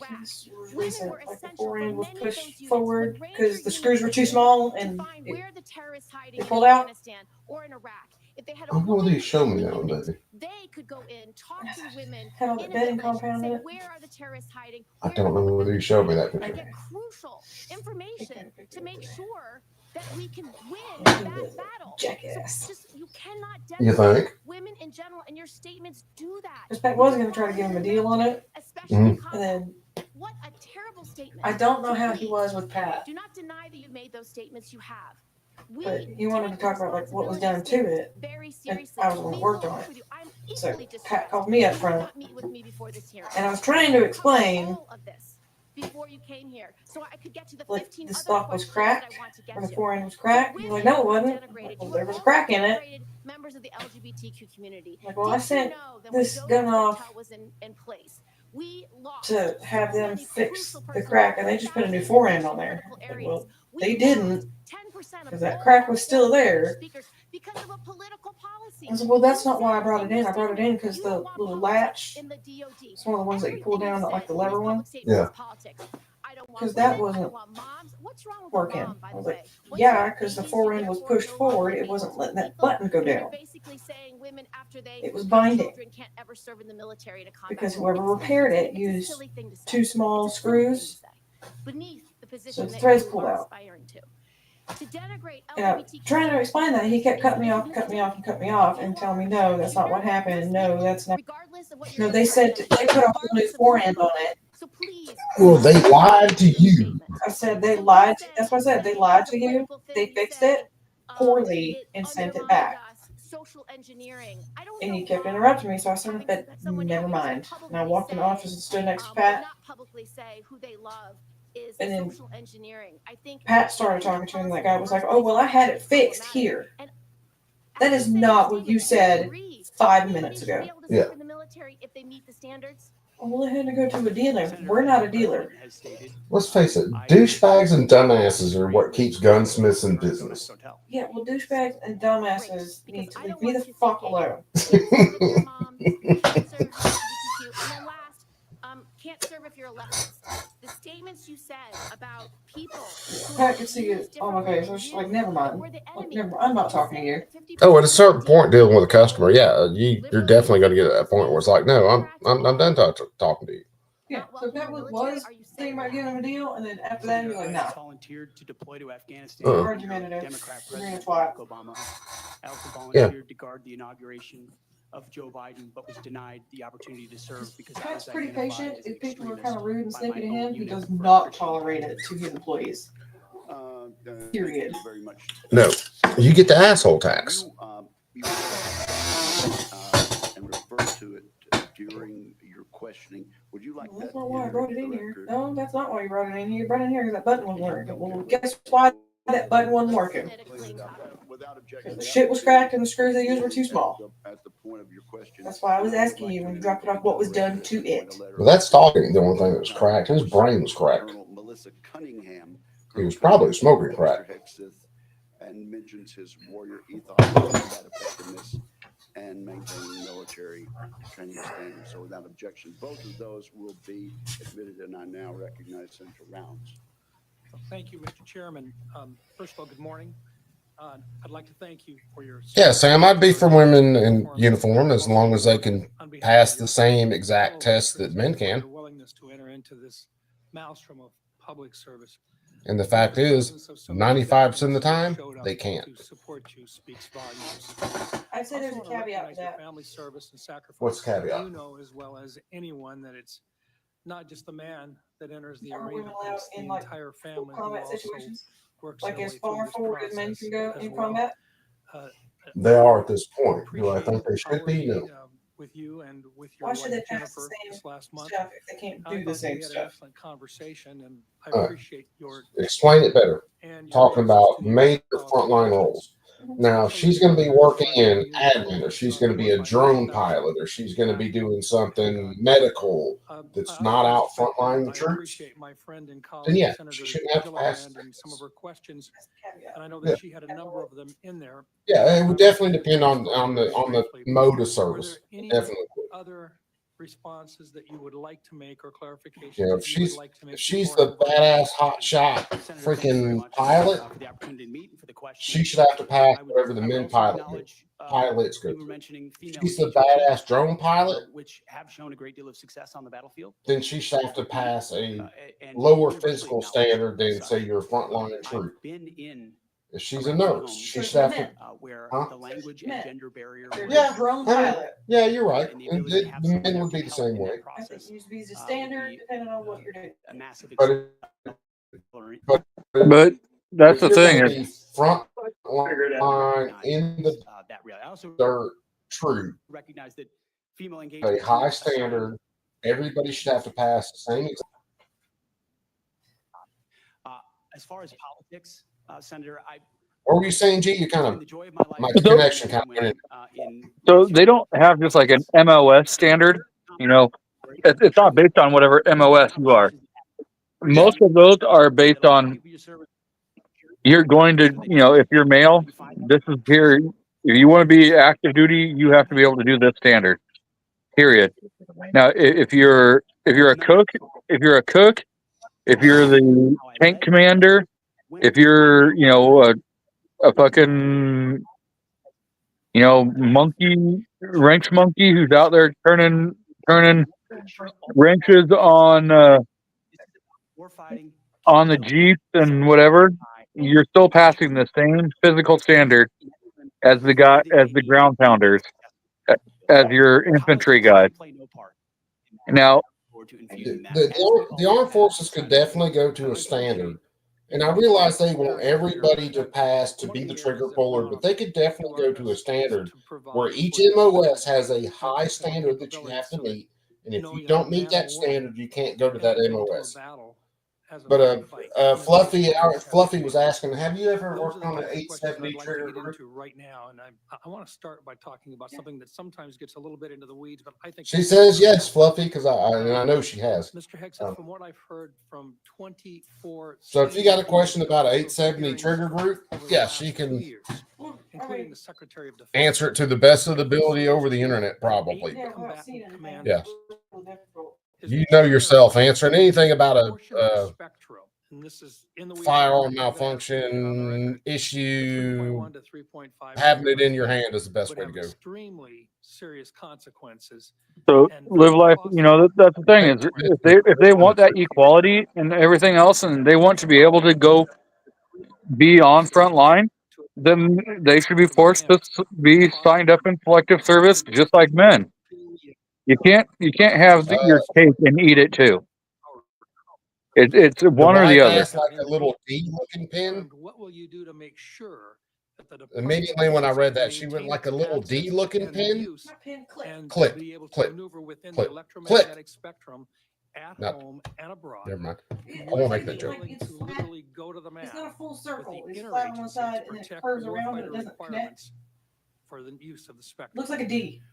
Well, Senator, She thank you described very it as much. looking like a D. It looks like a D. Part will If be that's to go the to one the I'm thinking mat about. when necessary for things I believe are an What did it extra say there?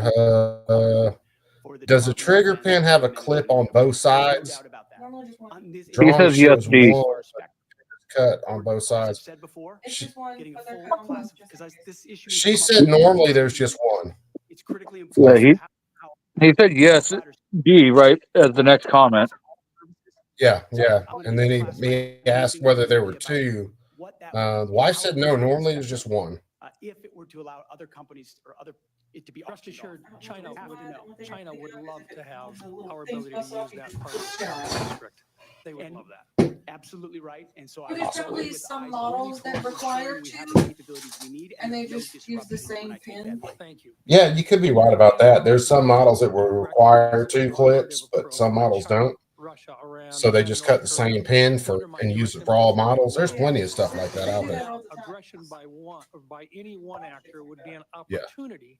There's tons of shit where one part will fit in multiple assemblies, but is actually affixed differently in different assemblies. We want to make sure they have every advantage that the United States can give them, and that requires resources and reforms.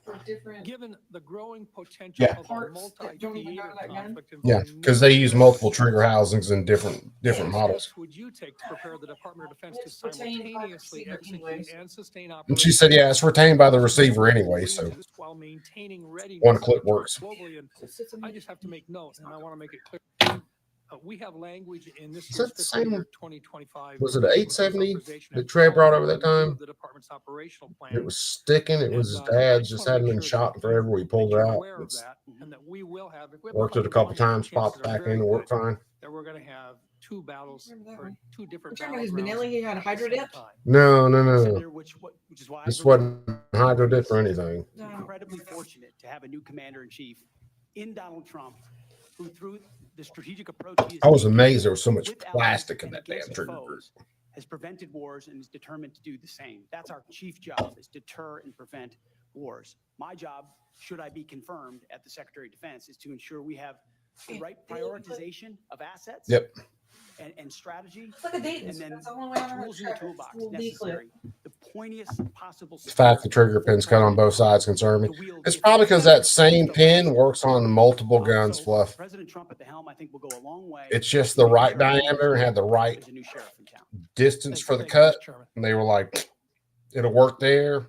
And thank you very much, Senator Blumenthal. Some of them will have like the little Thanks, Mr. D Chairman. clip on one side. Fluffy said thanks. She said, Pardon me, Mr. Chairman. Yeah, thumbs up. Some of them will have like a D clip on one side. Spring that goes to something else. I'm going to support. yeah. So there's 50,000 things. Yeah, there's multiple reasons why that could be done. I don't think the 870's got that little spring I'm thinking out. Refer generally to some of the things that I spoke about. Something else. Problems at the Department of Defense. Do you wear your bibs all day? Was was in my office for these personal interviews that all nominees I was rocking the leggings all day. Rocking the leggings all day. Before the Senate.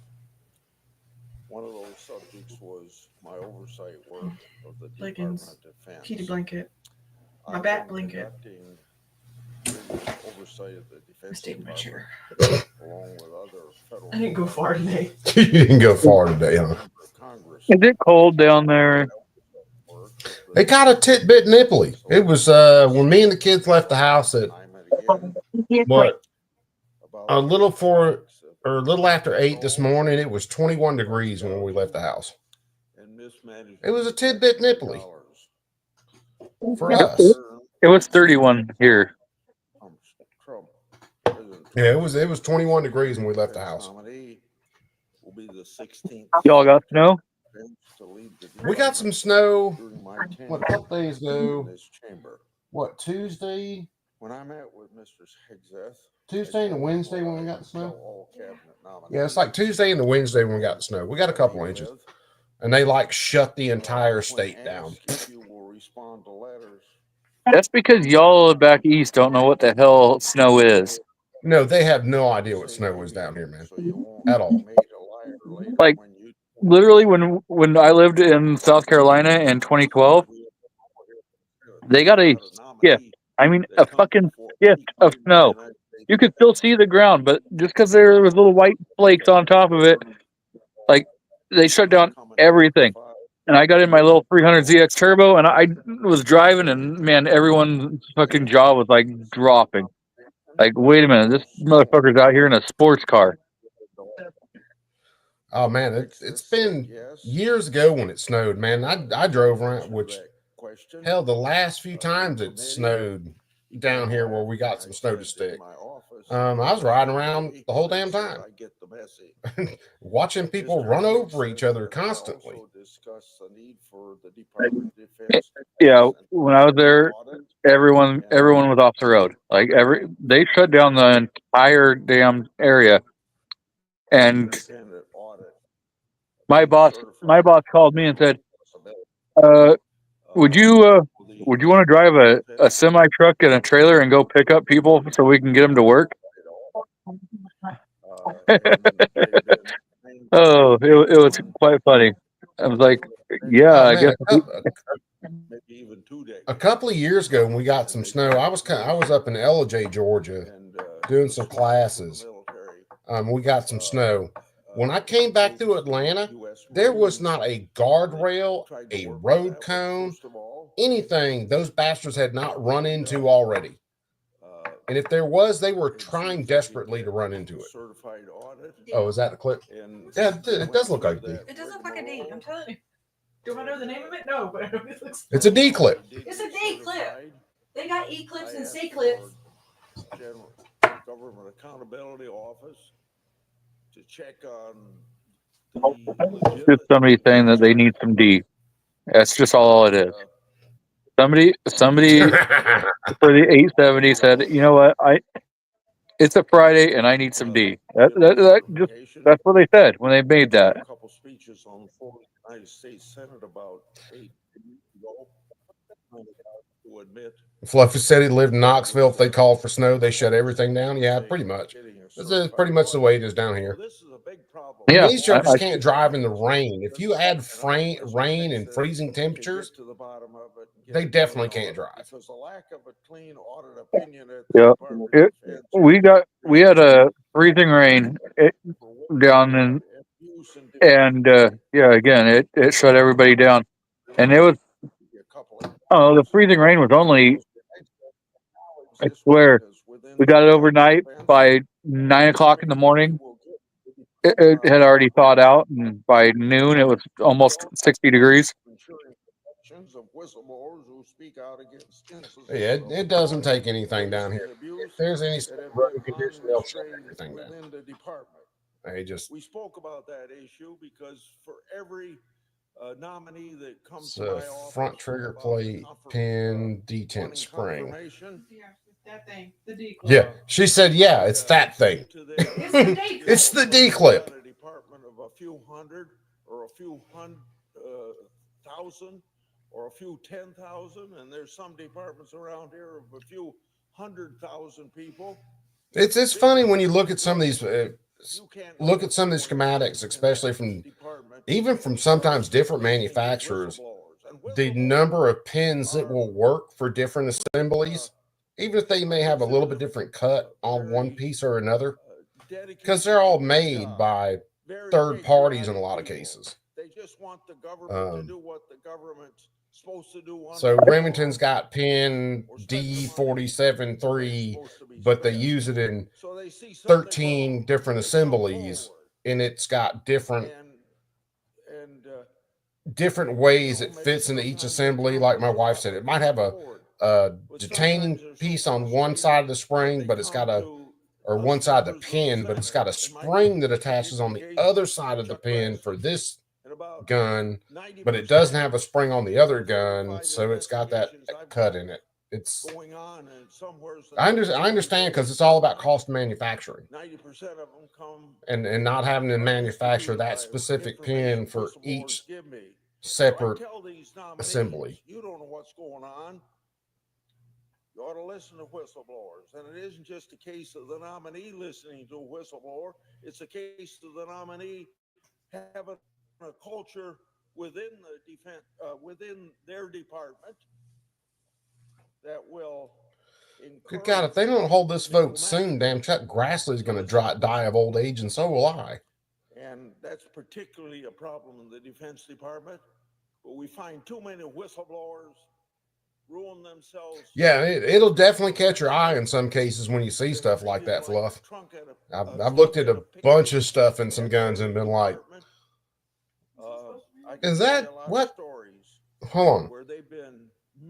It was functioning fine when I pulled it apart. I took pictures of it when I pulled it apart.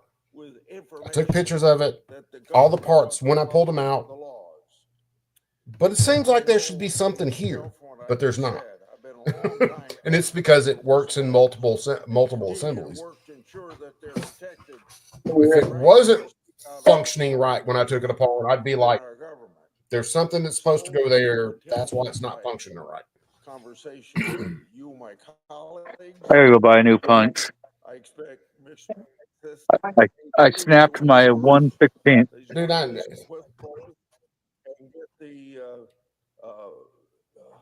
Dude, I have got to get a couple of new sets of punches. I need to get on DLD hardware and order me a couple more sets of those slab side punches. Those things are freaking outstanding. Thank anybody who serves in the military. Well, I have a Lyman deluxe hammer and punch set. Yeah. And I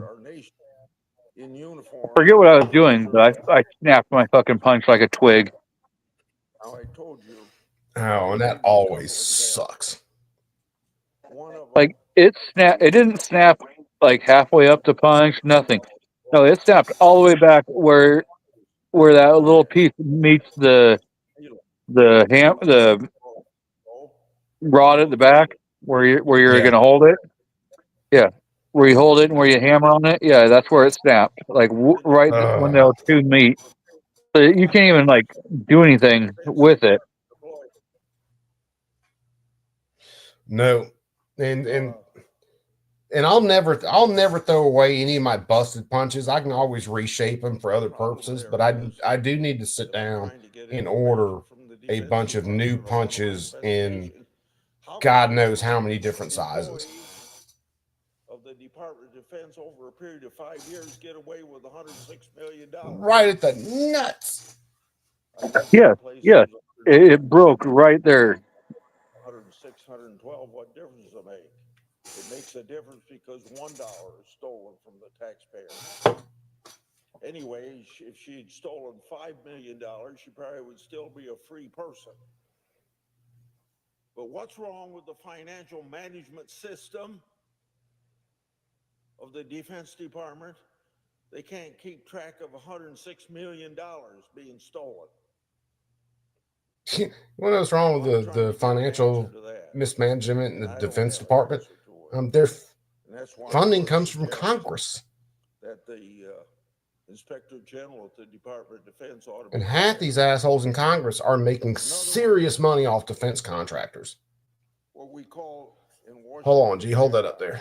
A program that the Let me Defense Department wanted to establish called the Joint Enterprise Defense Initiative. There it is. Yep. There were people in the Defense Department broke right off at the shoulder. that had a conflict of interest. That was clean. I mean, that's straight snapped clean. And they get any broke punches, you can typically grind them down. You can use them for a bunch of other purposes, but it sucks when you bend them and break them.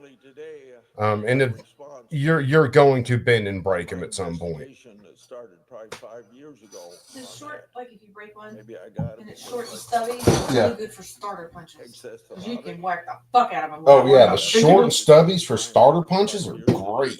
They could finally give me an answer. Yeah, but there is nothing left. I mean, I'd have to like just grind that down and turn it into like my own little punch, because the black rod that would normally come out of there is just toast. It's snapped clean.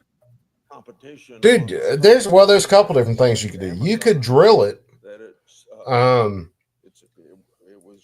You could drill it and almost tap it and set screw it, where you could use a couple of different size rods in it, or you could just drill it to a size of a roll pin and use that for a starter punch for a roll pin. It's all sorts of stuff you can do with it, but it always sucks when you break them. It always does, and you're always going to break them. I'll probably just chuck it and buy another one. Yeah. Honestly, that's probably what I'm going to do. Just chuck it and buy another one. It's the only good thing about punches is they typically are not that expensive. Call the roll. Ms. Osser Brooks.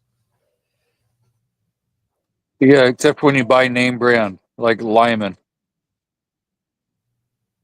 Yeah, some of that stuff. If you start slapping Lyman on it and some other names, yeah, you can get a little pricey on some punches. Wait till you get a Dylan. You get a Dylan fucking punch. Which, if the punch will last and if it's strong, I don't mind spending some money for it.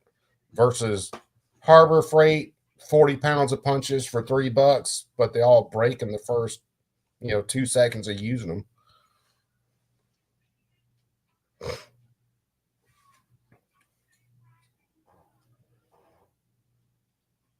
And I have had situations, man, where I've had to cut some punches to do some stuff, grind some punches to make them work for what I wanted them to. I mean, I've modified some tools to get them to do what I needed. Was but denied the opportunity. I definitely have a bunch of punches I got to replace. Combat. I've modded a bunch of my like regular tools, like wrenches and sockets and crap like that, to get them to do what I needed to do, but I kind of left my punches alone. I'll emphasize they should be very, very high Yeah. standards. They must physically be able to achieve. But I will mod any tool that I need to mod to get it to do what I need it to do.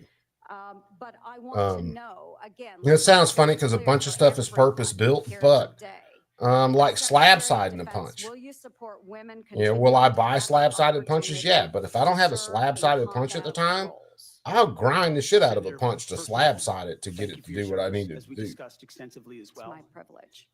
And my answer is yes, exactly the way that you caveated it.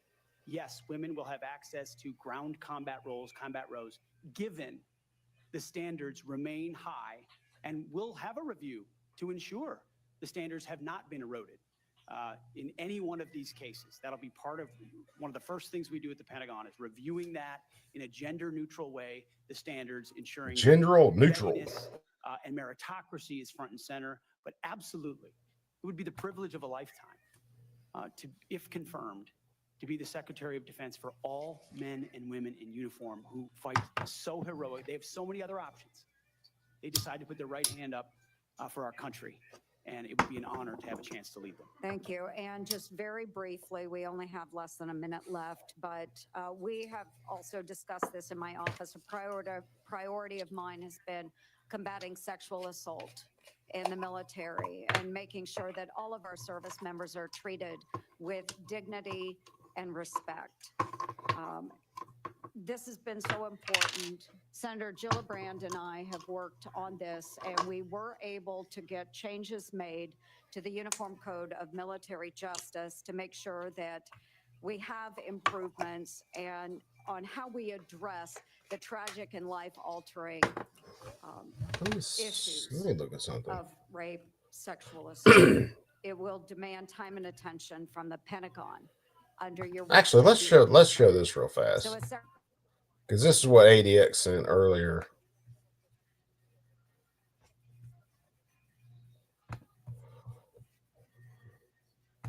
Let me mute that for a second.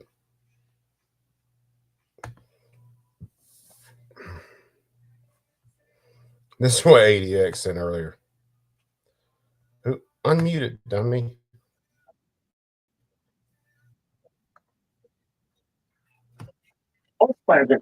Did you share the audio on this? Because I'm not hearing anything.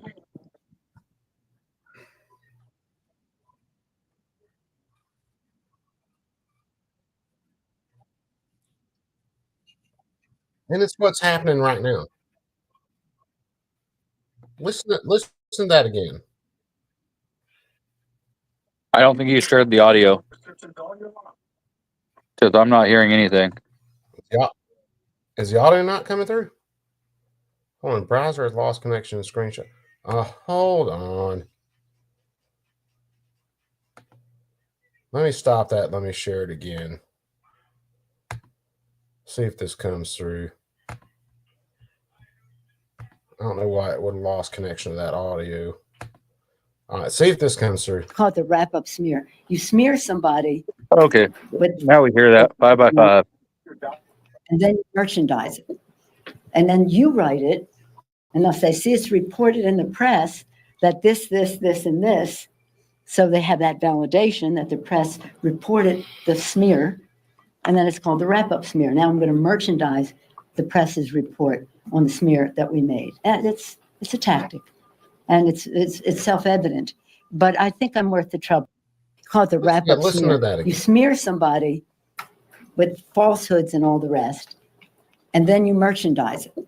Because she's admitting the whole game right here. And if they see it's reported in the press that this, and this, so they have that validation that the press reported the smear, and then it's called the wrap-up smear. Now I'm going to merchandise the press's report on the smear that we made. And it's a tactic, and it's self-evident. But I think I'm worth the trouble, quite frankly.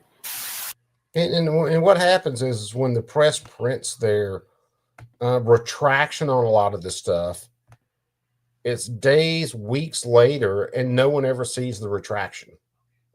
That's because they ran the story on page 1 on the front page, but the retraction is on page 38 in the very fine print. That you entered into Absolutely. an NDA. They know how to play this game. A person who accused you of raping her a sum of money to make sure that she did not file a complaint. Moving on. As secretary, you will be in charge of maintaining good order and discipline by enforcing the Uniform Code of Military Justice, UCMJ. In addition to the sexual assault allegations, and by the way, the answer to my second question should have been yes.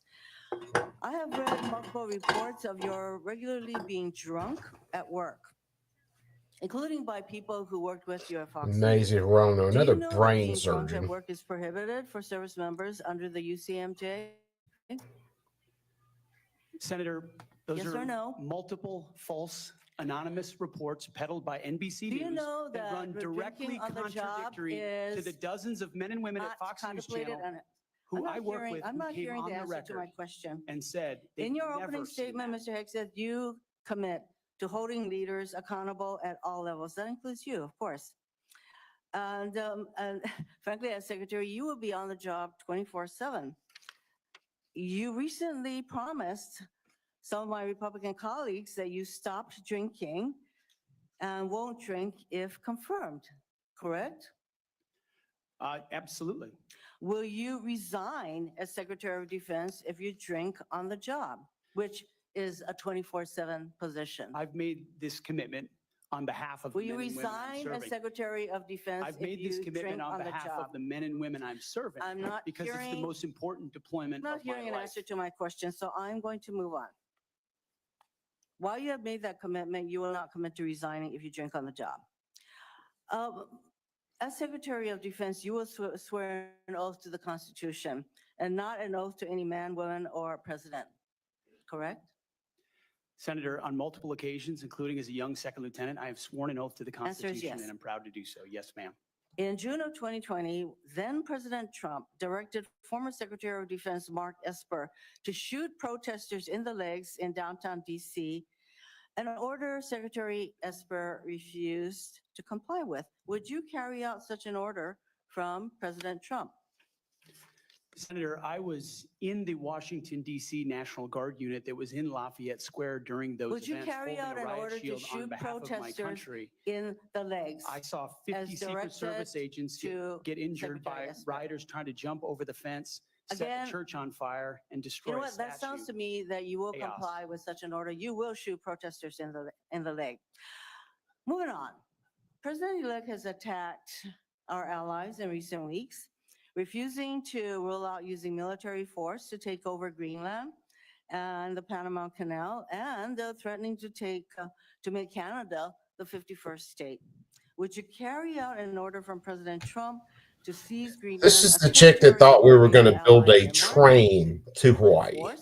Or would you comply with an order to take over Well, the that's Panama because she was Canal? hoping she was going to be Senator, I will getting emphasize trained that all the way to President Hawaii. Trump received $77 million Oh, is that what it was? We're not talking about the election. Yeah, I she, should have seen that. Would she you thought somebody use was pulling a train on her to Hawaii. to take over Greenland? Yeah, well, or ain't nobody railing this an shit. I can ally, assure you of that. of Denmark? Senator, one of the things that President Trump is so good at is never strategically tipping his hand.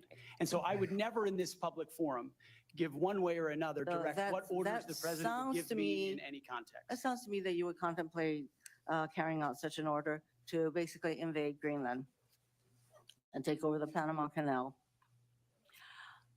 Current DoD policy allows service Maisie members wishes and someone would eligible invade and dependents take over her to canal. be reimbursed for travel And that associated ain't with happening. non-covered reproductive health care, including abortions. Will you maintain this common sense policy? Senator, I've always been personally pro-life. I know President Trump has as well, and we will review all policies, but our standard is whatever the president wants on this particular Okay, issue. so, With my advice, I will take a If the look at. president but tells you that this I don't common believe sense the federal- policy will not be maintained, you will not enable our service members to seek reproductive care. So it I sounds don't like to believe the me. federal government I'm not should be hearing funding answers to my questions, travel for Mr. abortion. Chairman. I just want to note that the other area that of serious concern to me is President Trump saying that he wants to use the military to help with mass deportations, which will cost billions of dollars. And what that will do to readiness is very, very concerning. Mr. Hegseth, I have noticed a disturbing pattern. You previously have made a series of inflammatory statements about women in So combat. I heard this morning that there were Marines from Camp Pendleton getting deployed to the border this morning. Since your nominations, however, Well, that'd be like them stepping out their front Kind of on door. the fence about it. on TV, But interviews, and most what you're recently not in your opening what you're not statement. realizing is Camp Pendleton is pretty much on the border. So that'd be them like stepping out their front door. Yeah, Actions and decisions pretty that will much. have real impact on So national security I mean, and our service members' lives. There are That's a and Walmart trip for me. personnel in the Department yeah, of Defense. you Actually, that's know, further. That's closer than a Walmart trip for me. literally, I think they're 3 miles from the border. Senator, thank you. That wasn't a question, Mr. Hegseth. Thank you, Senator Rono, Senator Sullivan. Thank you, Mr. Chairman So, and Mr. Hegseth. and Congratulations on your nomination, and thank you and your family and the fact is we've declared an invading force. So therefore, if we're going to say that we have an invading force coming into the United States, then we need to make sure that we're actually using troops to actually stop that invading force. And when Mexico's saying that they're not going to do anything about it, if we put our troops up there, then, they got to realize either you're allowing an invading force, and so you're going to be complicit to that, and you're declaring war on the United States, or you're going to shut it down, and you're going to be like, no, you're not getting us trapped in a war. I am just always really iffy about any kind of active duty troops being deployed in any way on American soil. That's always something I am going to be really, really. I will say we are on the front lines with this new era of authoritarian aggression. You do realize that maybe fearful. Fearful may not be the exact word, but they get deployed in America a lot without a lot of people really thinking about it. Because a lot of times they'll be deployed right along National Guard troops. President Trump put out an extensive statement on which include the home statement. Oh, no doubt, brother. And that's always the sketchy thing for me. Especially as Russia and China American troops, active duty especially, or even Guard being activated to be deployed on American soil. The level of abuse that could lead to doesn't leave me with the warm and fuzzies.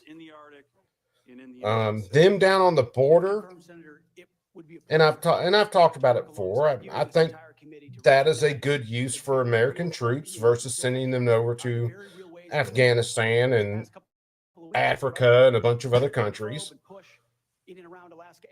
But troops active, armed, and ready to rock and roll on American soil is always going to be sketchy to me. Things are going to get interesting. Warsaw, we've been saying that for the past 8 months. Especially considering Trump signed the executive order declaring cartels terrorist organizations. That's going to get sketchy as fuck. Or lethality, and want to get and I mean sketchy. Nobody wants an extremist or racist in our military, but one of the most disgraceful and shameful things I've seen over the past 4 years as a senator on this committee and as a Marine Corps Reserve officer was on day one, the Biden administration played up a false and insulting narrative that our military was chock full of racist and violent. Remember the whole smear campaign Nancy was just talking about? In this committee, when Biden's Undersecretary of Policy, Colin Powell, the number 3 guy at the Pentagon, testified that one of his top goals of the military, he had no Warsaw, it definitely has a chance to be very close to Sicario 1 and 2. No, in our troop, we already have SF guys running down in South America, running cross-border ops. That shit's already going on. Uh-oh, here we go. Let's see what they do. Thank you, Mr. President. Well, yeah. I rise to urge my colleagues to carefully consider their vote on the nomination of Mr. Pete Hegseth for Secretary of Defense. This is live. The Senate is now in the process of voting on many members of President Trump's new cabinet who will determine policies that will affect the lives of every American. However, I would argue that the position of the Secretary of Defense is unique. It requires the highest quality of leadership, the ability to make on-the-spot life or death decisions, excellent diplomatic skills, and character beyond reproach. There is no question that President Trump has a right to select his cabinet, but his defense secretary should be someone who is capable, without question, to meet the demands of the job and the expectations of those he will lead. They should have the knowledge and experience to manage one of the most complex organizations in the world. He's just retreading the speech he already gave. They do not know and assemble a team who will help them carry on. In his hearing before the Senate Armed Services Committee last week, and in his writings and comments, Mr. Hegseth has not proven that he is qualified to be Secretary of Defense. He has been questioned about allegations of significant personal misconduct, including alcohol abuse, infidelity, sexual harassment and abuse, and toxic work environments. He refused to really address or take ownership of these allegations. As a result, he leaves himself open to having his personal history subject to exploitation by adversaries. Oh, I think my phone is cracked. The leader of the most powerful military. If confirmed, Mr. Hegseth would be giving orders to men and women of every race, religion, and sexual orientation. What's that? His orders may result in these men and women risking and perhaps losing their lives. These men and women must trust that the Secretary of God, it sucks when your damn hands don't want to work. And supports them. Instead, Mr. Hegseth has disparaged military personnel with aggressive and sexist comments. He has derided diversity of ranks, and he has openly opposed women in combat roles. How can we expect our military to overcome recruiting challenges, maintain retention, and remain the most ready and lethal fighting force in the world if they do not have respect for their leader? Who would want to follow the orders of someone who belittles them? For better or worse, the industry and workforce that supports the Pentagon is enormous, complicated, and is a huge factor in our nation's economy as well as national security.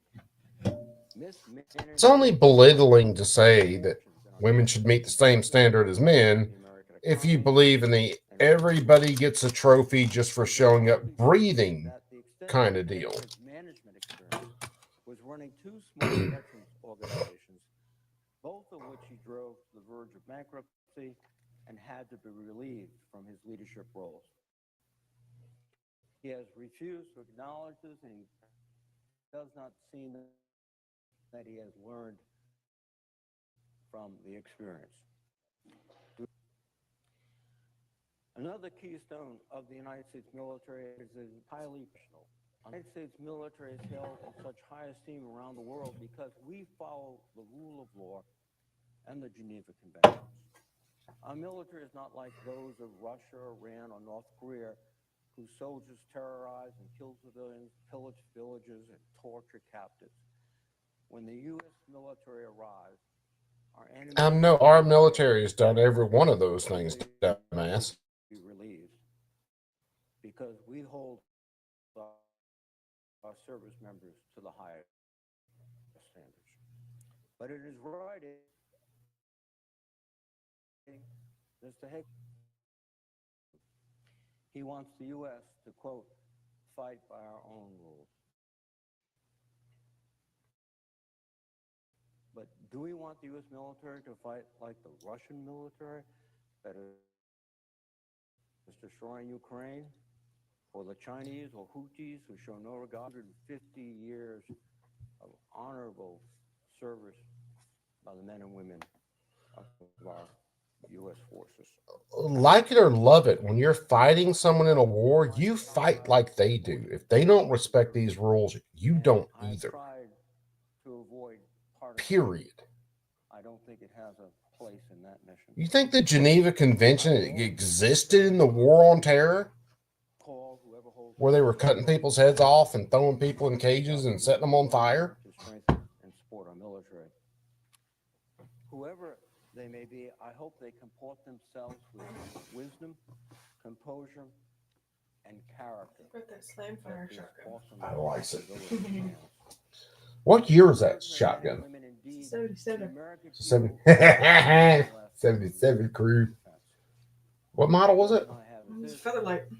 It's a Featherlight 77 slam fire. Police special. 18.5-inch barrel.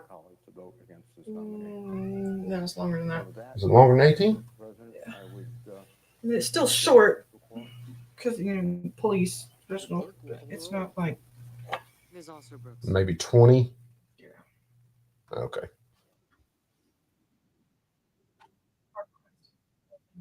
Oh yeah.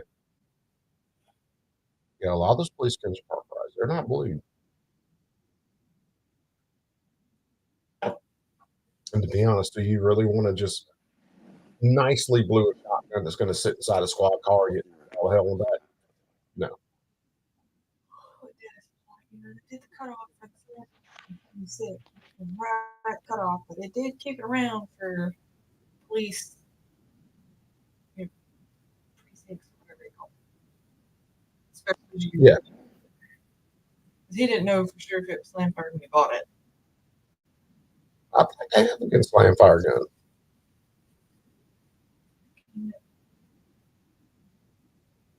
You can hear it click. Yeah, I'd like to have a slam fire shotgun,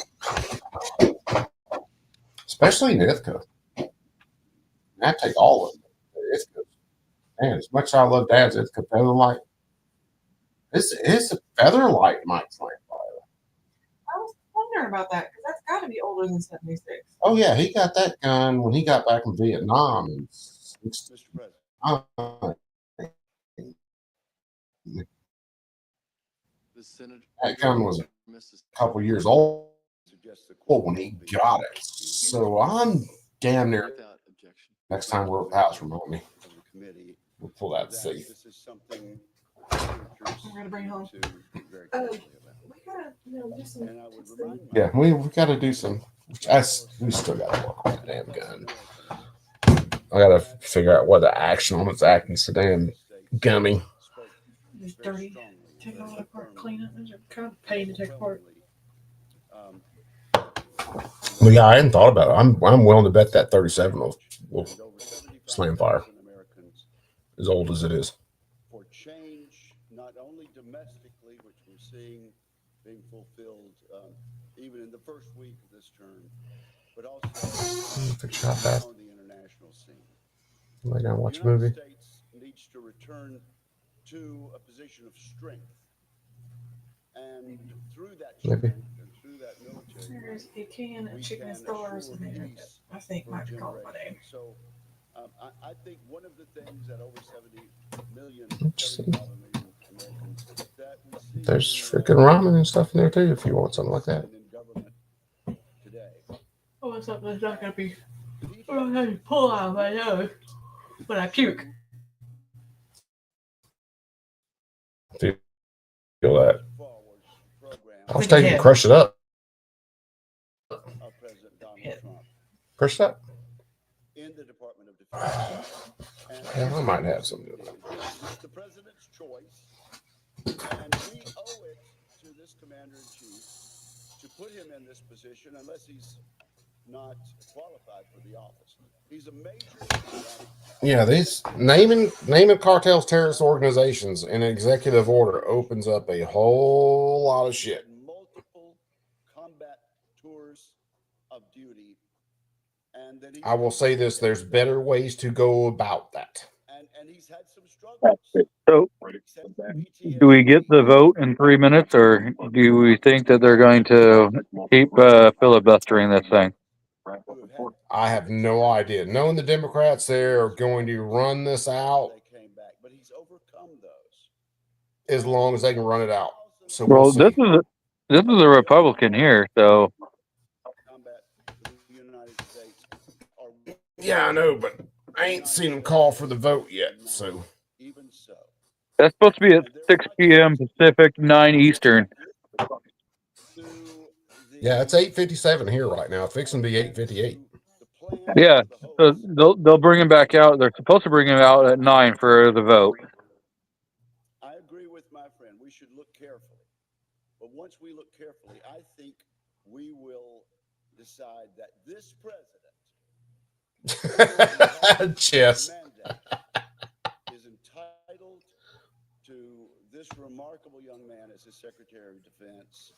I'm going to vote for him early and enthusiastically, and I urge my colleagues to do the same. I mean, they should be holding a vote any minute now. Your time has expired. All right, so closer time's over. So you can see him walking back in. So this is the vote. Yeah, this is the vote. Ms. Also Brooks, Ms. Baldwin. Now, it also depends on how long they take to actually get the vote done. So on this Friday night, the Senate taking another round of votes here on President Trump's cabinet nominees. Lawmakers are voting to So, oh shit! Defense Secretary. I feel like a fucking pterodactyl with my arm in a sling. Mr. Hegseth Oh, at least I can't reach. At least you're a little better off.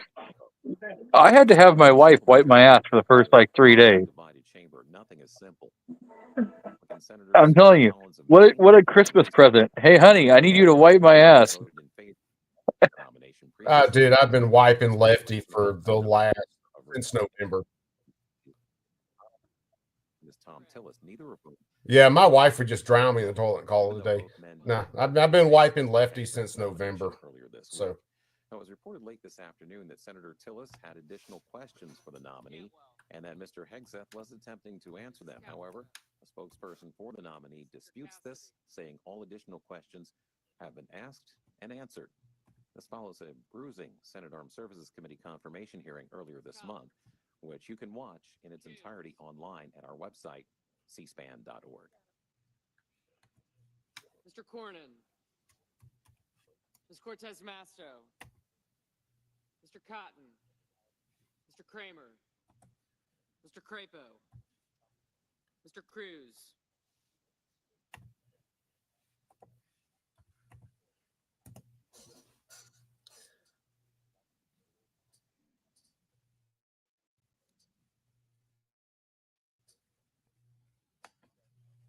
Mr. Curtis. Mr. Dins.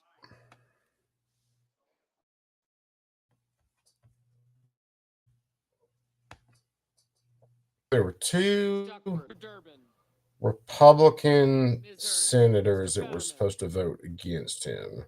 Mrs. Fisher. Mr. Gallego. I'm gonna say right now he's a clear path. I'm gonna say maybe they flip one Republican at the end. I think they flip one.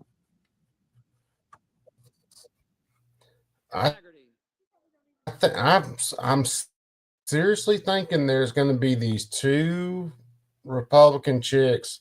Lisa, who is it? Lisa Murkowski and Susan Collins. I think both of them are going to hang in there and vote against him. I think he makes it. All Democrats vote against him. I think he makes it. The two Democrats, Murkowski and Collins, vote against him, but he still makes it. Bacon, my brother. What's up? Collins, yes, will definitely vote because she's already made it very clear. I mean, very clear that she's absolutely never going to vote for him. But I think that's the only from the Republican. I think the other one backs down and says, Collins, you know what, I'm voted out of Congress altogether. Those are Mr. Lee, Mr. Lujan. Muffy, they already have voted against him. Yeah, well, they voted against him, I think, the other night. Yeah. I don't think Murkowski and Collins are coming over to his side. I don't. Collins won't. Muffy, I don't think I've seen your name before. Welcome to the clown show. Collins won't, but I don't know. There's a possibility. I guess it all depends on how close if the party line keeps, gets her to stay on side. Yeah, and that's if this went somehow to where it looked like Hegseth will lose, then you can almost guarantee they'll go to at least one Republican and be like, look, you need to change your vote, get him in there. We'll give you this little side deal. And then, we'll go from there. So, but if it goes down the line like we think it will, well, every Democrat will vote against him. 2 Republicans will vote against him, but all the rest of the Republicans will vote for him, and he gets confirmed. I think that's the way you're going to see this vote. So, and we'll keep tracking this. We'll see how long. And good God, they can take forever with these freaking votes. I can't remember how long they've kept some of these votes open before, but it's been hours. And if they try that, my fat ass is going to bed, and I'll catch the news with you guys in the morning. It looks like they're going through it pretty quick. It looks like they are. Yeah, that's what I'm saying. It looks.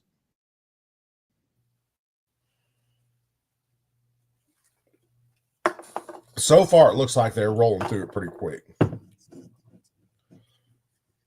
And Stolkin.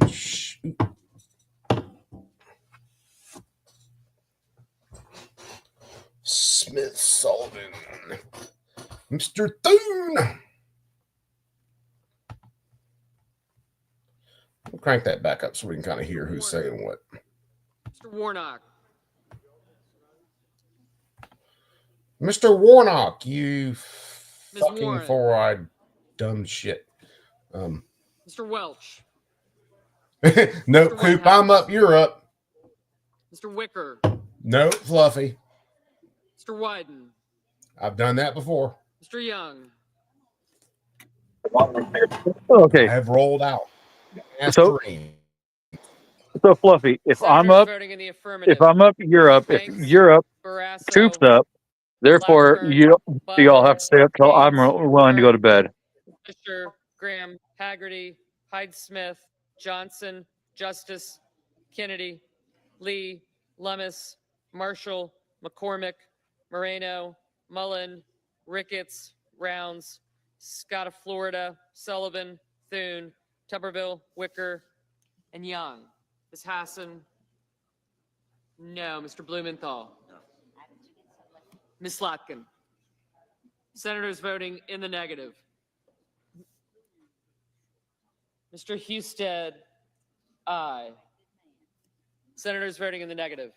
This is Baldwin, in the negative. Blumenthal, Collins, Collins, Cortez Masto, Duckworth, Durbin, Hassan, waiting on Kane, Kelly, Murkowski. Kim, Lujan, Merkley, Murray, Padilla, Reed, Schatz, Schiff, Slotkin, and Wyden. Mr. Crapo, aye. Mr. Cotton, Okay, aye. they Mrs. still Moody, haven't got everything filled out yet, so aye. I'm thinking he goes ahead and gets confirmed tonight. But no, if I do any like friggin' seriously long streams, it will be me playing video games versus doing this shit, more than likely. I'm not ruling out this shit, but right now it's 31-20. Stream. It's 31-20 so far. Mr. Corn and I. Yeah, I see it. They just put it up. Ms. Murkowski, no. Mr. Warner, no. They should not take that vote till everybody is in that chamber, sitting in their damn seats, and everybody votes right there. Here's the vote. This is your job. You be on time. Let's vote. Let's get it over also with. Brooks, no.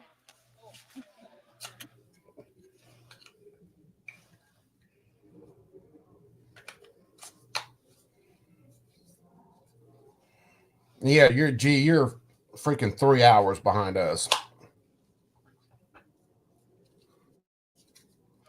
I know. Mrs. Capito, hey, it's 9:07 on the East Coast right now. I never said I played fair. I just said that I played by my rules. Oh, this is true. And I'm a night owl from hell. I got no problem staying up all night. See, the thing is, I'm doing it tonight. My grandpa always told me, don't make a bet that you can't guarantee you're going to win. Off, no. So that's a lot of time, a lot of reason I don't bet.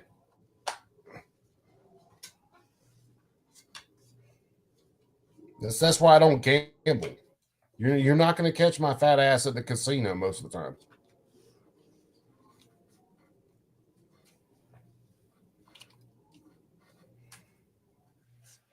Oh, there's Bernie. Mr. Look Sanders. at Bernie. No. Mr. Risch, aye. Little fucking crypt keeping looking bastard.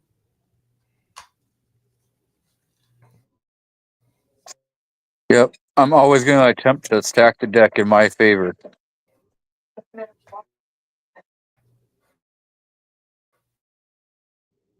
I wish I had my other computer where I could zoom. Oh, absolutely. Mr. Curtis, aye. I'll give you honest opinions. Mr. Sheehy. I'm not going to bet on stuff, but if I can stack the deck in my favor, I'm going to stack it.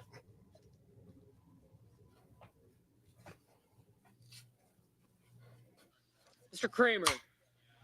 Aye. Ms. Warren. No. Dude, I did get news last night and today. I think last night, in between, it may have been one copyright strike last night and one copyright strike today that I've won. It might have been 3. It might have been 1 last night and 2 today. I have to go back and check. I'm 13-0 on copyright claims. I'm still waiting on like 2 other copyright strikes. So far, I'm batting 1,000 fighting copyright strikes. Ms. Rosen, no. Yep. I had 13 claims, and I've beat every single one of them. So, yeah, 13-0. So, yep. Did you win all yours on the first dispute, or did you have to go to the second appeal where you got to go through the longer form? I won every single one on mine on first. I see. I have the one for the Olympics and 2 others. I've had to go through the longer. So they initially denied me, and then you got to go through the longer appeal, and you got to add in a bunch of shit and then send it back in. So far, I've won all those. I'm waiting on at least 2 others. So you got to jump through an extra layer of shit, even though it's all completely fair use. I mean, why the hell are you even emailing? Why the hell are you taking down my videos? I had somebody try. I got back a video tonight that I did about the initial Trump assassination. Mr. Hawley. I got back a video tonight that I disputed all the way back then. They finally came back and said your appeal's won, video's back up. Unless you deleted it, but your video's back up. So I won one where it was a video of myself, and they tried to say that I had a copyright and an image claim against mine. So they tried to say that my ugly mug this company in California owned. And I'm like, yeah, I beat that like real quick. And the company in California realized that they screwed up. Dude, which you probably saw it. Hell, when the inauguration day for Trump, YouTube shut down my stream 2 to 3 times. No, Mr. Warnock. And I won those strikes. No. Because they were claiming copyright and community guide. The other one was community guidelines. I won all those. But it was like 3 times they shut down my stream Monday on the 20th for Trump's inauguration. Matter of fact, we finished it all out on Rumble. Yeah. Because YouTube kept shutting me down. It was ridiculous.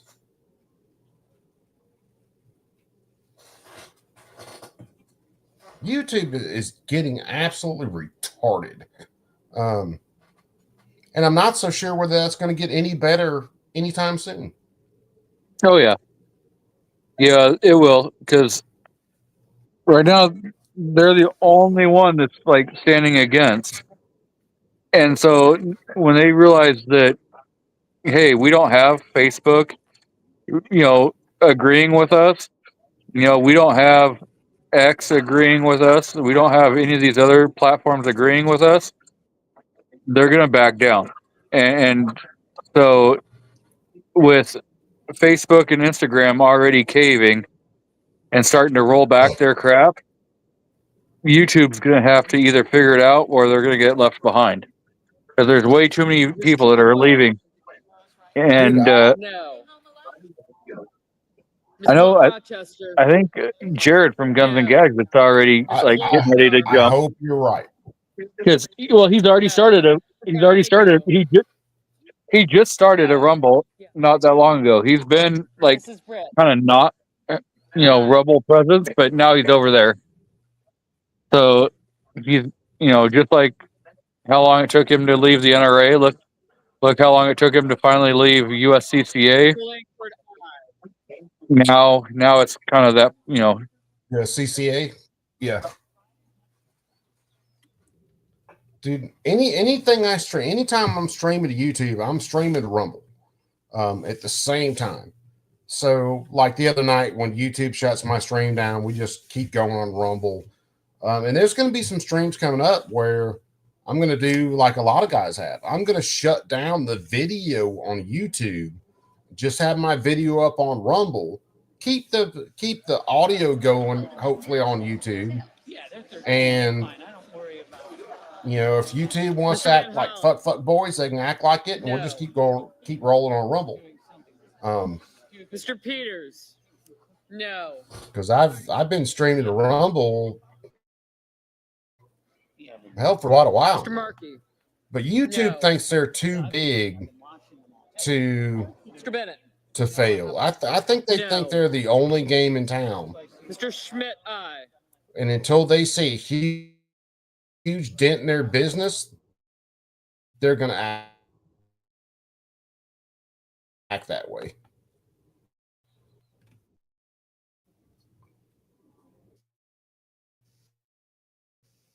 And so we're about halfway through a confirmation vote for Pete Hegseth to be Secretary. Republicans Susan Collins and Lisa Murkowski. So Murkowski and Collins did vote against. Tom Tillis vote. President Trump's pick for defense secretary can only afford to lose one more vote before the vice president has to step in to break a tie. If he loses two more Republicans, we expect this nomination to fail. Oh, so yeah, that is interesting. So if he had another Republican vote against him and it went kind of straight down party lines for the rest of it, then J.D. Vance would get the deciding vote. Now, if he loses two more Republicans on top of the two he already lost, if he loses two more Republicans, then it's just shot down. He won't be confirmed. So it would be interesting to see J.D. come in as vice president and have to make his first tie-breaking vote tonight for Pete.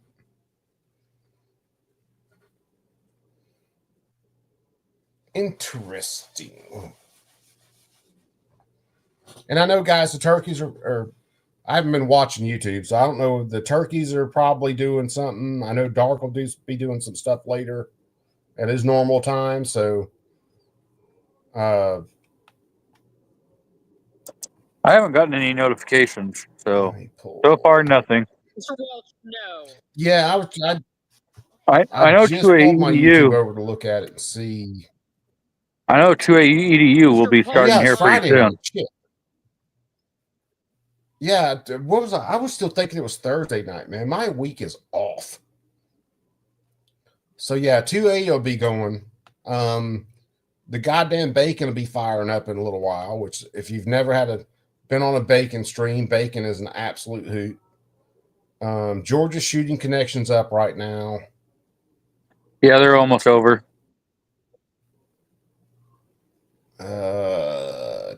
Hey, look, NBC is covering the same thing we're covering, but they're doing it because they're fucking leftist morons. Red Dawn Readiness is going to go live at 9:50 from what it looks like. So let me pull that over. I'll share Red Dawn's link out in the chat. And I'd share shoot. And I'm sorry, guys. I just was not paying attention to time because I'm getting my brain rotted by these folks.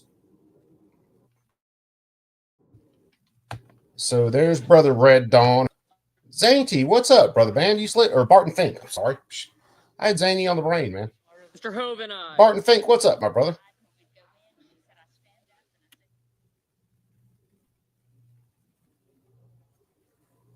Barton, most people will not pay any attention to this shit, man. And I've been guilty in the past of not paying any attention to this horse shit. I've been just as guilty as anybody else on this planet. So I'll throw stones out of my partially glass house right now.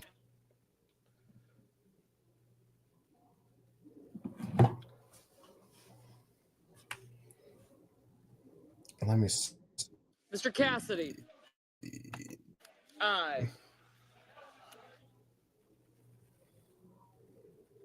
So it looks like Red Dawn Radiance is going to have Crack Shot Preparedness on. That ought to be a good show. And I'm gonna stick with this till the vote's done for Pete, and then I am out of here.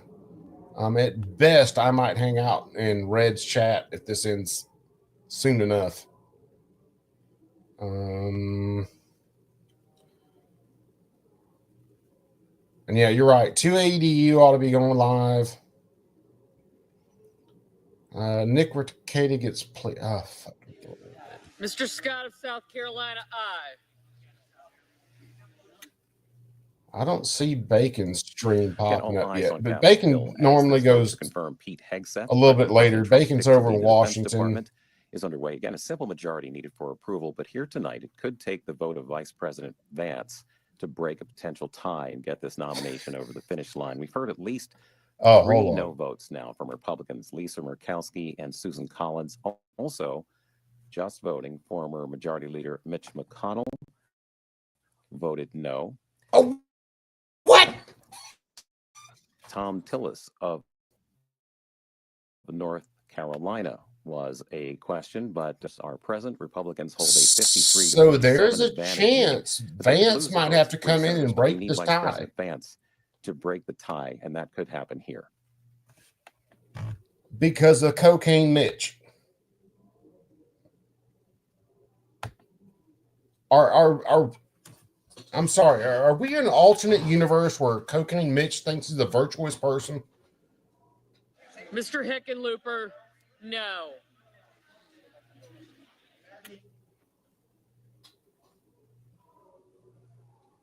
I think he may actually fail. It's a possibility. Is Hickenlooper a Democrat or a Republican? Because I've watching so many names for so long I can't remember. But if he's a Republican, that just killed Pete's nomination right there. And unless an independent comes over, or another Democrat flips. I mean, there could be, but I mean, yeah, damn it. I guess when you go to pick, you should really kind of have a little idea of what the background is. Well, most of the stuff I will say that I've seen about Pete has been a lot of smears. Much like the chick with the sexual assault who basically banged Pete and then decided she didn't want to admit that to her husband, so claimed it as sexual assault. Although she was all in the game when it happened. But it highlights how dirty Washington is. No. Come on, Fetterman. You just grew a brain. At least you should have voted yes.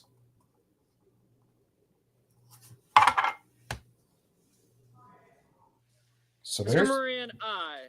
There's a good chance Pete might not make it tonight. Everyone that works in D.C. uses cocaine? Yeah, pretty much. That's why the absurdity of these people called in someone, hey, you drink. Are you what? Hold on, Patriot's in. Mr. Tillis, aye. What's up, brother Patriot? What up? Mrs. Gillibrand, no. Wait, Coop, your Wi-Fi's a little spotty. Just let me know. That's same, man. Watching this fucking clown show. Dude, you got some like wicked feedback, Warsaw. Can you hear me now? Horrible, yeah, horrible static. static. You got like wicked feedback. And he's gone. Mrs. Shaheen, no. Yeah, he dropped out to fix the stuff. Ain't no problem. We'll get him back in. But yeah, he had some wicked feedback. Not like my connection's all that great, but so I mean, we might be seeing Pete fail this one tonight. Here, Warsaw's back. There's Warsaw.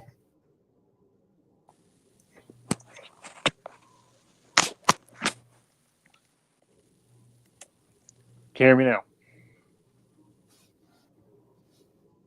Yeah, without the feedback. Right, hold on. I see. Good deal. By the way, you just reminded me, Fetterman. Remember when Trump got inaugurated?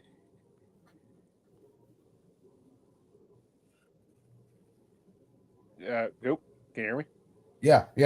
I just want to make sure it went through. No, but when Trump got inaugurated, yeah, I'm really looking at when I'm looking at all these cats that are going in with all their suits and all that. And guess who's not wearing a fucking suit? He's wearing a Carhartt jacket. Fucking Fetterman. Dude, he shows up to the halls of Congress wearing shorts and a hoodie.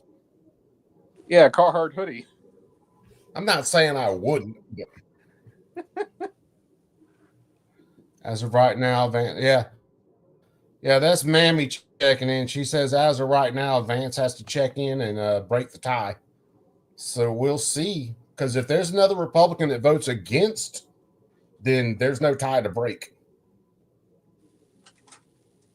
So y'all say hi to the gray hair. That's the person who birthed me. So yeah. Like I put in chat, you better watch that damn language. See, the rest of us can get away with it. You can still get turned over that knee. Yeah, but I cuss like a sailor, so it doesn't matter for me. Yeah, dude, my mom's got a wicked right hook. And a sneaky left jab. I bet you she's got a nice little paddle that goes along with that. Maybe with a couple of strategically placed drill holes.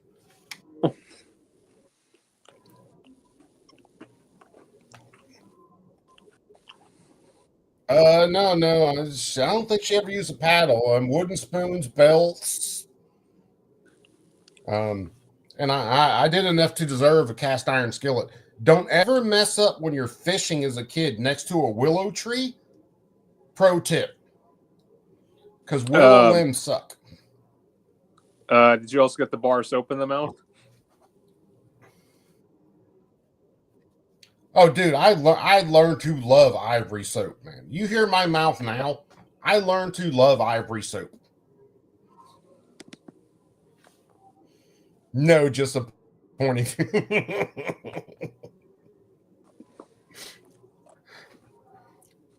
This one, she can definitely point and get her point across. I've seen dogs that wouldn't listen to anybody. Look at this gray-haired woman. She points at him, and that dog would knit you a sweater. Where do I need to go? What am I doing? But no, Coop, like I was saying in the text chat, it's funny, like years ago, like back in 2018, this comes out in a movie, and here the shit we're seeing now is basically what we're seeing in Sicario 2. Well, dude, truth is definitely stranger than fiction, brother. And it always will be. No, I mean, would we have special warfare operators literally in Mexico and we're not knowing about it? This isn't like the first time we've had stuff like this going on for decades, brother. I mean, decades. I didn't want to believe it, but I found out we actually trained the Mexican Army and the Mexican Marine Corps. You know, we trained the Argentine Army guys in Mexico. Yeah. We actually gave I've known Argentina some guys that were, years ago. And who's the other guys? Not Mexico, but the Colombia. We also trained with Colombians too. Argentina, we gave them a bunch of equipment to make Warsaw and manufacture look up School firearms. of the Americas. Yeah. Look up School of the Americas, because we've been, and our guys have been involved in South America for since the 50s at least. Like we're talking prior before the Contras serious, too. since the 50s. Yeah, since before Iran Contra, we have been involved in the yeah. Oh shit! God damn. Yeah, we've been there. We have guys there now. They have done some they've done some good. I'll say this: they've done some good things in South America. They have also done some seriously shady shit in South America. The CIA, whenever they get involved in it, you can bet your ass it's shady shit. But yeah, we've been involved in South America for a very, very long time. Still waiting for one more vote to tally. Well, we are anticipating President Trump's 50-50 vote, man. Secretary Pete Holy Hegseth shit. will be confirmed this Yep. evening. We know that Senators Murkowski, Collins, and McConnell have voted no on this nominee, so we believe we're in a 50-50 tie at this point. The Senate then apparently in this holding pattern, waiting for Vice President Vance to come break the tie. Now, if that were to happen, it would only be the second time in U.S. history that a vice president has had to break a tie on a cabinet appointment. The first was when Vice President Pence broke the tie to confirm Education Secretary Betsy DeVos in 2017. And again, we are told that Vice President Vance is standing by. Look at how many tie votes that Kamala Harris broke. Of the U.S. She bragged on being the tiebreaker on the most votes of any vice president. She bragged about that. Matter of fact, that was one of her freaking key points to be president. I broke the most ties as vice president. Okay.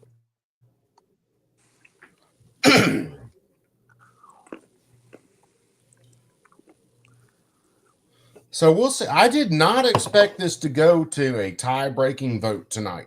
I thought Murkowski and Collins would vote against him. All the other Republicans would vote for him, and he'd fly through. I heard a little bit about Mitch, but to be honest with you, Mitch was probably having a seizure and doesn't know what the fuck he's voting for. You call him Mitch? Mitch McConnell. I call him Bitch McConnell. Have you seen how many times?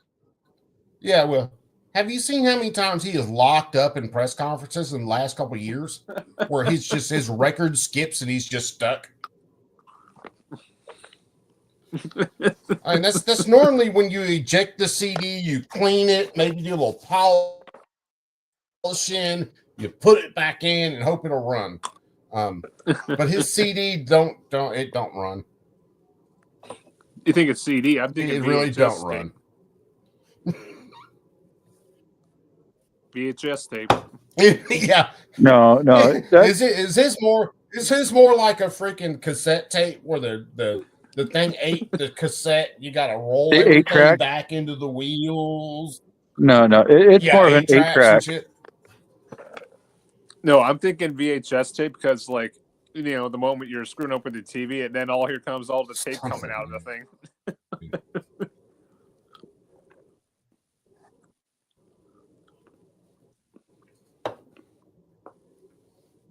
Yeah, like the heads weren't clean, and he just grabbed it and started slinging it out the front. And they didn't call him Cocaine Mitch for nothing. And he looks like Cecil the Turtle. Drugs are freaking amazing, actually. Coop would wear Rhodesian short shorts to Congress. You right, I would, one car. I'd tote my FAL Rhodesian paint job and everything too. I would make Featherman look like he was overdressed for Congress, because that's how little respect I have for that entire freaking place at this point. You have to respect. I don't have to respect a damn thing. I respect my mama because she'll beat the hell out of me.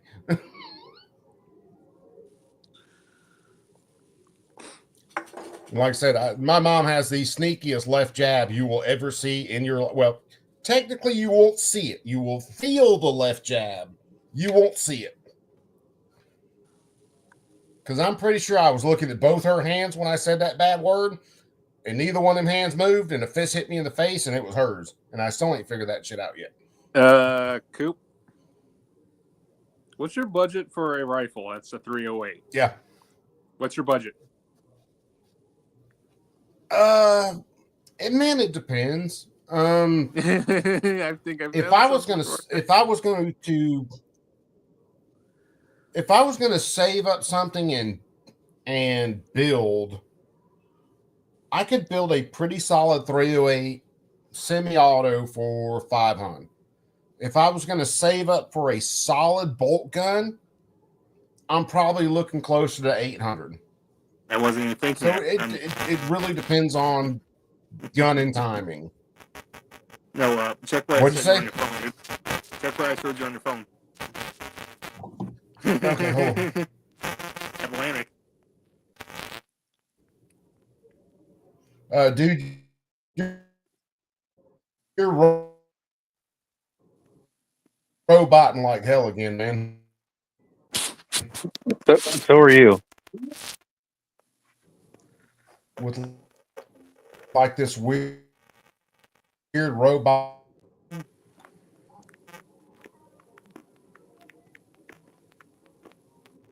Why do I have to prove like I'm 18 when I check into a gun site these days? I don't know, dude. Just get out of my way so I can see what I'm looking at. 18.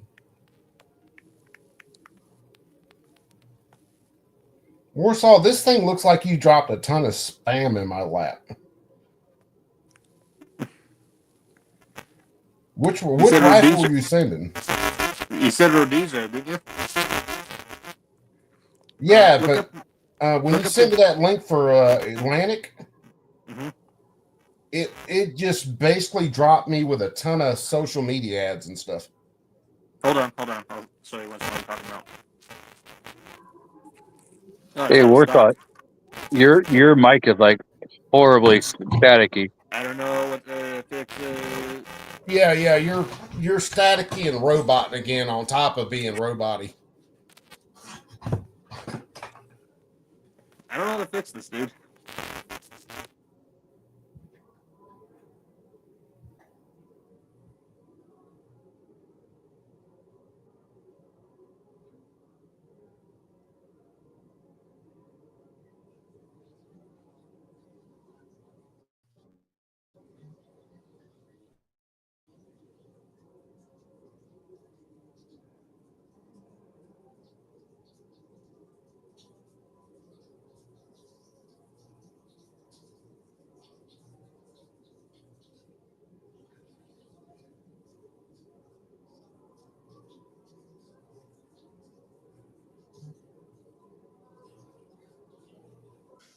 So lots of milling around on the Senate floor tonight as senators await the arrival of Vice President J.D. Vance to come break a tie in this vote to confirm Pete Hegseth to become the next U.S. Defense Secretary. We saw Senators Collins, Murkowski, and McConnell vote against the nominee, so we're waiting for the Vice President to get his vote to the finish line. While we wait, we will show you some of the floor debate on the nominee from earlier. A few days ago, I think you were in the chair and I was here, we saw the minority leader stand at that podium and pledge to cooperate with Republicans on nominees that he said were highly qualified and bipartisan. It took less than 72 hours for the minority leader to violate that pledge. Senate Democrats seem to be back to their old, tired habits of obstructing and opposing. Look at the confirmation process that we finished yesterday for the Central Intelligence Agency Director, John Ratcliffe. Senator Mark Kelly of Arizona, a Democrat on the Senate Intelligence Committee, gave Director Ratcliffe a ringing endorsement. Director Ratcliffe, he said, is qualified for the job, a serious guy. He's got the background. He said, I get confidence he'll do a good job. Yet Senator Schumer held up the confirmation process. Hold on. Some of this might be my connection. Despite the delay, there he is. Senate He's back. overwhelmingly confirmed this highly qualified director, Director Ratcliffe. What do you think? What I by sent you, voting Coop? 74 to 25. 21 Democrats voted in favor of his confirmation. Because I just walked back in the room and I didn't have my phone with me. Delay. I want every American to know what's happening here in the Senate. The far left members of the Democrat caucus are the intentionally FAL delaying the confirmation of President Trump's national security. I mean, that's Rhodesian. It's not quite consent. It's the Democrats' exactly like the Rhodesian I want, but that's close. Cabinet. Senate's preparing That's to more vote this green. weekend on more high qualified. The green's a little bright. nominees. The green's a little brighter on One of there them with is the South Dakota Governor Kristi Noem. with the Governor yellow, Noem's with the the nominee baby to be yellow. Secretary of Homeland Security. She will secure. Like a lot of what I saw is In the first Rhodesians 3 are going to days be of the Trump either a darker administration, green, a black, illegal encounters and then the dropped baby poop nearly yellow. 35%. But I'd still compared to take the it. final 3 days. I want an FAL. Bad. DSA's best bet. 4,000 illegal DSA. immigrants tried to cross President Biden's final days in office. Oh, no doubt. Palmetto State sucks. Trump, the numbers That's plummeted, and they DSA will continue. G23. Oh. The impact of Trump Yeah. policy is Yeah, real. PSA is going This through is only DSA the to make them. Working with Kristi Noem, the Senate's going Still, to Palmetto State sucks. Governor Noem understands what's needed to tackle the border crisis. You can't get their You're just mad about him for some She will magazines. ensure our border patrol agents and our No, immigration and Coop, their customs heat treatment on enforcement the groups PSA AK have sucks. all the tools, the resources, and the support that they need. All right, carry where's out their where's mission the robotic? Is everybody getting the robotic static, or is it just me? Do I need to step As out, and step governor, back we in? sent South Dakota No, it's National everyone. Guard troops to Texas to help support It's everybody. It's coming. I'm hearing it. National Guard troops to help in Texas. Oh, she's going to be aggressive in her mission to stop this Seems like it's stopped now. of illegal immigrants. I believe she is an excellent and Yeah, it's well-qualified choice. sounding better. Yeah. After a thorough vetting process, Governor Noem received bipartisan support in There the it Homeland goes. Security Committee. There are 15 members of the committee. 13 voted in favor of her. Still robotic-y and staticky. Overwhelming and bipartisan. There's Senator not much they Gary can do about Michigan, it, Mark. who's the lead Democrat on the Homeland Security Committee, he voted yes. Will Senator Schumer needlessly slow Yeah, down it the just confirmation sounds vote real that crackly his and bad Democrat static. supports just to obstruct? Which hell, we all have those days, brother. Ain't no problem. When it comes to confirming Governor Noem, there's How no about now? time to waste.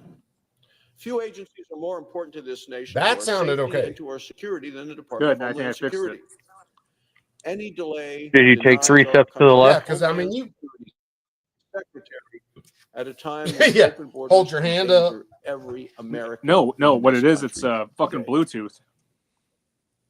Potential risk to their safety as well Yeah. as their security.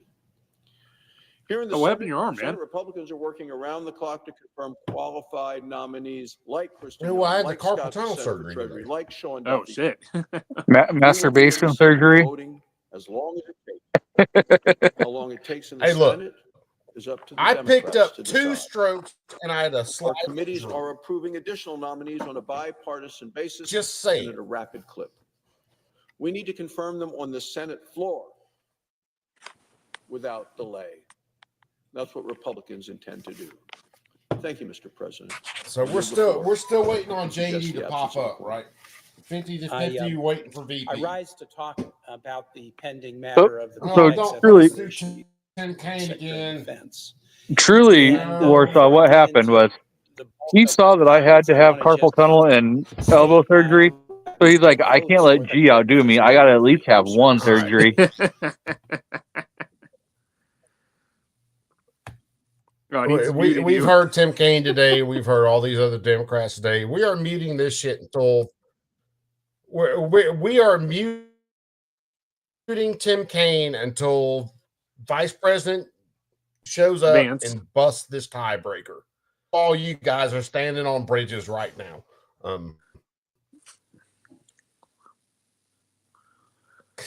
Jesus. Everybody can only take so much pain. I'm sorry. I know we can only take so much. Yeah. Tim Kaine is getting muted. Let's see how long it takes for JD to bust up in here and break this tie. And he better break this damn tie. Yeah, what do you think of that one, Coop?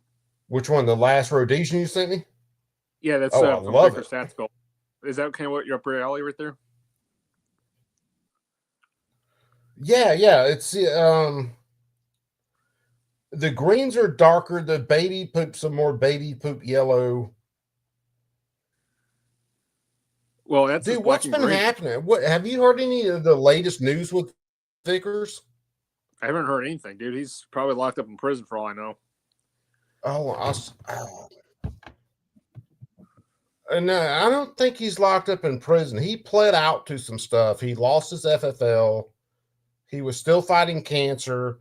ATF, I know, confiscated all of his guns, or at least all of his NFA guns. Which that whole thing was a shit show, man. Larry never should have had to go through that shit. Ever. Never should have had to go through that shit.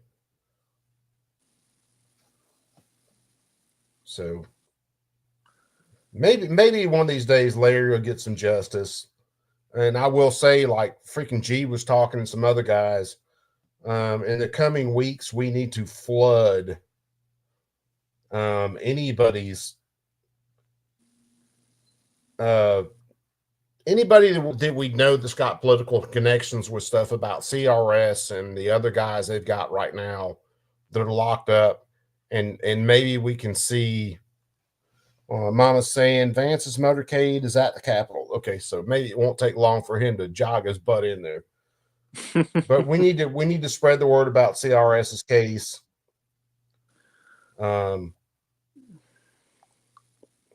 By the time this stuff's done, CRS, if there's any justice in this world, should be a millionaire when he gets done suing the government. And that's all there is to it. I don't care whether people like CRS, don't like CRS. What were you saying, War? It's hard to believe it was over a piece of metal with a little bit of an engraving. That's all it was. Yeah. It was over a laser engraving that was out of spec that basically represented three things that your average person could build out of a coat hanger and actually make work. And the ATF couldn't even get the thing to work. Their firearms experts couldn't get it to work. It's mind-blowing to me.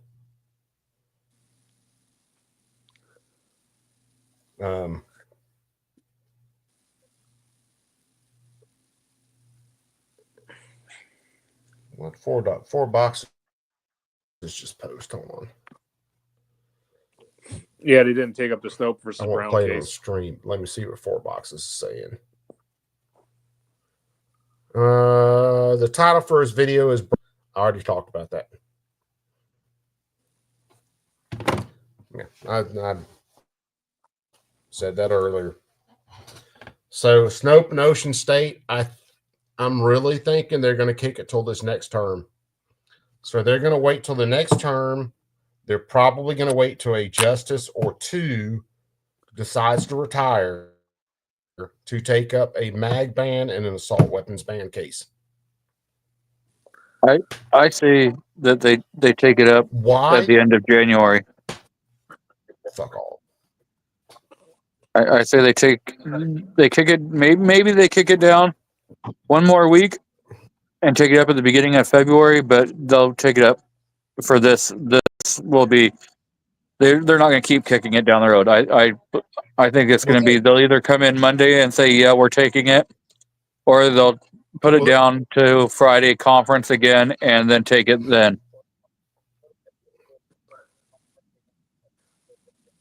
Yeah, because they've got one more week after this week. I think they've got one more week to kick it down the road, and then they have to shit or get off the pot. They have to take it, or it's going to roll over to next conference. So we'll see. I'm hoping to God I'll open up the orders list Monday, and it'll be like, pow, Ocean State's there, freaking Snopes there, and we can get the oral arguments in these cases, and we can hear what's going on. Yep.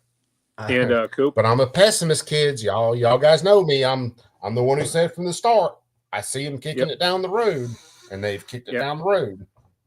Now, Coop, here, you know Greg Bishop, obviously, right? We watched him. Yeah, absolutely. I was in his chat earlier today. I was just a little busy. Yeah. He changed his channel name now to Illinois in Focus. That's what it's called now instead of America's Talking Network.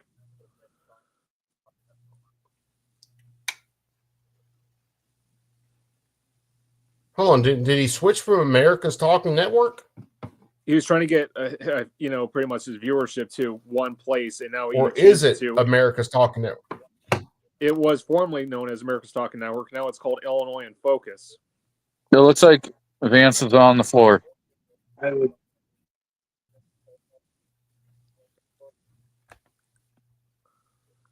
Yeah. Okay. Yep, I just turned the audio on.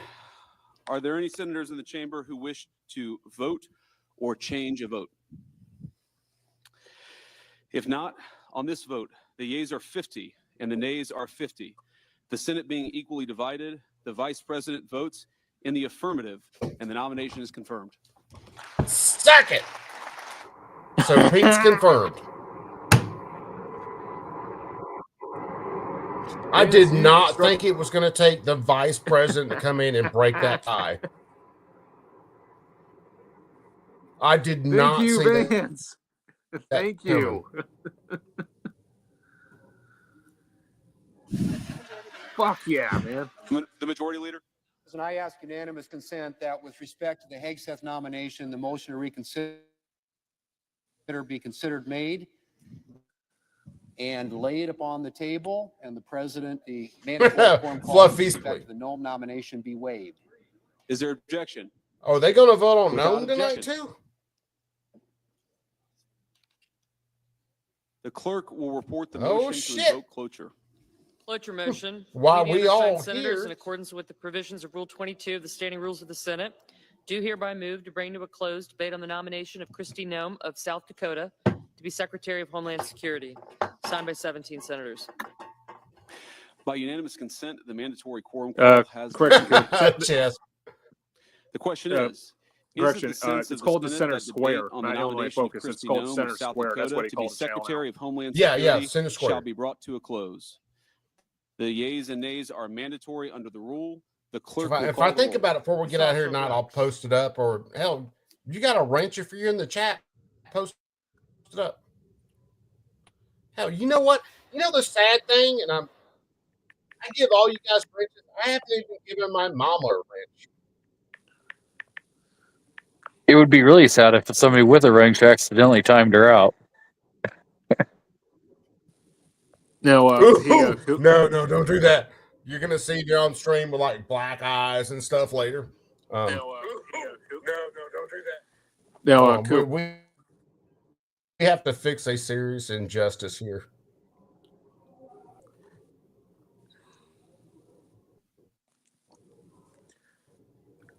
So Coop, you were talking about the. I got to be on YouTube end of it. Damn it! You were talking about the Maryland case, Snope versus Brown, being kicked down. Here's my theory. There's two ways to see this is all going to end and get down. Yeah. My theory is I don't think they want the Maryland case. I think they want the Illinois case, which is far worse of a bad piece of legislation they've had on the books over any other state I've seen. And Clarence Thomas, the last time he had it on his hands, before this committee, he wanted it. The only thing we were missing was on the merits. And nothing but the truth, so help you God. And now we got it. Now it's pending in the Seventh Circuit right now. Governor, I recognize for your opening statement. I can see them wanting the Maryland Thank stuff. you, and good morning, Chairman Paul. And I Ranking really Member can't. Peters, and the distinguished members of this committee. But two I'm honored things. to appear Why keep before all of you kicking this today down as the the nominee road for the Secretary instead of of just Homeland denying Security. cert? I want to thank And President-elect why Donald not J. Trump take it for his people of ahead South of Dakota for their taking fantastic support the Illinois throughout my case? time in public service. I would also like to express my sincere gratitude to Senator So, Craig. in other words, if they He took has like been an Snow invaluable ahead of resource to Illinois, me throughout this process. they go and through the given me process, they much rule on wisdom it. It as well as creates more insight case into the law thoughts and the procedures ahead of the of Senate the in this body. Illinois case. I'd also like to express to The Senator thing is, though, Thune, the Coop, that like I majority leader said, of the this esteemed Illinois body. case is actually He's been worse an than the Maryland advisor to case. me It for has more many years precedent. as well as a friend. And I'm so grateful for the generous support of these Oh, two it men is. and their willingness to be It, here this well, it, morning to speak on my behalf and it's to a little bit introduce me to worse, this but the committee. precedent hasn't Now, been I'm a created wife in the and a court mother yet. and a That's why I grandmother, say if they a took up farmer, rancher, business person. Snow, it I've would served in our state develop the legislature precedent in before they Congress even for 8 got years to and also a taking up governor. the Illinois I've case. spent my entire life Either way, So in but rural America. once the Supreme Um, Court Understand what it makes means their to work decision hard on the every assault day weapons and get ban, a better future for your kids, for all it's of our gonna communities. turn I Chrissy it's come down. gonna before you today be with the deep sense of it's gonna it will take and do away or Yeah, the it will AW, decide one way or the other. AWB bans. Yes, and that's what the Snopes is going to be about. So it they can either rule on that, which would then nullify what the seventh is even thinking about. Okay, they're not going to just step in, and the SCOTUS has never just stepped in and taken a case without it actually completely fulfilling through the courts. So as long as it's sitting in front of the Yeah. seventh, SCOTUS will never touch it. And so they already have a case. They've already heard, conferenced it a couple times. They'll probably conference it another one or two more times and take it at the very last second. If they were going to do anything, they would reach down and take one of the California out of the ninth because they've already granted it certiorari. They GVR'd it, and it's now back sitting in front of the ninth. So they can actually reach down and grab it and bring it up without having any kinds of problems. Where Illinois has never been up to SCOTUS as a final decision. No, but So now it has the merits right now pending in the seventh. So my curiosity is just to go to yours if they're going to take it or not. they're not going to take Illinois, period, because it has not made it through the seventh. Once there's a ruling, it will. They have to. Once there's a ruling, it will vacate that altogether, and the either it'll be assault weapons bans will be allowed, or assault weapons bans will be denied. So that's the only thing. So they would never have to go and touch the Illinois law because of the fact they've already made their ruling. Either they said yes, they're acceptable, or no, they're not acceptable. So Illinois isn't going to then be taken and redone based upon because they'll have already made their ruling. Are you talking about the ruling on McGlynn, or are you talking about the ruling on the seventh? Because regardless. No, it could very well go to, and hang on with me here. So say the Supreme Court, there are two things. Say the Supreme Court takes up Snow. They rule on the AWB. Okay, they take up the case out of the seventh and they GVR. They send it back down to the lower court in the seventh and say, hey, we ruled on this. Now it's back to you guys. You guys unscrew yourself because you can't ban this stuff. Or it could be like Warsaw. Maybe they don't think that Snope's good enough. And they kick Snope down the road, and then when the case out of Illinois gets big enough, they combine the cases and then bring them in front of the court. That's a possibility too. And then they crush everything all at one time. Because Clarence Thomas wants this thing. That would be the only logical reason for me to kick. Yeah. That would be the only logical reason for me to see them kick this case down the road is if they're going to combine a bunch of cases that they know are coming, and then they try to crush everything at one time. But they've already got the three That's cases. the only logical reason to keep keeping this down the road. They've already got the three cases right now sitting, and they've already all three of them have been through conference. So they've got the AWB case, they've got a magazine ban case, and they've got plenty of cases. So they've got three different cases, which will, they can they can consolidate them into one case and be able to, just wipe out all of them. So they've already got them all three sitting there. All they have to do is decide if they're going to grant search and then combine them. So they're already, all three of them are sitting there waiting. The AWB cases, assault weapon ban cases, would have to be combined into one case. All right, mag ban cases would have to be combined into one case. Any kind of permitting stuff coming along, even the sensitive places stuff, which the Supreme Court's already shot down, would have to be combined into another case. So no, they could take the AWB, a mag ban case, and then a permitting scheme, and combine them into a single case, and not have to combine them differently. They can combine them into one single case. They could, but that makes for some very cloudy language. So, and again, I'm with you where you're at. I'm just saying this is the thought running through my head right now. That would make for very cloudy language. It's the reason where, like, excuse me, I got damn hiccups all of a sudden. I say number of cases for the day. They all tend to be in the same vein. If it's a day where they're talking about tax stuff, they talk about tax stuff. If it's a day where they talk about civil law, they talk about civil law. If it's a day where they're talking about daisies, they talk about daisies. They tend to handle all these things in the same vein. They don't tend to cram it all in one pot. So and this is me being optimistic.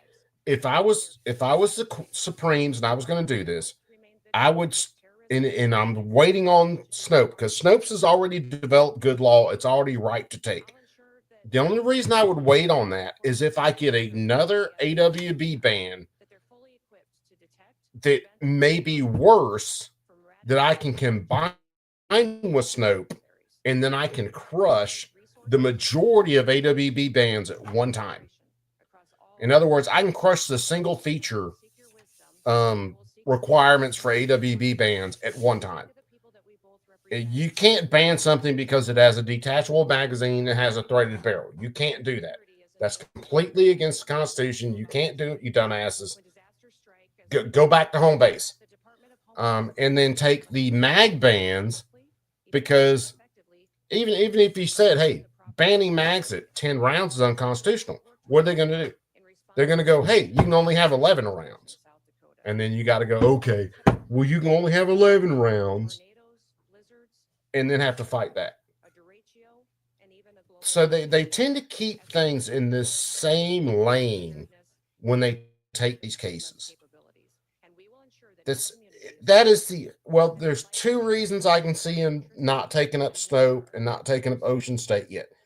One, I think some justices are going to retire where they don't want their names involved in any of these cases. And it could be a leftist judge. It could be Kagan or somebody who doesn't want to freaking be involved in these cases. I don't know. I have no idea. Or it could be because they're waiting to stack a couple more cases in there and then crush everything at once. I wish they would go ahead and take these cases, make the ruling, take up the next case, tell them they're dumbasses, send it back down, GVR it, or just go ahead and rule on it and tell them, no, dum-dums, we told you guys, you are inferior courts. This is the way this works. You can't do that. And then slap them in the face. But now, here, the other thing I could think of that's could be a possibility. I mean, we're seeing every state trying to pull a ban. We saw one out of Colorado they were trying to push forward and pass. Now, here's the thing. This is my theory, and this is my theory. if they're gonna really make a major effect to help out the Supreme Court, you would have to have a ban being proposed and passed in the state of Texas, because that will cause a split circuit decision straight back to SCOTUS.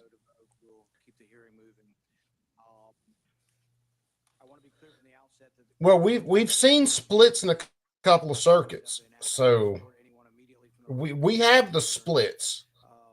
The Fifth Circuit has definitely been the best on circuit splits. Definitely. What you got? The sneaky sneak? Come on. I'm fixing to get out of here. I'm waiting to see whether to push this vote. But no, I could see them trying to push a ban in Texas because hold on. The state of Texas is turning purple into blue now. Oh, sorry, you're cheap. I'm glad that you're clothed because I didn't even look. Sorry, the wife's walking around with a snake. I was paying attention to the snake. Oh, it's frustrating them watching these kick these cases down the road. Don't smack her. Oh, did he smack her? He did. Hey. My wife just got the snake smacked in the face. So sneaky, snake. They might be able to see more of a color with this new camera. Yeah, it looks like it. And then her checker belly. Another gorgeous corn snake. And the most mild-mannered. Oh, yeah, the most mild-mannered snake I've seen in my life. That snake will ask permission before it will bite you. She's completely wild. Yeah, and she is completely wild. Which layout was I going with? But my Coop, connection starts to act retarded again. I mean, what do you think? You think the possibility Texas might actually push a ban?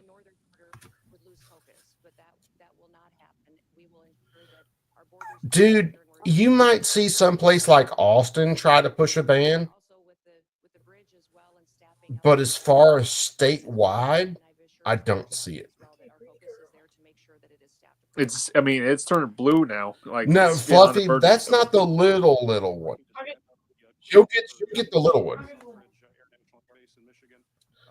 Yeah, it's you look at places like Austin and some other places around Texas.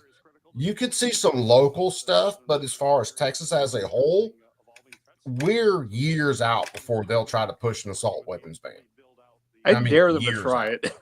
I dare them to try it because we get a split decision then. Well, I mean, you look at it because there's been stuff come through the 5th. We know the 9th, 10th old any gun law all day long, no matter what.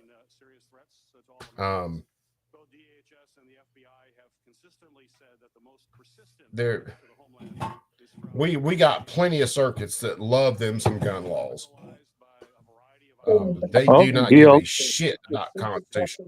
DLD just went live. Did he? It's Friday. Yeah, he's gone live with a guy from CMMG. Okay, so is he at SHOT or is he just doing lives from people or with people from SHOT? Bitch bit me.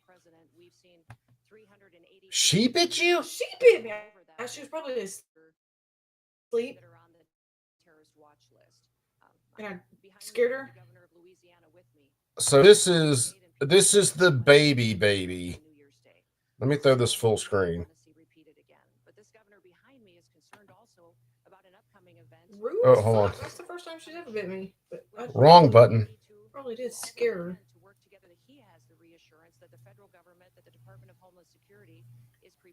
I'll keep that on. Now you can show it. She got you that one time, but she was going after the mouse. Yeah. That's the baby. This is the Cayenne.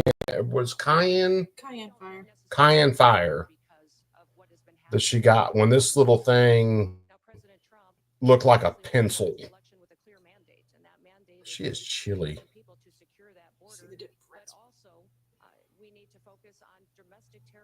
She is chilly though. They both are. Sorry, I got the heater in the room going. Okay. Fucking look at that. You caught a tooth. You probably did wake her up. I probably did. Muffin Top, what's up, brother? You got to remove those teeth out with the pliers. Cute. Even though you bit me.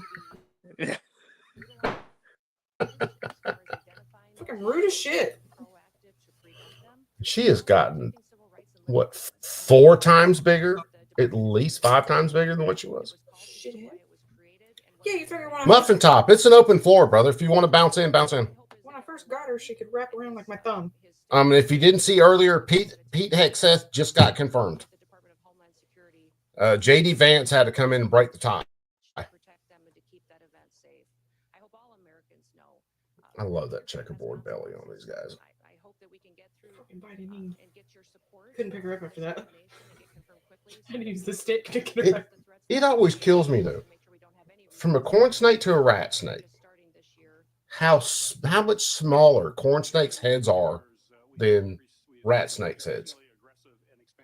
Because they're cousins, very close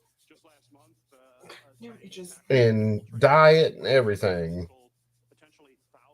But corn snakes have little pea-ass heads versus rat snakes who tend to have pretty beefy heads.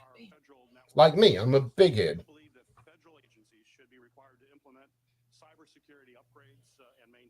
She's pretty. That corn snake Tread brought me that time was massive compared to her. Fucking bit me. And I didn't have any way to, or anything to put her in at the times, or him. It's probably her. And let her go. Females tend. Yeah, females tend to be bigger.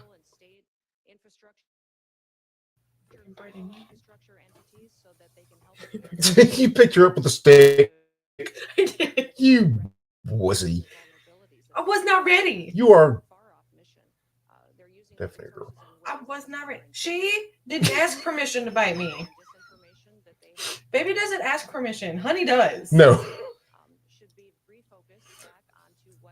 That Cayenne, which is a hybrid. She's just domesticated. What is she a hybrid of? The Cayenne. She's just a corn snake. She's just domesticated. She's domesticated. She's a hybrid in between 2 different color variations to get to that red and real pink color. I went to feed her one time and dropped the mouse out of the tongs and picked the mouse up with my fingers and held it to her, and she locked onto my finger and just held it there like, it was like, baby, you missed the mouse. The mouse is over there. Your finger tastes nasty. Definitely not aggressive snakes at all. Ooh. At all. I probably did just scare the shit out of her. Oh, more than likely. If I wake you up in the morning wrong, you practically bite my head off. So, yeah. And I've told you I don't give a what you thought if you wake me up wrong in the morning. So, morning time is morning time. Did you get them some Miscasis tonight, though? I did. They're okay. In the coffee cup. Warming up. All right. Are they going to actually vote on Kristi Noem tonight? My finger itches, baby. Goodness. Why you do that to me? Well, if you wouldn't have put your finger next to its mouth, it wouldn't have bit you. It was a nightmare.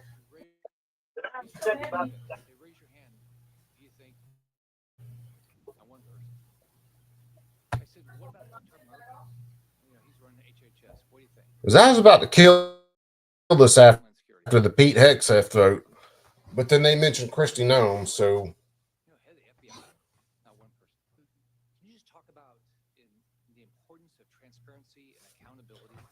Hold on.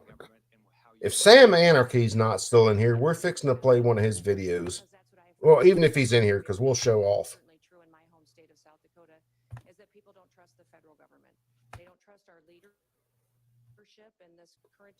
Because this is way more fun to watch anyway. Hold on. I'm going to have to...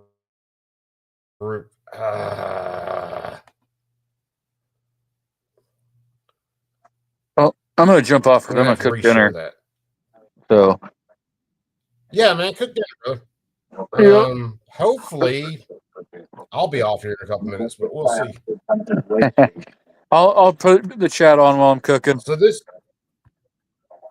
Wow, I guess yeah, we'll be here for a little bit. I guess Warsaw decided he was gonna bail.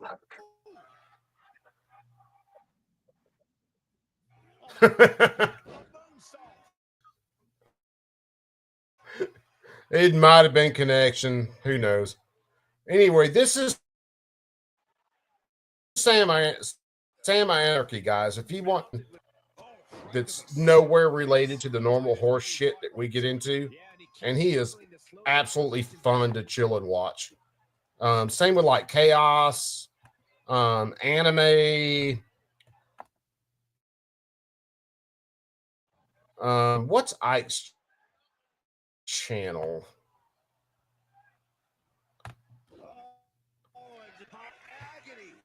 Damn, smoking it out and some WWE stuff.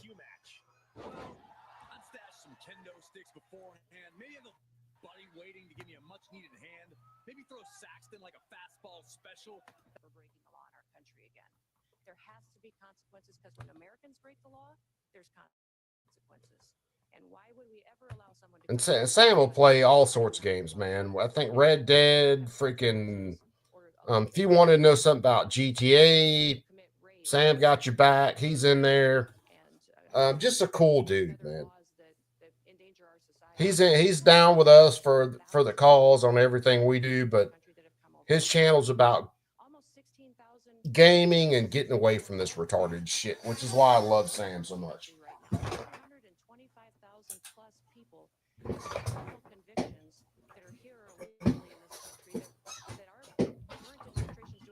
And let me see what I can find.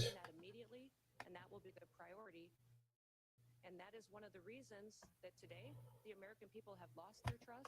President Trump will build it back and know. If I can pull DLD up real quick, I'll post a link to his chat. So if anybody wants to bounce and see what DLD's doing, you guys can bounce over there with him too. As a former governor, I know that when the federal government policies are broken and failing Americans, you see the impact. Okay, so he's on with Josh from Black Diamond Guns and Gear again. Looks like. One thing you did is you talked about before you sent troops, our National Guard to the southern. So their video, I think, is probably on Rumble, but they're running the chat through YouTube. That many of your states did, and I would say every state has seen the effects of an open border in the clerk, Willie. Oh, here we go. Let's see whether we get Gnome voted in tonight.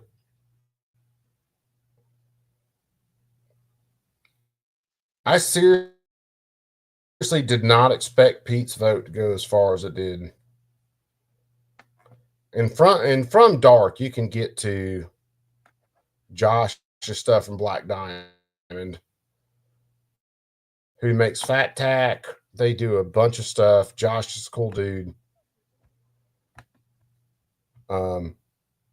Certainly a solid guy. So let me throw that out. There we go. There's Dark stuff. So you can get to Josh from there and Dark from there. So I want to see what they do with Chrissy, and then I'm killing this chat, and I am out for the day. I've been up since earlier this morning, so I'm hanging out with the wife, make sure the wife gets something to eat, try to get her into a hot bath and let her chill and relax from the day. But Muff, if you wanted to jump in for a little bit, brother, jump in, man. The link's up there in the pinned chat, should be. I was not planning on being on this long. I was planning on wife get home, cook gumbo, and then being out of here. So, but apparently we moved gumbo cooking night till tomorrow night. So,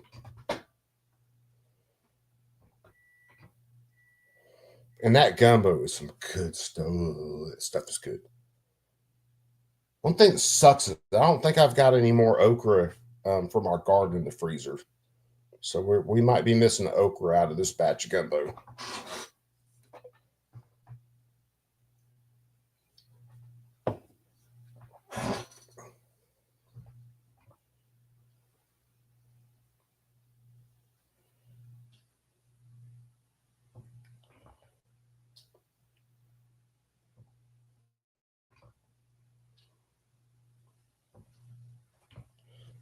That was the day I got her. Oh, shit, yeah. Let me show. Hold on. I got to show this if it'll show up good on screen. The cayenne The little red one. corn snake my wife got. This was the day my wife got that snake. Itty bitty. Because it's not like my wife got big hands. That is a tiny ass damn snake. Probably maybe a month old. Maybe. Yeah. That snake is massive compared to what she was when my wife got her. As much as I love snakes, I don't like raising snakes from that size. I don't. I did it. And yeah, my wife's over here flexing. I did it. Yeah, you did. You definitely did.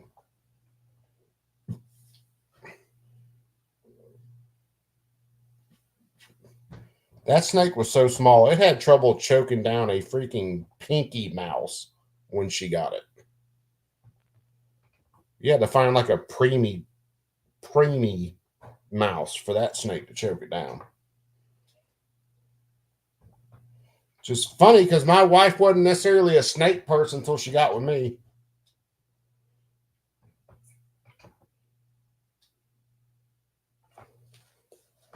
Right, love? Uh-huh.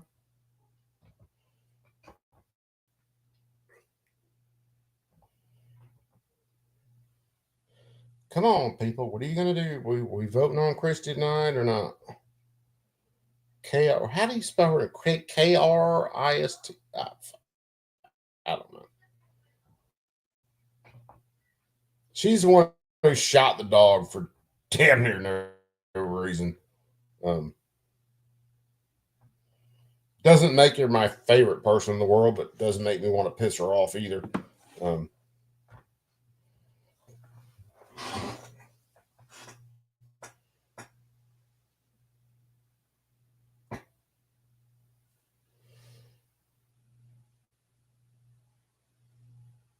It really sucks not using my right hand again.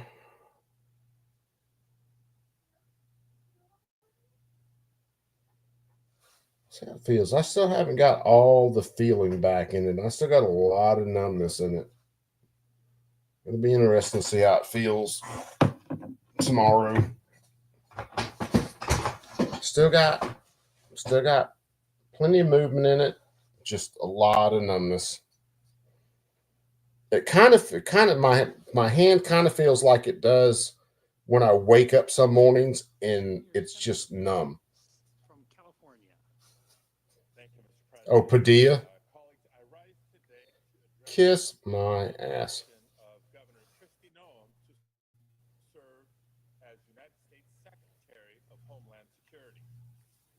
I think we all agree that there's very few jobs more important to the safety and security of American lives than that of Secretary of Homeland Security.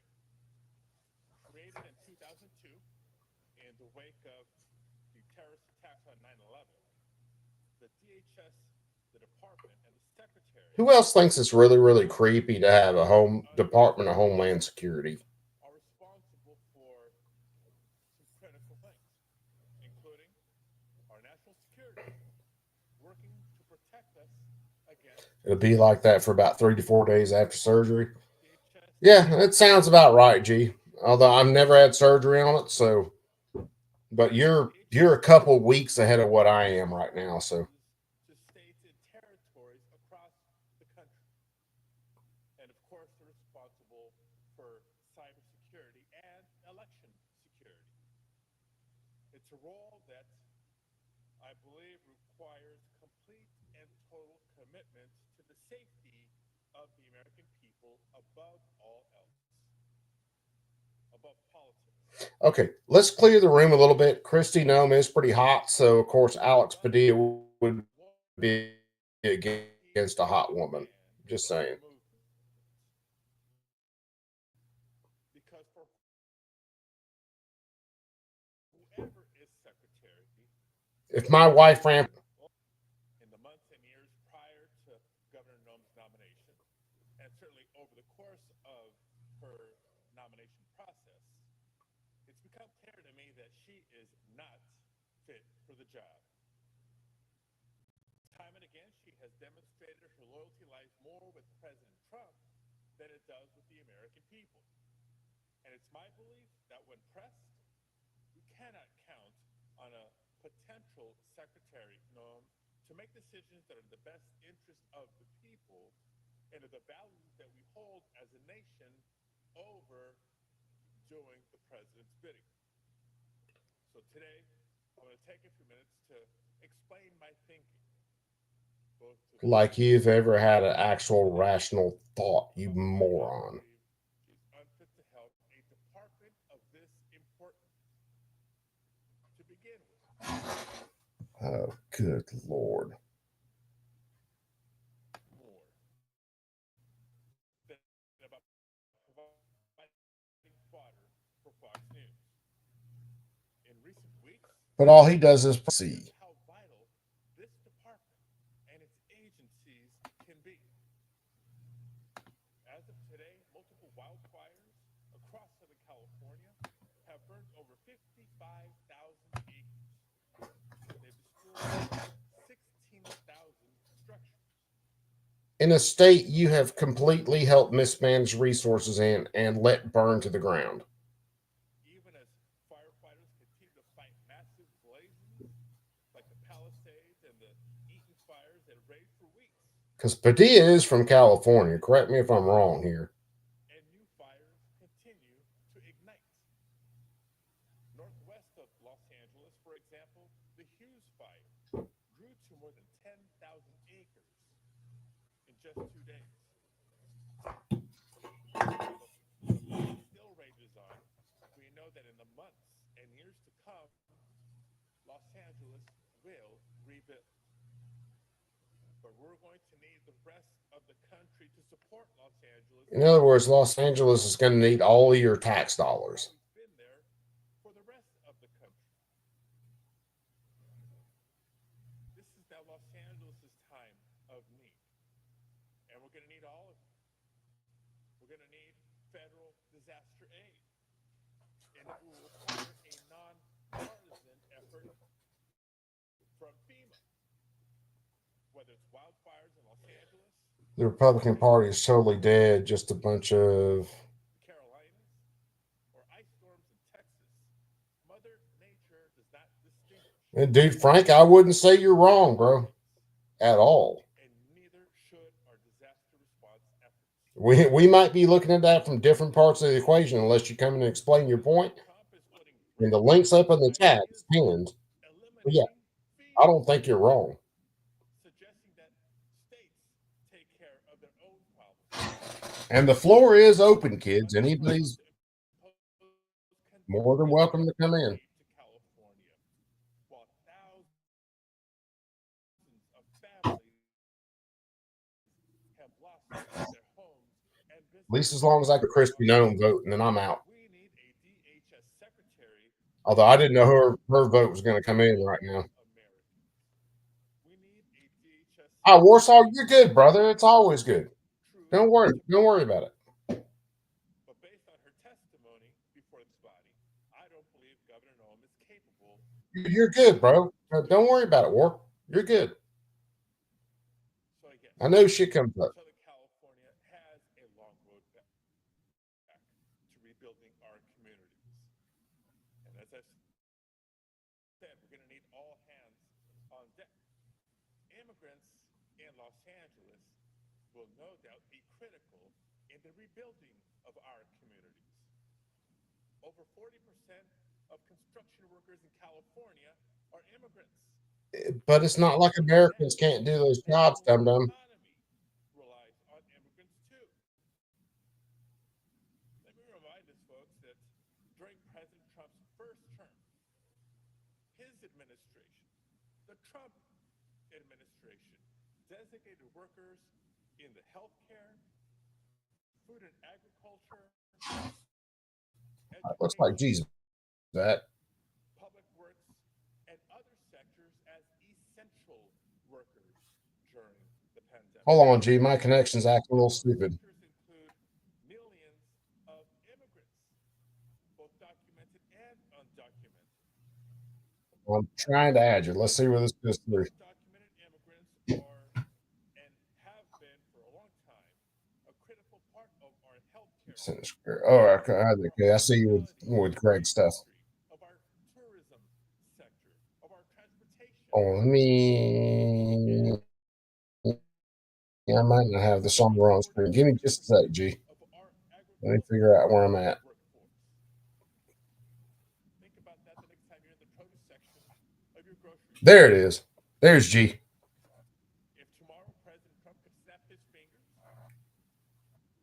and deport all undocumented immigrants from this country, as he threatened to do, our annual GDP would drop by 6.8%. You don't need to deport all the illegals. You need to deport illegals that are here committing crimes and then work from there.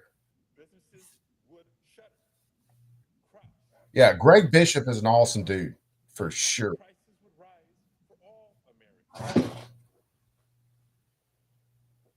Cooking eggs and trying to do this at the same time.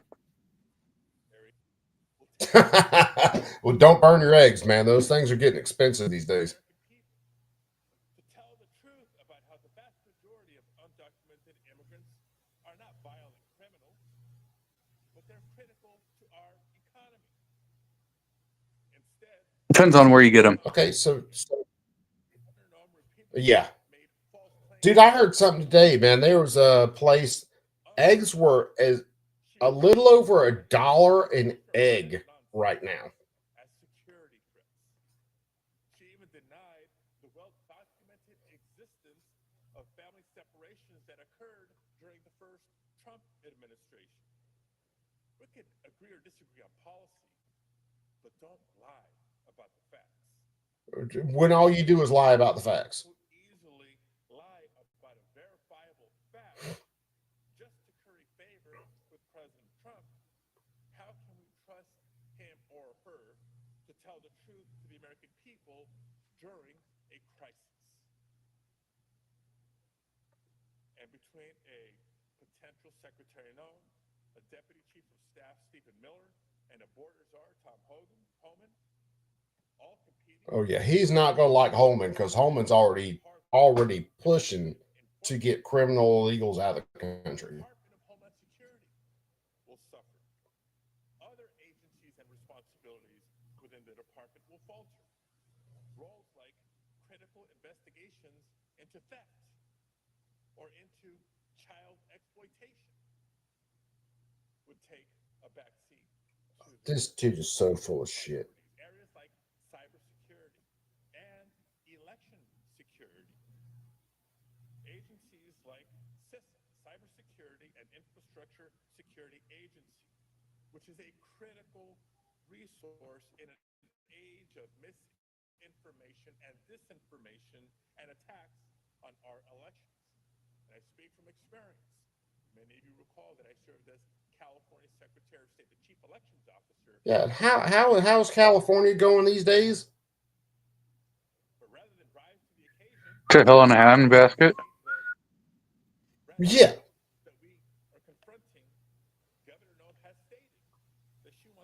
But yeah, I mean, there's some stores that are charging. I know they were like $10 a dozen. So yeah. to say that they're now $12, $13 a dozen, that wouldn't surprise me at all.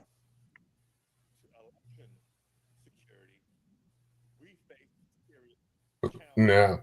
Here in the next little bit, I've got to get another run of chicken started. Basically, when we get through this cold weather, I'll see about getting another run started. And hopefully none of these will take up living on my freaking porch.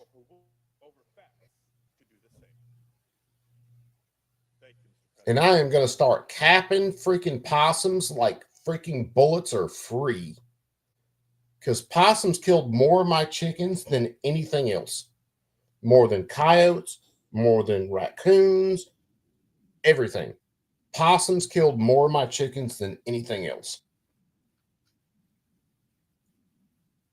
I never would have believed that until I saw it happen.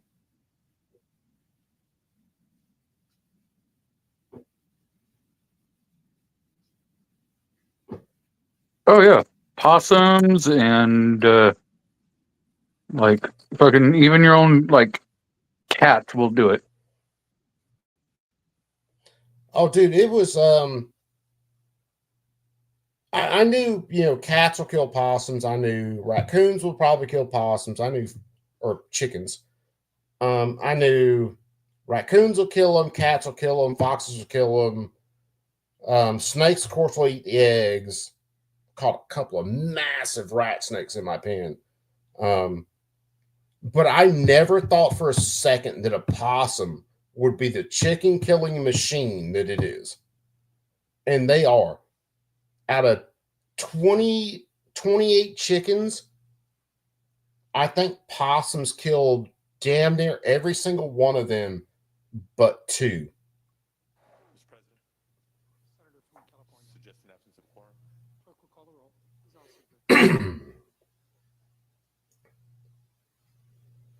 Or every single ones of the ones that we lost but 2. A fox got 1.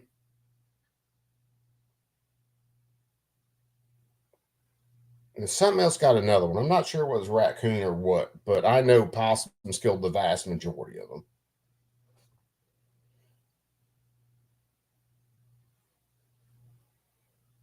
I never would have believed that about a possum until I saw it happen.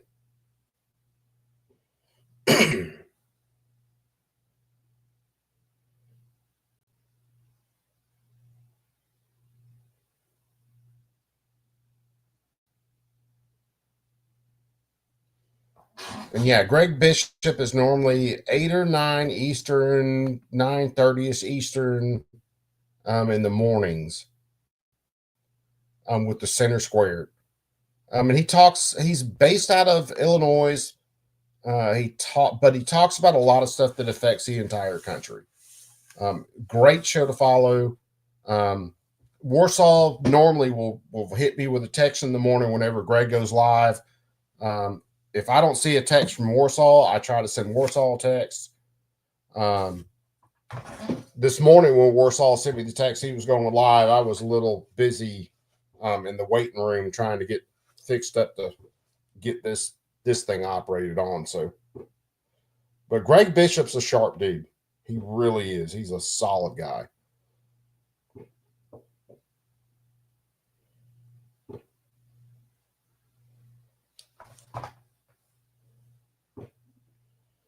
Matter of fact, he talked about a case. I saw it the day it happened, which was like 2 days ago. There was a case in the 7th Circuit that came through about an illegal having a Second Amendment right. And I believe if you're in this country, if you're allowed to stay, you should have all of your rights, period. End of story. Shouldn't even be a question. But this was a case about illegals having Second Amendment protections.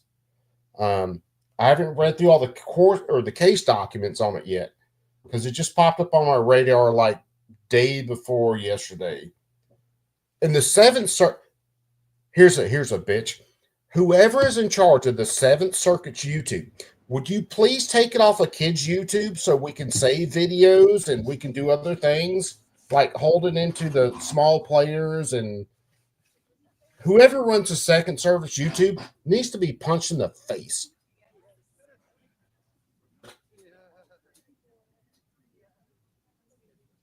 Howdy from NC and Capcom being on. Mr. B, what's up, brother, man? Hopefully you're doing good in North Carolina. I understand the internet going out all day. Trust me. That have suffered so much. And to lose everything you have. We're a complete clown show, Mr. B, but welcome to the show. What you're going to do and where you're going to go.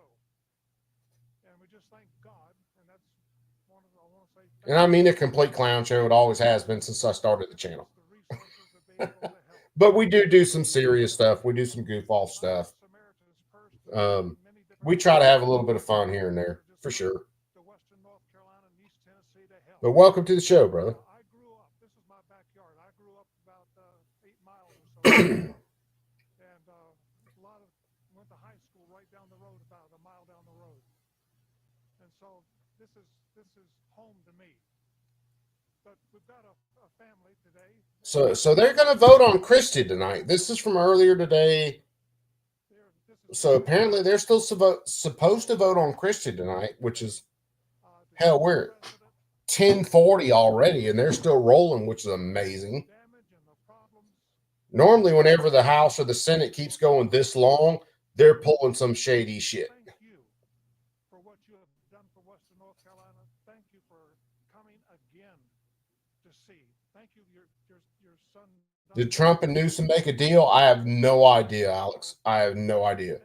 I know they talked, but as far as some sort of deal, I have no idea. Newsom, I didn't know it. G said it earlier. I had no idea Newsom was going to meet Trump when Trump got off the plane. So he met Trump when he got off the plane. They did their thing. They had their talk. As far as a deal, I don't know. Well, good deal, Mr. A. Or Mr. B. 8B. 8B. It's late.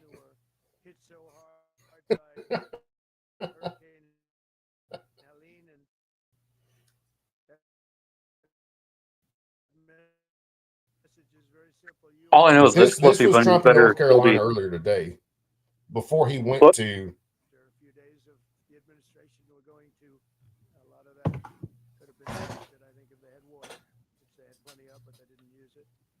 All I'm gonna say is fluffy bunny better still be out there in that chat.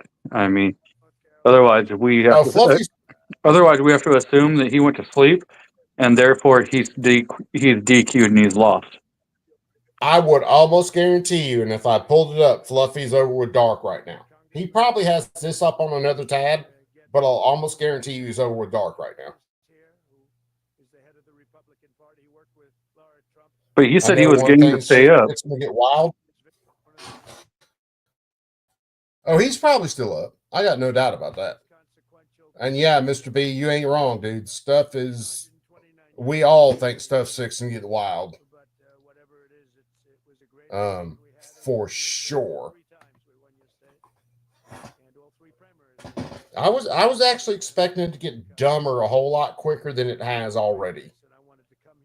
Before I went anywhere, frankly, in the campaign, I promised that I'd come back to Western North Carolina to help the people of the state, and today here I am. We still got a lot of stuff that in the next, I don't know, 6-8 months that's going to kick off, that's going to be completely off the rails.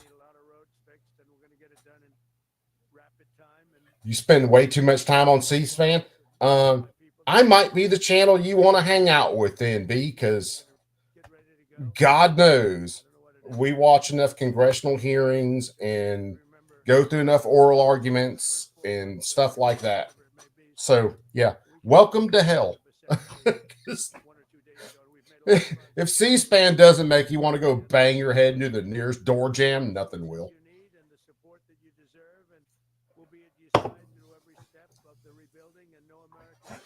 I'm not into a whole lot of illegal drugs, but C-SPAN makes me want to get into all of them. And I mean, all of them. What do you think, G? We'll just eat a bunch of shrooms and watch C-SPAN one day? I mean, it might be fun. I want to thank our great First Lady for coming today. She really wanted to be here. She said, no, I want to go. And, you know, she sees what happened. And We've done everything on this channel from just general BS stuff to civil asset forfeiture, a lot of 2A stuff as far as gun laws, hearings, uh, confirmation hearings, election stuff. Yeah, yeah, we're there. You got good stuff. You come from the ultimate genes, I can tell you.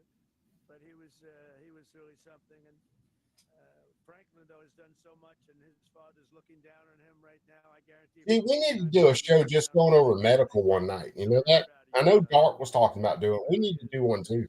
What Franklin's done with Samaritan's Purse is incredible.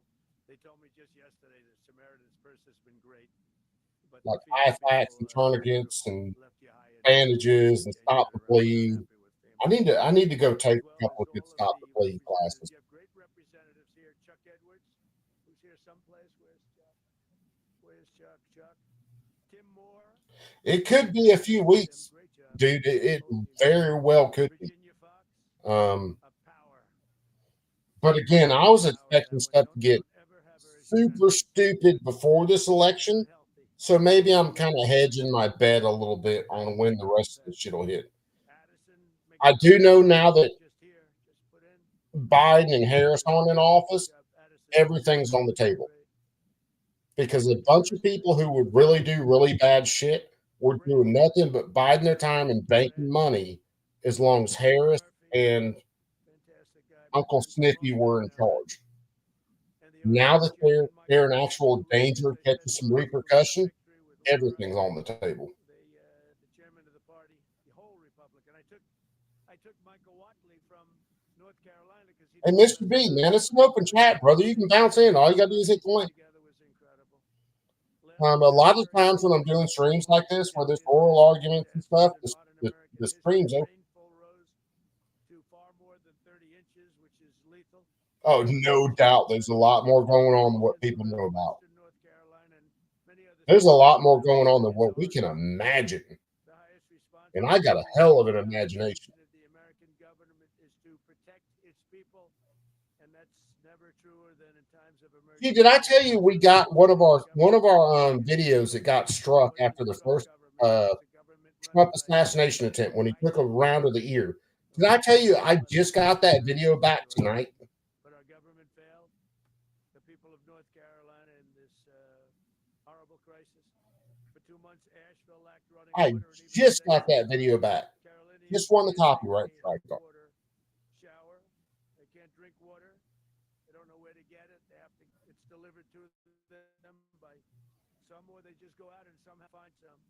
It's been 4 months since the storm made landfill, and still 180 roads remain. Dude, I might have to marry B over here because he's dead on boarding. Yeah, that's something we hit on constantly, bro. It was cold, even while your government. Dude, are you single? Housing for illegal aliens from all over the world. But under the Trump administration, the days. It's 100%. And when you can learn how to read between the lines with some of these people, it gets freaking scary. Let me disappear for a second. I'll be right back. American government, and I think I said most of it in the inaugural address. We said a lot of things, but one of the groups of people I was thinking about is you in North Carolina. A lot of that was in reference to you and what you've had to suffer. I'm pleased to announce that under our leadership, the federal government will be surging housing solutions to the state that go beyond mere temporary hotel stays that ended up being very short term. The government wouldn't do it any longer, which is ridiculous. We'll marshal all available resources to bring back potable water and make your water and infrastructure dramatically more reliable very quickly. Today, I'll also be signing an executive order slashing all red tape and bureaucratic barriers and permits to ensure the rapid reconstruction of the roads here in western North Carolina. We're going to go through a permitting process that's called no permitting, just get it done. That's the way they built them many years ago, I guarantee you that, right? We will get them back very quickly, and we'll begin the work of fundamentally changing, terminating, or overhauling FEMA. FEMA's been a disaster, no matter where they are. We're honored to be joined today very quickly by several families affected by the vicious storm. I'd like to ask each of them to share their story. Chris and Kim West, you could come forward. Ramona Nix, Jackie Mitchell, and Thomas Gary Bright. And finally, the Wright family. And come on up and maybe say a few words, please. Thank you very much. Hello. Hi. Come on in here.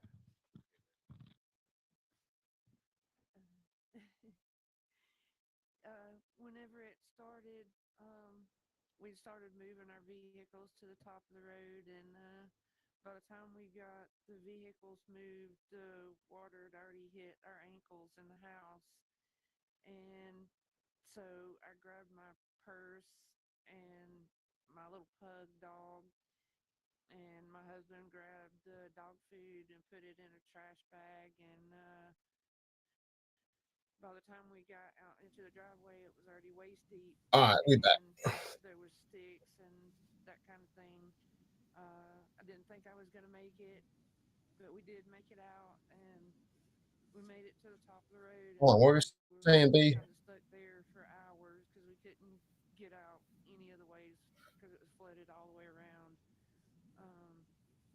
It took us hours, and we sat there and finally About the Cali fires. to where we could actually get out. It was probably like close to midnight, and it started like 5-6 o'clock in the morning.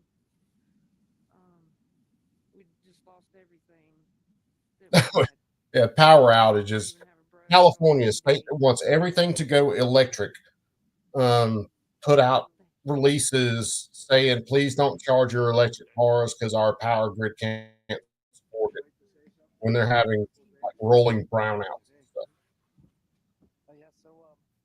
Okay. Hit North Carolina, hit our home. My daughter and my wife and I were actually out of town, but unfortunately my dad was still at home and my mother was staying at our house with our animals. And the waters got so high that it actually lifted. My washer, dryer, stoves. Came through, or microbursts is what they've been calling them. Dude, it's crazy. Chessboard sent me some videos where you see homes completely burnt down, but you'll see a palm tree there that's 100% intact. You'll see a power pole there that's 100% intact, and a trash can there that's 100% intact. Fire is extreme. Is a very weird animal. And I call it an animal because it grows, it eats, it moves. And depending on the fuel, how fast it's moving, you'll see some things left intact you don't think should be there, and other things that are completely burnt out. It's weird. And again, we've been having some issues with trying to get some payout for our insurance. Incineration? Okay, I got you. We had to do mold mitigation on our home, which is extremely expensive. It's fun, man. I've seen controlled burns on the places where I've hunted, and I've seen wooden ladder stands that completely survived the controlled burn. Everything, as far as ground cover, small bushes, everything was completely knocked down to the dirt and burnt. It's a fire. Fire's weird. It's depending on the way it's eating, depending on the way it's moving. It can do a lot of really crazy shit. Yep, that's what we're after here.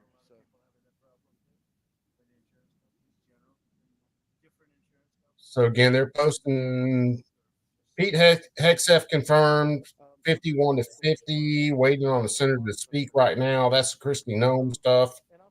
And I ain't running too damn longer. I've already been running for damn near 7 hours watching this shit tonight. So shit, time flies when you're sticking a razor blade in your eyes. We've not received any kind of, so the flood insurance is our primary insurance, and so there was roof leaks in the home that the inspectors found, the adjusters. Well, that contributed to us losing some of our personal properties that come in the third story where there's no, or second story living space. where the flood water, well above the flood waters. So they neglected us for, yes, she's safe. Yep. These insurance companies are so dirty, can't even blame me. I've had nothing but issues with insurance companies for everything. Period. Big pontoon. Been at it since 9 a.m. Dude. Next door to the house, and my son's out of You hang out for at least another stream, brother. You'll become part of the Blue Ridge Mafia. because at midnight the water was still in the stream. That's typically where all the guys are in my chat, man. We'll have 30 something guys in here, and about 30 of them are blue wrenches. Because I want people to be able to share information and share their channels. She was in the house, and I pulled up to the steps, and I said, "Hop on the fender, and I'll get you out." Well, he built a beach house on stilts, 5 times higher than the floodplain. And she said, "Well," he said, "I'd be okay." So I'm staying with the dogs. So I went to higher ground with some vehicles, hers included, and the water covered everything. But I'd already seen it come around both sides of my place.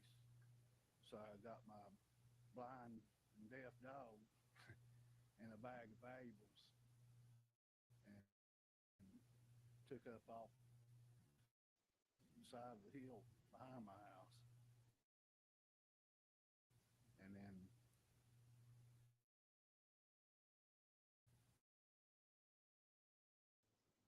was heading to the cemetery back there because I knew it was open. Because it was. Oh my. You never started doing like that? No, I've been through floods all my life around there. Never done. You're okay, right? Yep. House destroyed. We're gonna help you out. We're gonna help you out. Appreciate it. Thanks. Anybody else? You guys okay? Our day that morning began a little taller with some trees falling into our house, which our house is goes back 4 generations, 80 years, and never came close to flooding. And we woke up with trees about 4:30 or 5 in the morning, and our house sits 3/10 of a mile back off the road, and the water, we've had flooding and such in the lake, but nothing. Yeah, B, I remember for that one too. And like most of it coming in the house, and we got up to about ankle high. We have a loft. I got her Go with up my in that. retarded I ass connection gathered again. what you might want, which was totally random. And then when it made it to the loft and started getting up to about her hips, I built a little makeshift ladder, and we got out on our roof, and we spent 4 hours on the roof.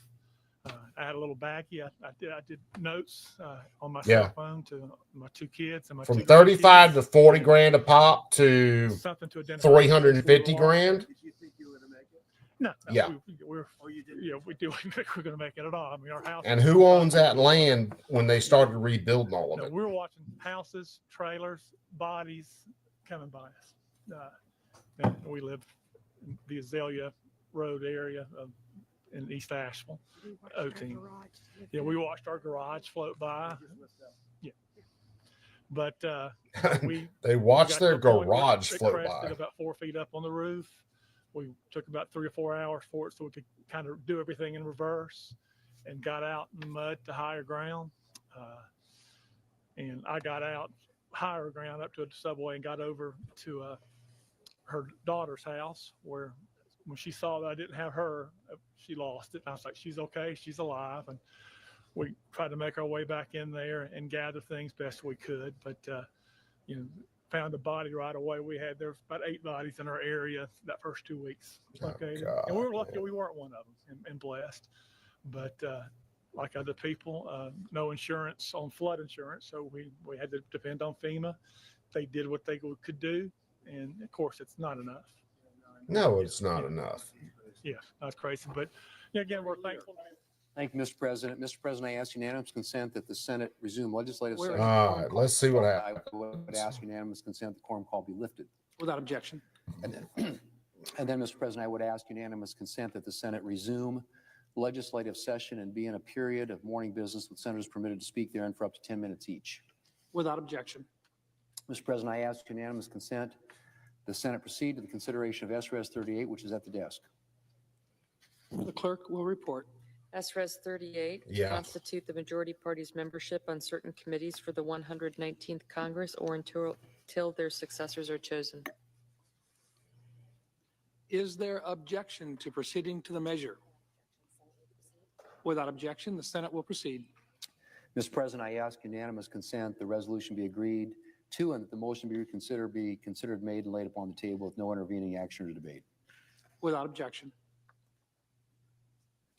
Mr. President, I ask unanimous consent that notwithstanding Rule 22, the post-closure time on the Nome nomination expire at 11:30 a.m. on Saturday, January 25th. I further ask. All right, they're going to drag it till tomorrow then.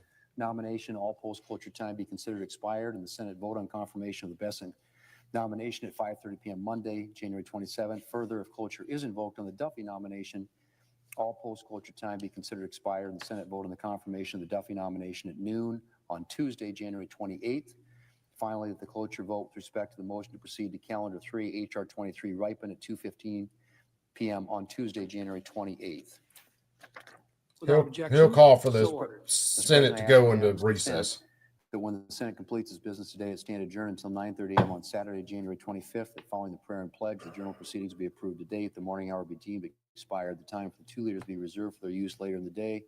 Morning business be closed. You ain't Proceed to lying. Executive session and resume executive calendar number 4, Christie Nome post-closure. Without objection, so ordered. Mr. President, if there's no further business to come before the Senate, I ask it stand adjourned until and under the previous order. The Senate stands adjourned until 9:30 a.m. tomorrow. All right, so hell, they're going to come back in for a Saturday session tomorrow, it sounds like. So we'll see. We'll see what happens then. It's going to be interesting. They got a bunch of nominations to push through, and they have a bunch more confirmations to hear. We talked about it earlier. You know, not Christie Nome, but Kash Patel's up next week. RFK's up next week. What's your name? Jesus Christ, I'm going brain dead.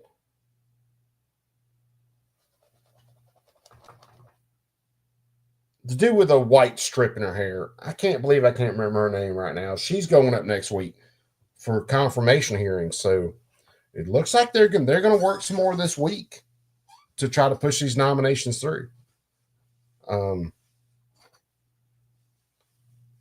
So it's going to be next week with these confirmation hearings is going to get super spicy. Especially with RFK, Kash Patel. It's going to be, I wish I was off work and I could stream these hearings next week and actually be on stream. I might do some work streams where I'm just in the chat. I just crank up a live, let it run. You won't see me on stream. You'll see me in the chat. I might do some of those next week just to cover some of this. Like I've done with a few other things.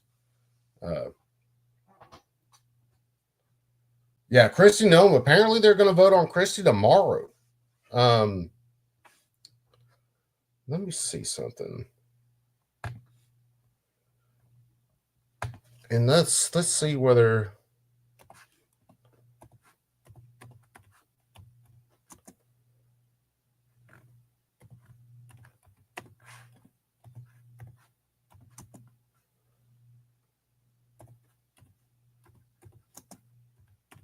I'm typing like one-fingered, so talk about hunt and peck. U.S. Senate. So it's this Senate page. Commerce and Science, Veterans Affairs, Intelligence. Hold on, let me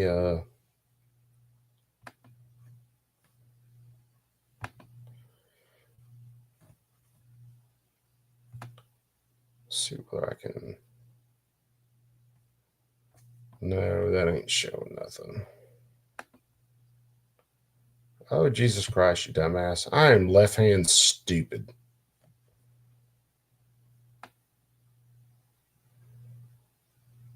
Community schedule week of December 16th through 22nd. That's already out. I don't know. I have to look it up and see and try to get everything lined out. So if nothing else, I might stream some stuff while I'm at work and I'm just in the chat, and then we might talk about some stuff when I get to the house. G, which hearings coming up are you most excited to watch? Which one do you think is going to be the biggest clown show? Probably Cash. I think Cash is. I think RFK is going to be a serious clown show. What's her name from Hawaii is going to be a clown show. But I think Cash is going to be the biggest, like, knockdown, drag out. All the clowns jump out of the car with, like, Tech Nines and go to shooting clown show. Yeah, probably something like that. It's I'll be surprised if Cash isn't the, like, most contentious hearing we get to see yet. I will be majorly surprised. Because honestly, he's one of the ones that's out there. He is on record in major ways talking about how he just wants to burn the system to the ground. And Democrats, being the statists that they are, I think they are going to go full on ham when it comes to him. Tulsi Gabbard. The only wild cards in the whole equation is Tulsi Gabbard leaving the Democrats, and they are completely pissed at her about that. So that's going to add some ammo to her hearing. And Kennedy basically coming out against a lot of the woke leftist Democrat horseshit. That's going to be a wild card too. But I still think Cash is probably going to be the funnest one to watch. And I remember her name, Tulsi Gabbard. If you don't think about it, you'll remember it. Yeah, she can be a wild card, you know. Oh, Pam Bondi went up earlier this week, and she was a fun one to watch. Now, I'm not a huge Pam Bondi fan because she's not. I'm not 0% fan.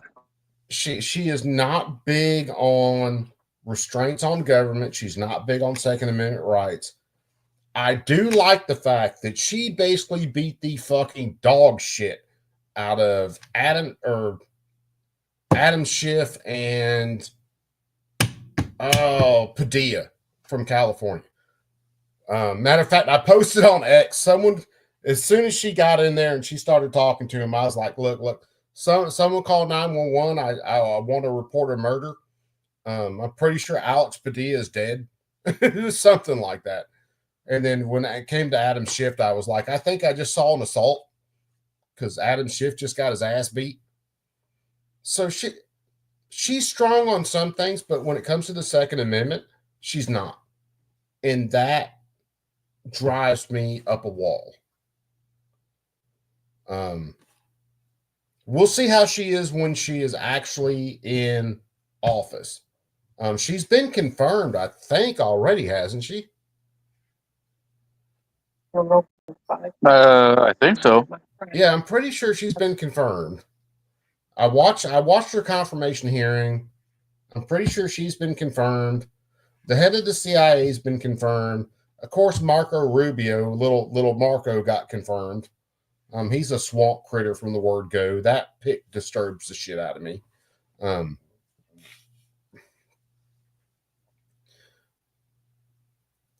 I am seriously hoping Trump doesn't fall into the same trap he fell into when he was first in office and surrounds himself with enough swamp critters where they talk him out of doing the things he wants to do. Now, we'll see what happens with, because he signed the order yesterday, the executive order to declassify the JFK shooting, the Martin Luther King shooting, the Bobby Kennedy shooting. We'll see what happens with that. And he didn't give him long. It's like 45 days. We should start seeing some of that. I am of the opinion we are going to get a bunch of pages that are completely blacked out. Like I turned my 5-year-old loose with a black magic marker and just told him it was a highlighter. Yep, they're gonna say, "Oh, well, we have to redact all this because it's national security." Yeah, and that's going to be what they hide behind.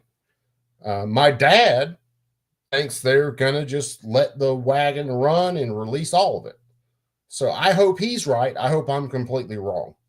I mean, there could maybe on Kennedy. Maybe I could see Kennedy maybe the only one that they finally released the truth, but MLK and Robert, no, they're not gonna. So they're not. You think they would completely release Kennedy, but they would redact heavily MLK and RFK? Yeah. Yep. And it could be.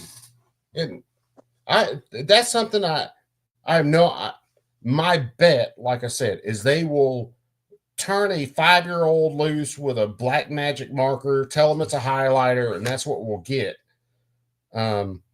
But I would love to see them, even if they bullshitted it with Martin Luther King, they'll be held accountable for that at some point, I hope, God willing. Bobby Kennedy, hopefully that'll come out and they'll be held accountable for that. But even if we just started with JFK, if they released everything with JFK, put it all out there, let the chips fall where they're going to fall, I would be down with that. Am I still going to be bitching about them hiding shit from Martin Luther King? Am I still going to be bitching about them hiding shit with Bobby? Yeah, I will. But at least if they were honest enough to go ahead and let it fly about JFK, I might have a little bit of hope. Mr. B says Pam has not been confirmed. Okay. I know she went through her confirmation hearing. I didn't know whether she's been voted in yet or not. Because I watched her confirmation hearing, and her confirmation hearing got brutal a couple of times. So, and we'll have to see what her vote is. I would prefer to have someone in her position that was 100% straight on restrictions on government, 100% straight on Second Amendment rights. But Pam, and she's been there before, she's talked about red flag laws. She's a bunch of other things that have no due process built into them. She is in favor of, and that does not leave me the warm and fuzzies. So the wife just told me that Trump signed an executive order banning tax dollars from abortions. Beautiful. I'm down for that all day, every day. All day, every day, I'm down for that. Let's see how it works out.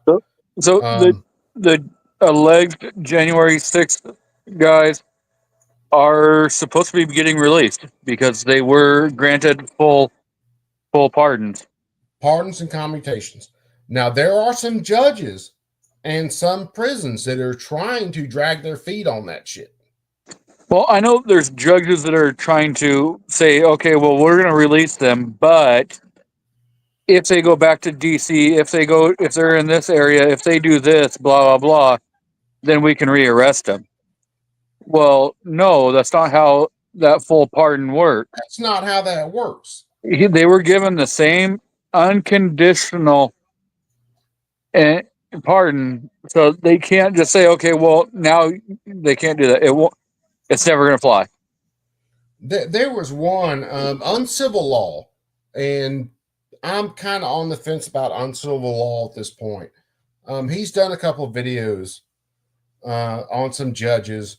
One of them, when Trump said it was unconditional on a guy's case, this judge put in that it was conditional. In other words, the state could still go back and pick his case up on one guy. Now, when he read through the facts of the case, this guy was never actually physically involved with an officer. He videoed some stuff. He was in some unauthorized areas, which is horseshit, and just raised 9 kinds of hell about it. So we'll see what happens to her. There was another dude, I'll have to go back and look, where some guys should have been released like night before last, and the prisons were refusing, the warden of the prison was refusing to release these people that were involved in J6. So we'll see how that rolls.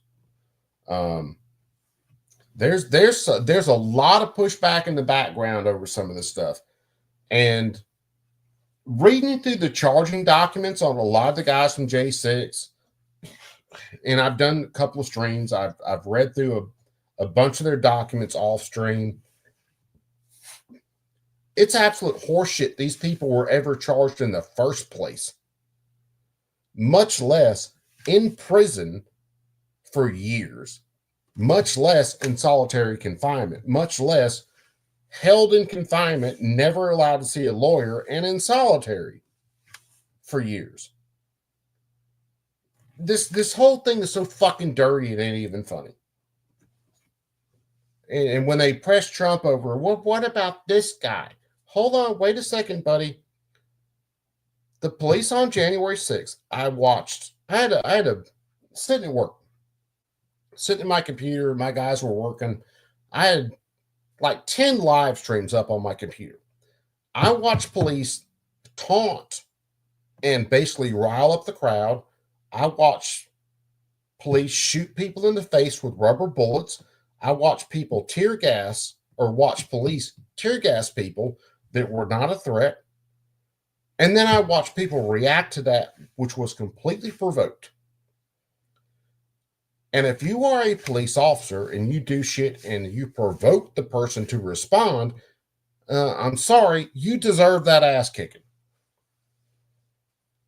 I was watching the live streams when Ashley Babbitt got shot in the fucking neck, and I am surprised that round didn't hit the 2 cops that she was walking past when she stepped onto the window. Because she was right next to 2 uniformed police officers when that dumbass came out with the worst grip I have seen on a pistol in forever and shot her in the neck. That should have been a simple detainment. He should have met her on the other side of the door, put her on the floor, put handcuffs on her, and be like, look, you can't be here. Instead, he shot her in the neck. It was flat out state-sanctioned murder.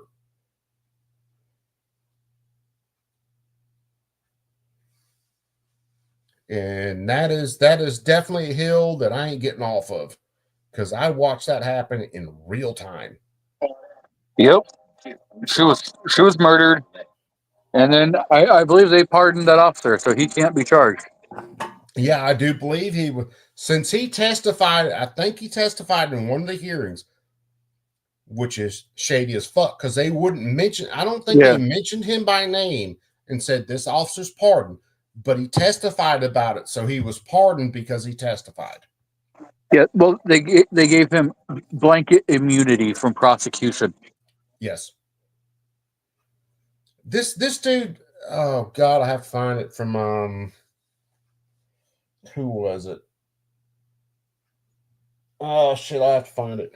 But anyway, he was bitching about not being compensated for his struggles after that any more than the other officers were being compensated for. And he was bitching that he's only been paid so many $1,000s after that event, while the rest of the officers were having to go through their filings. It's absolutely mind-numbing, to put it in the most polite terms I can possibly put it. 76-year-old grandma, grandson, Jan 6th event. Hold on, let me throw this up on the screen. I can read it a little better. Yep, there was a couple people that happened to. They gave them few. They gave them cell phones, or they gave them credit cards. And because their credit card was run, they were tied to being in DC, even though they could prove they weren't. And so they had FBI and stuff come and detain them. And there are quite a few like that. And any of the pardon or any of the charging documents I read through, where the Democrats got on the House floor and the Senate floor and said these people had guns, is a complete lie. These people had guns in their home when the police arrested them, or they left their guns in the hotel room when they went to the Capitol. So they never had a gun on Capitol grounds. There's one video I saw of a dude that had a gun on Capitol grounds. One. And I haven't seen that dude's case come up yet, which screams Fed to me all day long. Well, the Fed already admitted that they had plants in the crowd. Oh yeah, they just won't admit to how many. Well, they've admitted that they had over 26. Did they admit to over 26? Over 26. Yeah, and they were instigators. And people people still think this government is for you and fighting for your rights. Are you fucking kidding me? I mean, we knew there were we knew of at least 4 the day of. We knew of at least 4. There was Antifa that was there. They were brought in by Soros. Yep.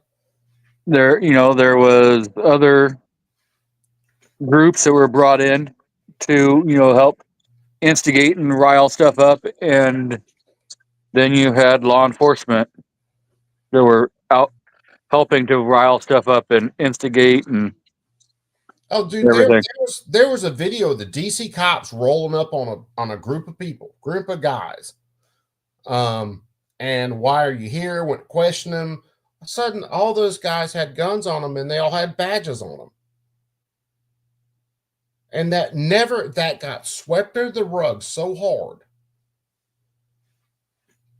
Yeah, Ray Epps was one. Ray Epps was probably the first one that we heard about, that we knew that day or like the day after. We knew Ray Epps right then.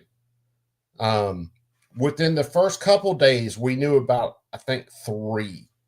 There was one dude from Antifa who helped break windows, broke into the Capitol, filmed all shits in the offices and stuff. We saw him not get charged and just swept to the side. And now coming down to like 20-something Fed provocateurs. And that's not counting the private sources that they were using. And the cops absolutely did. The cops on January 6th absolutely escalated shit well beyond what it should have been. Well beyond.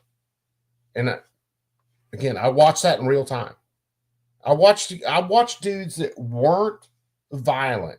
Yeah, they were screaming, waving their hands, whatever, get shot in the face with rubber bullets. One of the videos, if I wish I could go back and find it, he's on the floor of the house. Yeah, the house at the time. Laid back, got a big ass gash in his cheek or his forehead. Can't remember which one offhand. Trying to put pressure on it, stop the bleeding.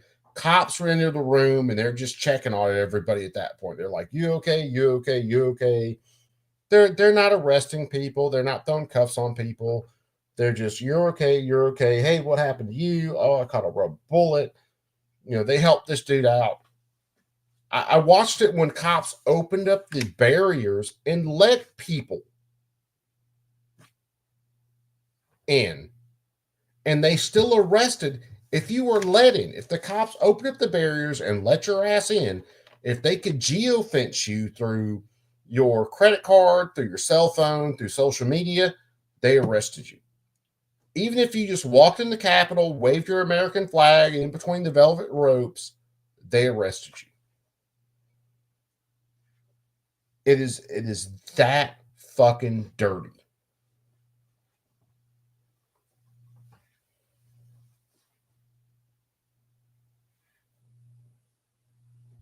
I don't like that Trump said I had Hillary and let her go. Yeah. Dude, that's one of the reasons in this last election. I was honest about it. I didn't vote in this last election. I didn't vote in this last election because all the stuff from 2020 never got addressed. It never got fixed. We're still dealing with Trump, who I didn't think Trump learned any lessons from his first time in office. I think at best Trump buys us a little time before stuff kicks off and stuff gets stupid. I have voted every other time in my life where I've been eligible to vote until this last election. I've watched too many hearings. I've looked at too many lawsuits. The only reason Trump won in this election is because they couldn't get rid of freaking Harris. And the machine, the major machine that runs everything, would not back Harris. That's the only reason Trump's in office right now. Now we get to see where everything goes. Because if Biden had gotten office or been, I don't know, lucid enough to get back in office, or if Harris has gotten office, then a lot of these groups that want to attack America just would have sat back. They just would have been sitting there banking money, banking more people coming into the country, banking more strength. Now Trump's in. I think the deep state lets the dollar collapse. I think they let the terrorist attacks happen. And they use that to the same means that they always use. They use it to increase their power. So, oh, no doubt, we are all being played. All of us. Even me. Even shit I believe right now. I guarantee you I'm being played on a couple of fronts. Do I think I'm wrong about everything? No. I wish to God I was wrong about a lot of shit that I think's happening.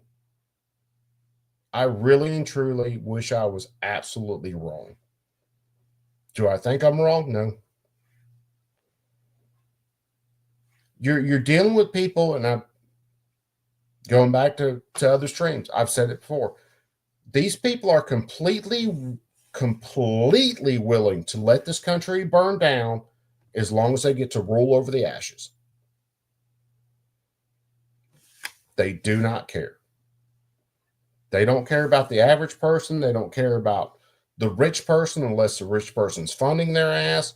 They don't care about the middle of the road person. They don't care about the dude sleeping on the street on a cardboard box. As long as they maintain their power, they are more than willing to let this entire country burn to the ground. And that's all there is to it.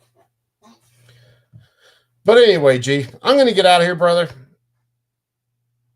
I'm going to go find me a snack. I'm going to crash. And we'll see whether Kristi Noem gets her vote tomorrow and whether she gets in. And we'll see what all the dumb, stupid shit Democrats can come up with tomorrow. Because they're going to come up with a bunch of dumb, stupid shit. Oh, absolutely, they are. Do you think they will bring up the fact that Kristi Noem shot that bird dog for no reason tomorrow? 0514. Once or more than one? I will say more than once. Yeah, I'm going to agree that it's definitely going to be more than once. Yeah, I'd say more than once. They're going to bring it up. She's so mean. She'd shoot a dog. Okay. And that's when you respond. That's when you respond back. The ATF does it daily. Dude, that would be my response. Do you realize how many dogs the ATF and police put to the ground every single day that are no threat? I mean, we have the shit on video. And you want to talk about her. So, anyway, guys, I'm going to get out of here. You guys will end it as always. You guys be cool. Oh, where's my camera? Keep that thing on you at all times. We will see you guys at some point tomorrow. Hopefully, we'll cover the Kristi Noem stuff. See where that goes. We'll see what other dumb shit they can come up with tomorrow. G, did you ever throw your channel out there? I think so. I don't remember. Oh, it's too late now. G's channel somewhere in the chat. Everybody else that has a channel somewhere in the chat. So anybody watching this later, flip back through the chat. There's a ton of cool channels in here covering anything from prepping to video games to the gun law shit that we normally cover. You name it. We run all gambits. But you guys be cool. Get you some sleep. We'll catch you after a while. And realize your government hates you and wants you dead. Unless you really, really like to taste the boot polish, and then they very much want to keep you alive. It's pretty much the only distinction. Nice to meet you, MB, brother. We'll catch you after a while, man. Have a good night.